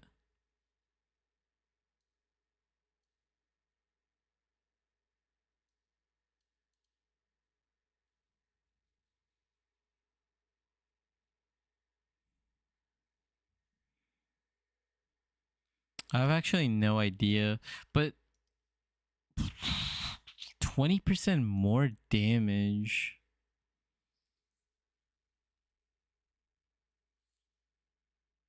%20 more damage. It's kind of crazy. This is a ton of projectiles, by the way.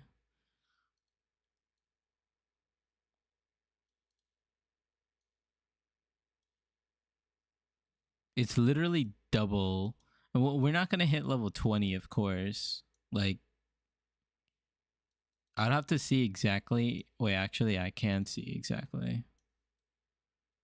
Because I POB'd every single thing for my build.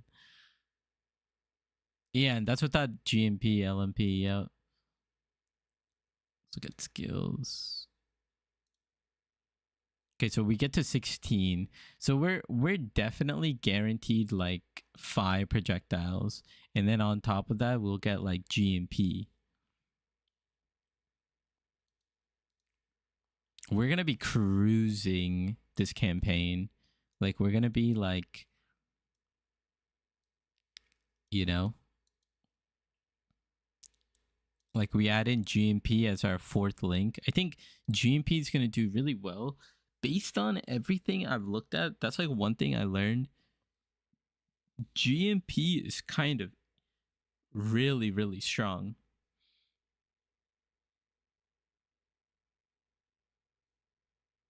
Especially with Flamewood support. It gives like a ton of single target damage. So Orb of Storms can now be supported by Spell Echo. That's actually kind of crazy. So I don't know if Holy Flame Totem of Irie is worth it. The only reason I'm talking about this is because now when you do your lab, you can actually convert your Holy Flame Totem into Holy Flame Totem of Irie. But based on, and it's also giving you 20% more damage at all levels, and it's your effectiveness of added damage is 40%, so it's like a 5% increase. But the only thing it says here is modifiers to number of projectiles do not apply to the skill.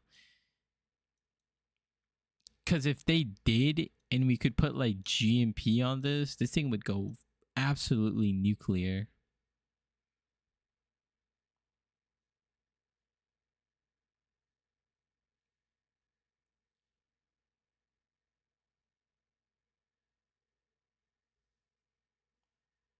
Flamewood combustion, yeah, that sounds about right. Yeah, you could, that combo, Holy Flame Totem, Flamewood combustion, LMP. Most likely, you're not going to be able to use LMP for a long time because getting a 4 link is most likely you're getting a 4 link around like maybe Act 4 or maybe Act 5. There is a 5 link there. I know they were talking in the interview that I think they're going to continue the trend of a 5 link dropping in the acts, but we're going to have to look at that.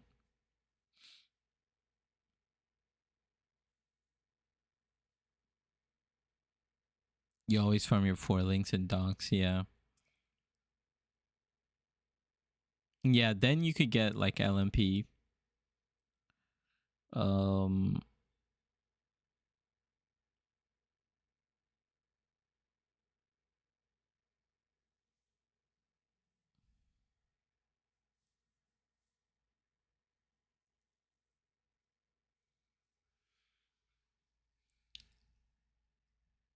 Oh, that's kind of crazy.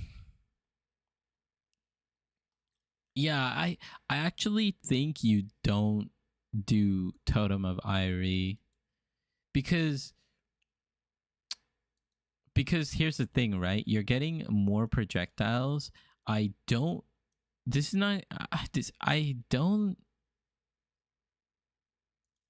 let me just look at this again. Fires 3 projectiles. Oh my god, it's actually gonna scale with Flamewood. We're gonna be doing so much damage and it's not even funny in the campaign. Like, we might be able to just go all the way to like yellow maps before like changing our build. Like, Holy Flame Totems might be like a legit build.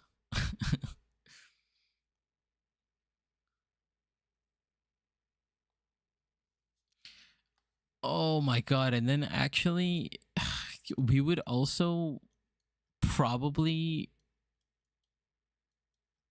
actually want to come down here to increase our totem life, because if we're getting 5 projectiles from Holy Flame Totem and then we're slapping on GMP, our Flamewood totems are absolutely gonna like destroy every single thing in the campaign, and in white maps and yellow maps for that. And then with trade, you could like buy like decent wands.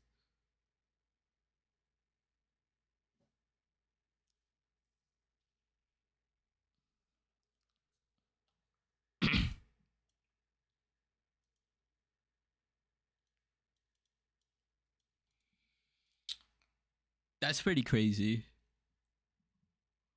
That is pretty crazy. Okay, let's see. Let's look at some other skills.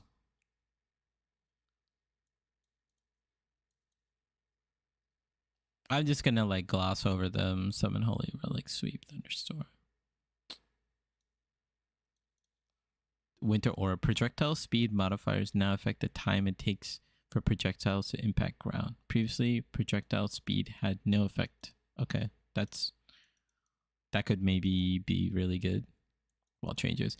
And then there's no other Ice Spear, Freezing Pulse changes, but Holy Flame Totems is definitely the way to go, and you don't even have to transfigure it. You know what you could do is you could probably buy a copy of Ice Spear and get Ice Spear splitting right away. We legitimately don't even have to use Freezing Pulse anymore with the lab changes. There's like a lot. There's a lot of goodies in this one. In this upcoming season. Let's look at support changes.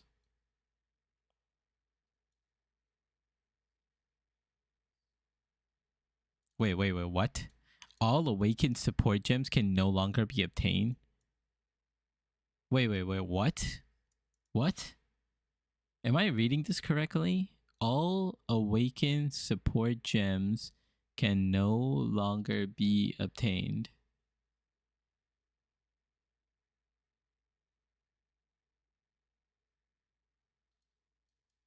Am I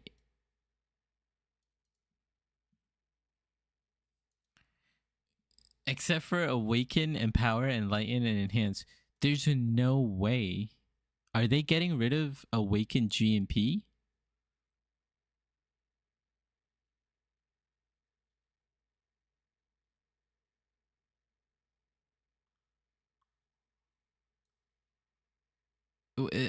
This nerfs every single build in the game, by the way.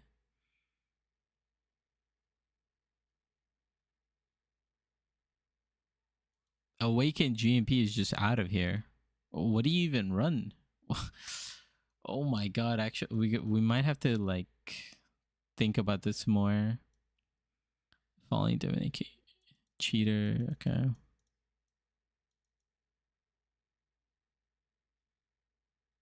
Yeah, support gem for its awakened version has been removed. GG. They're removing support gems. Gemcraft come to exchange support gems for a random exceptional support gem. What the hell? You could just randomly get Empower, Enlighten, Enhance. That's kind of big.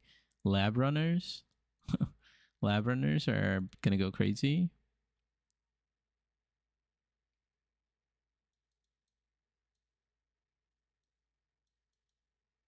What the hell are greater version of supports no longer work alongside with their non-greater versions?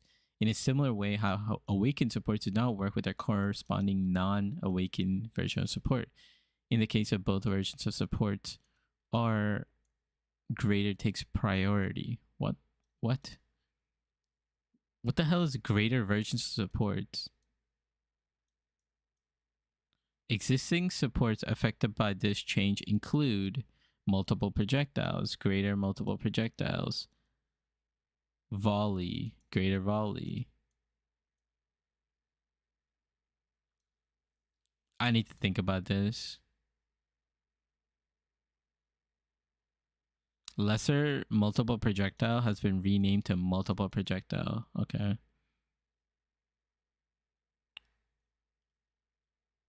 Did you do the same with volley? Auto exertion. I need to like understand this better, but if they are removing awakened support gems, that's pretty insane. Like awakened fork, awakened GMP.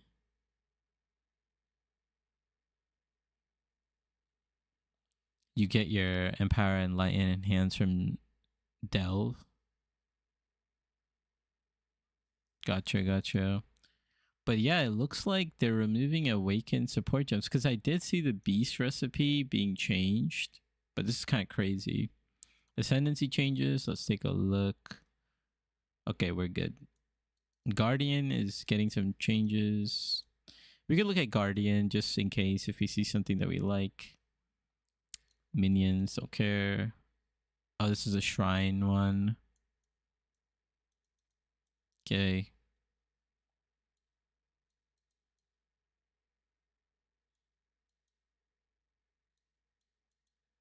Okay. It's whatever.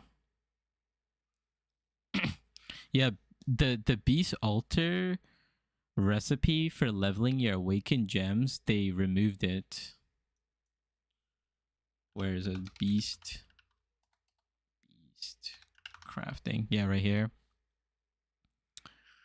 Beast crafting recipe to increase the level of a non-corrupted awakened gem by 1 now adds 500 million experience to an exceptional support gem. Not awakened, exceptional support gem. Recipe to reroll an awakened gem now sacrifices an exceptional support gem for 3 high-level, high-quality support gems. GG.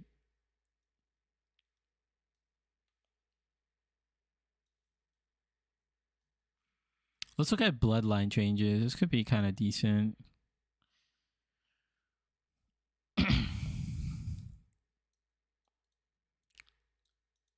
Has been renamed to Cryogenesis and now grants if intelligence is your single highest attribute, all damage is treated as added lightning. If Dex is your single highest, all damage is treated as added cold. What does this mean? Wait, hold up. Like, can we go from Ice Spear to just Lightning Ice Spear? Like,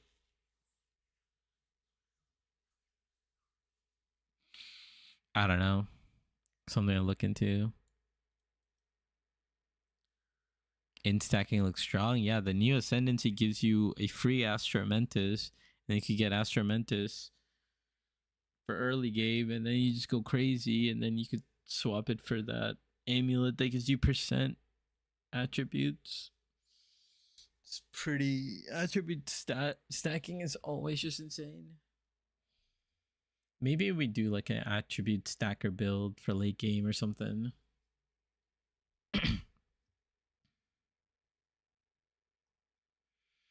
Delirious, Farul got nerfed, 50% less life, deals slightly more damage, more attack speed, but life is lowered. Convert 67%. Pretty big. Added chaos. Oh, what the hell? Now grants 50% less damage taken from damage over time? That's pretty insane. 50% less damage taken over time? That's kind of insane. Boon of the Sun. Faster. 30% faster. Why are they going so hard on the ward? 70% increase ward. Okay.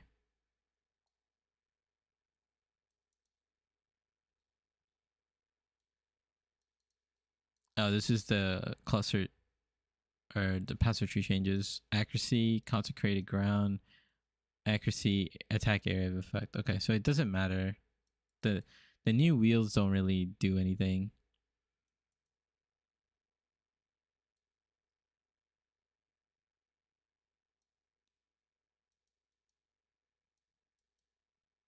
Okay, this could be big.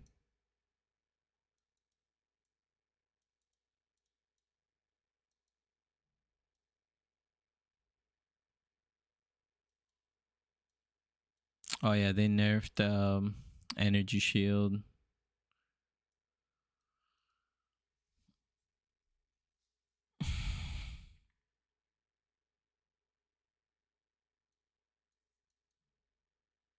Okay. Unique item changes. Let's see if we see any of our uniques. Lion Eyes, Pledge, Replica, Shaper's Touch. +2 accuracy per 2 intelligence. Previously +4. Okay, so they nerfed accuracy stacking a little bit.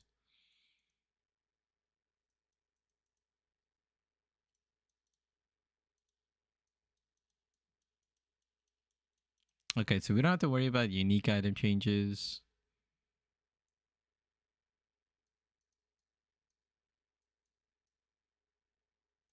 Okay, so they are addressing item loot on the ground.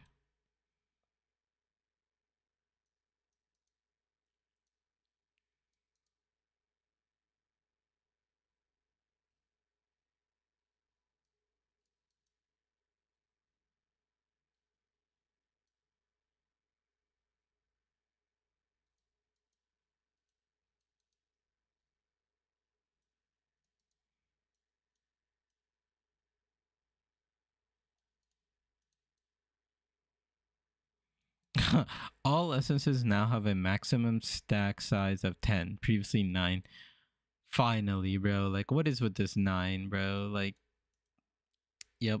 Getting 10 is so much better. So much better. All unique maps now have a fee of around 2,000 gold when purchasing from a merchant tab. This is good change because I think some of the unique maps costed like 6k or more. Like, it was kind of insane.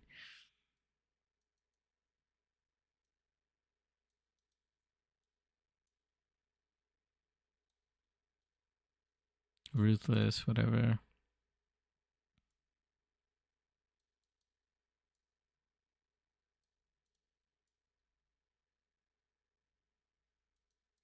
So we could get elemental proliv from Nessa.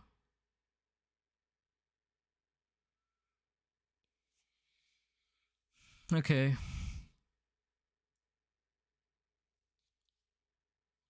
We saw this. Create favorites. Stash.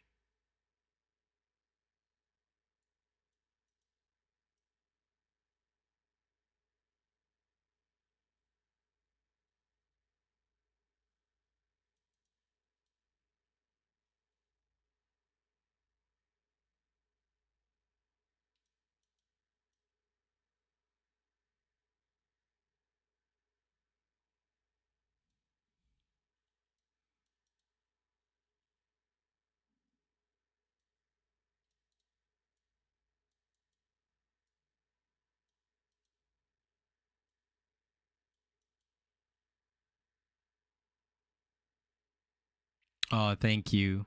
Aiding an archivist quest no longer shows on the quest tracker when not in Act 10. This is when you were talking to Davina and she showed you that tome, like use the tome, go here, etc. And then even when you left, it was telling you to go back to Davina. It's like, I don't want to know the Sanctum notification. What else do we have? Exploring King's March. King's March prospecting quest no longer show on the quest tracker in towns outside of Karui Shores. Okay, thank you.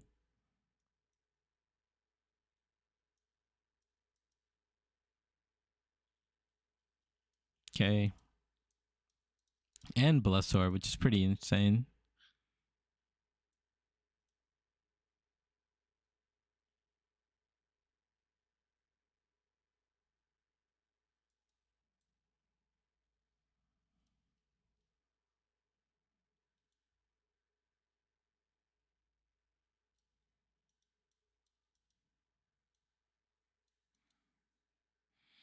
Okay.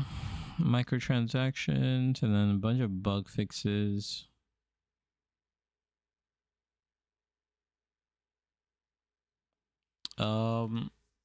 Yeah, so I mean, dread fight. I don't see anything.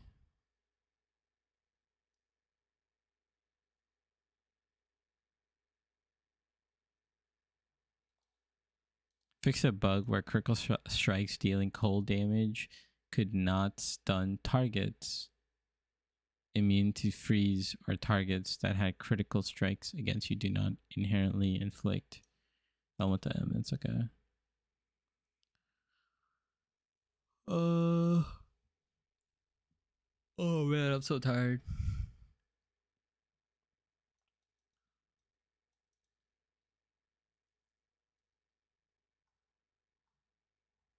Okay.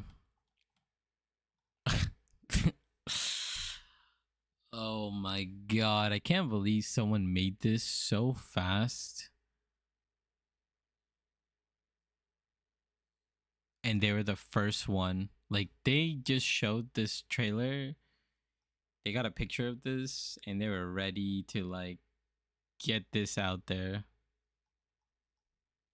It's crazy. Rue is a supporter pack. That's,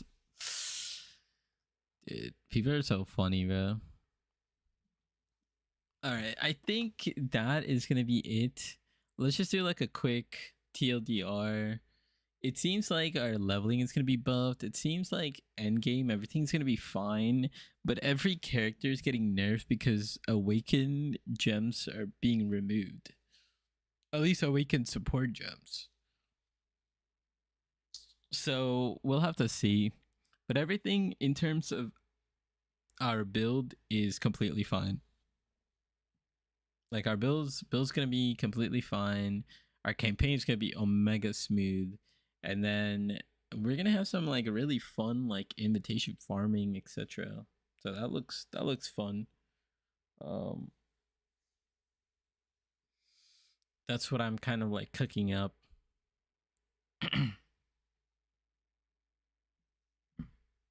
Is there anything else? There's actually a lot to take in, so we'll see. We'll see like what we got. I think for the next live stream, I think I am just gonna do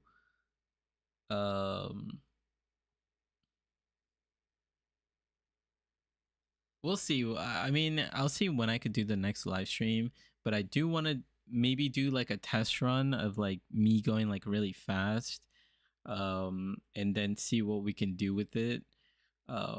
I do want to do a couple live streams where I am doing like a SSF test run, and then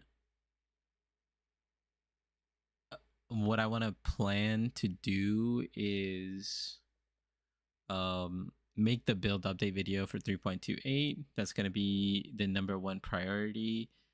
I had like a couple of other video ideas I can't think of right now. I might do like a this is my plan for the league, like in terms of like currency, etc. The Astrolabs look pretty good, but the Atlas tree is changing, so I'll have to keep an eye on that. It's not going to be like a concrete plan, but just something to kind of put together. Yeah. #1 thing is get the build video out there. That's going to be #1 priority. So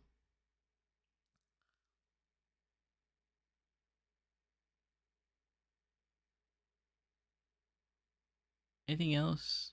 Currency exchange, yeah. Yeah, there's probably more stuff. I'll like look into it, and we'll talk on like the next live stream or like the next video. Yeah, it should be fun. Like, so far everything looks fun. All right, guys, it's been a long stream. I'll see you guys later. The Mirage League looks pretty good, so I'm excited for it. I hope you guys are too. Take care. Have a good one. Peace, peace, peace.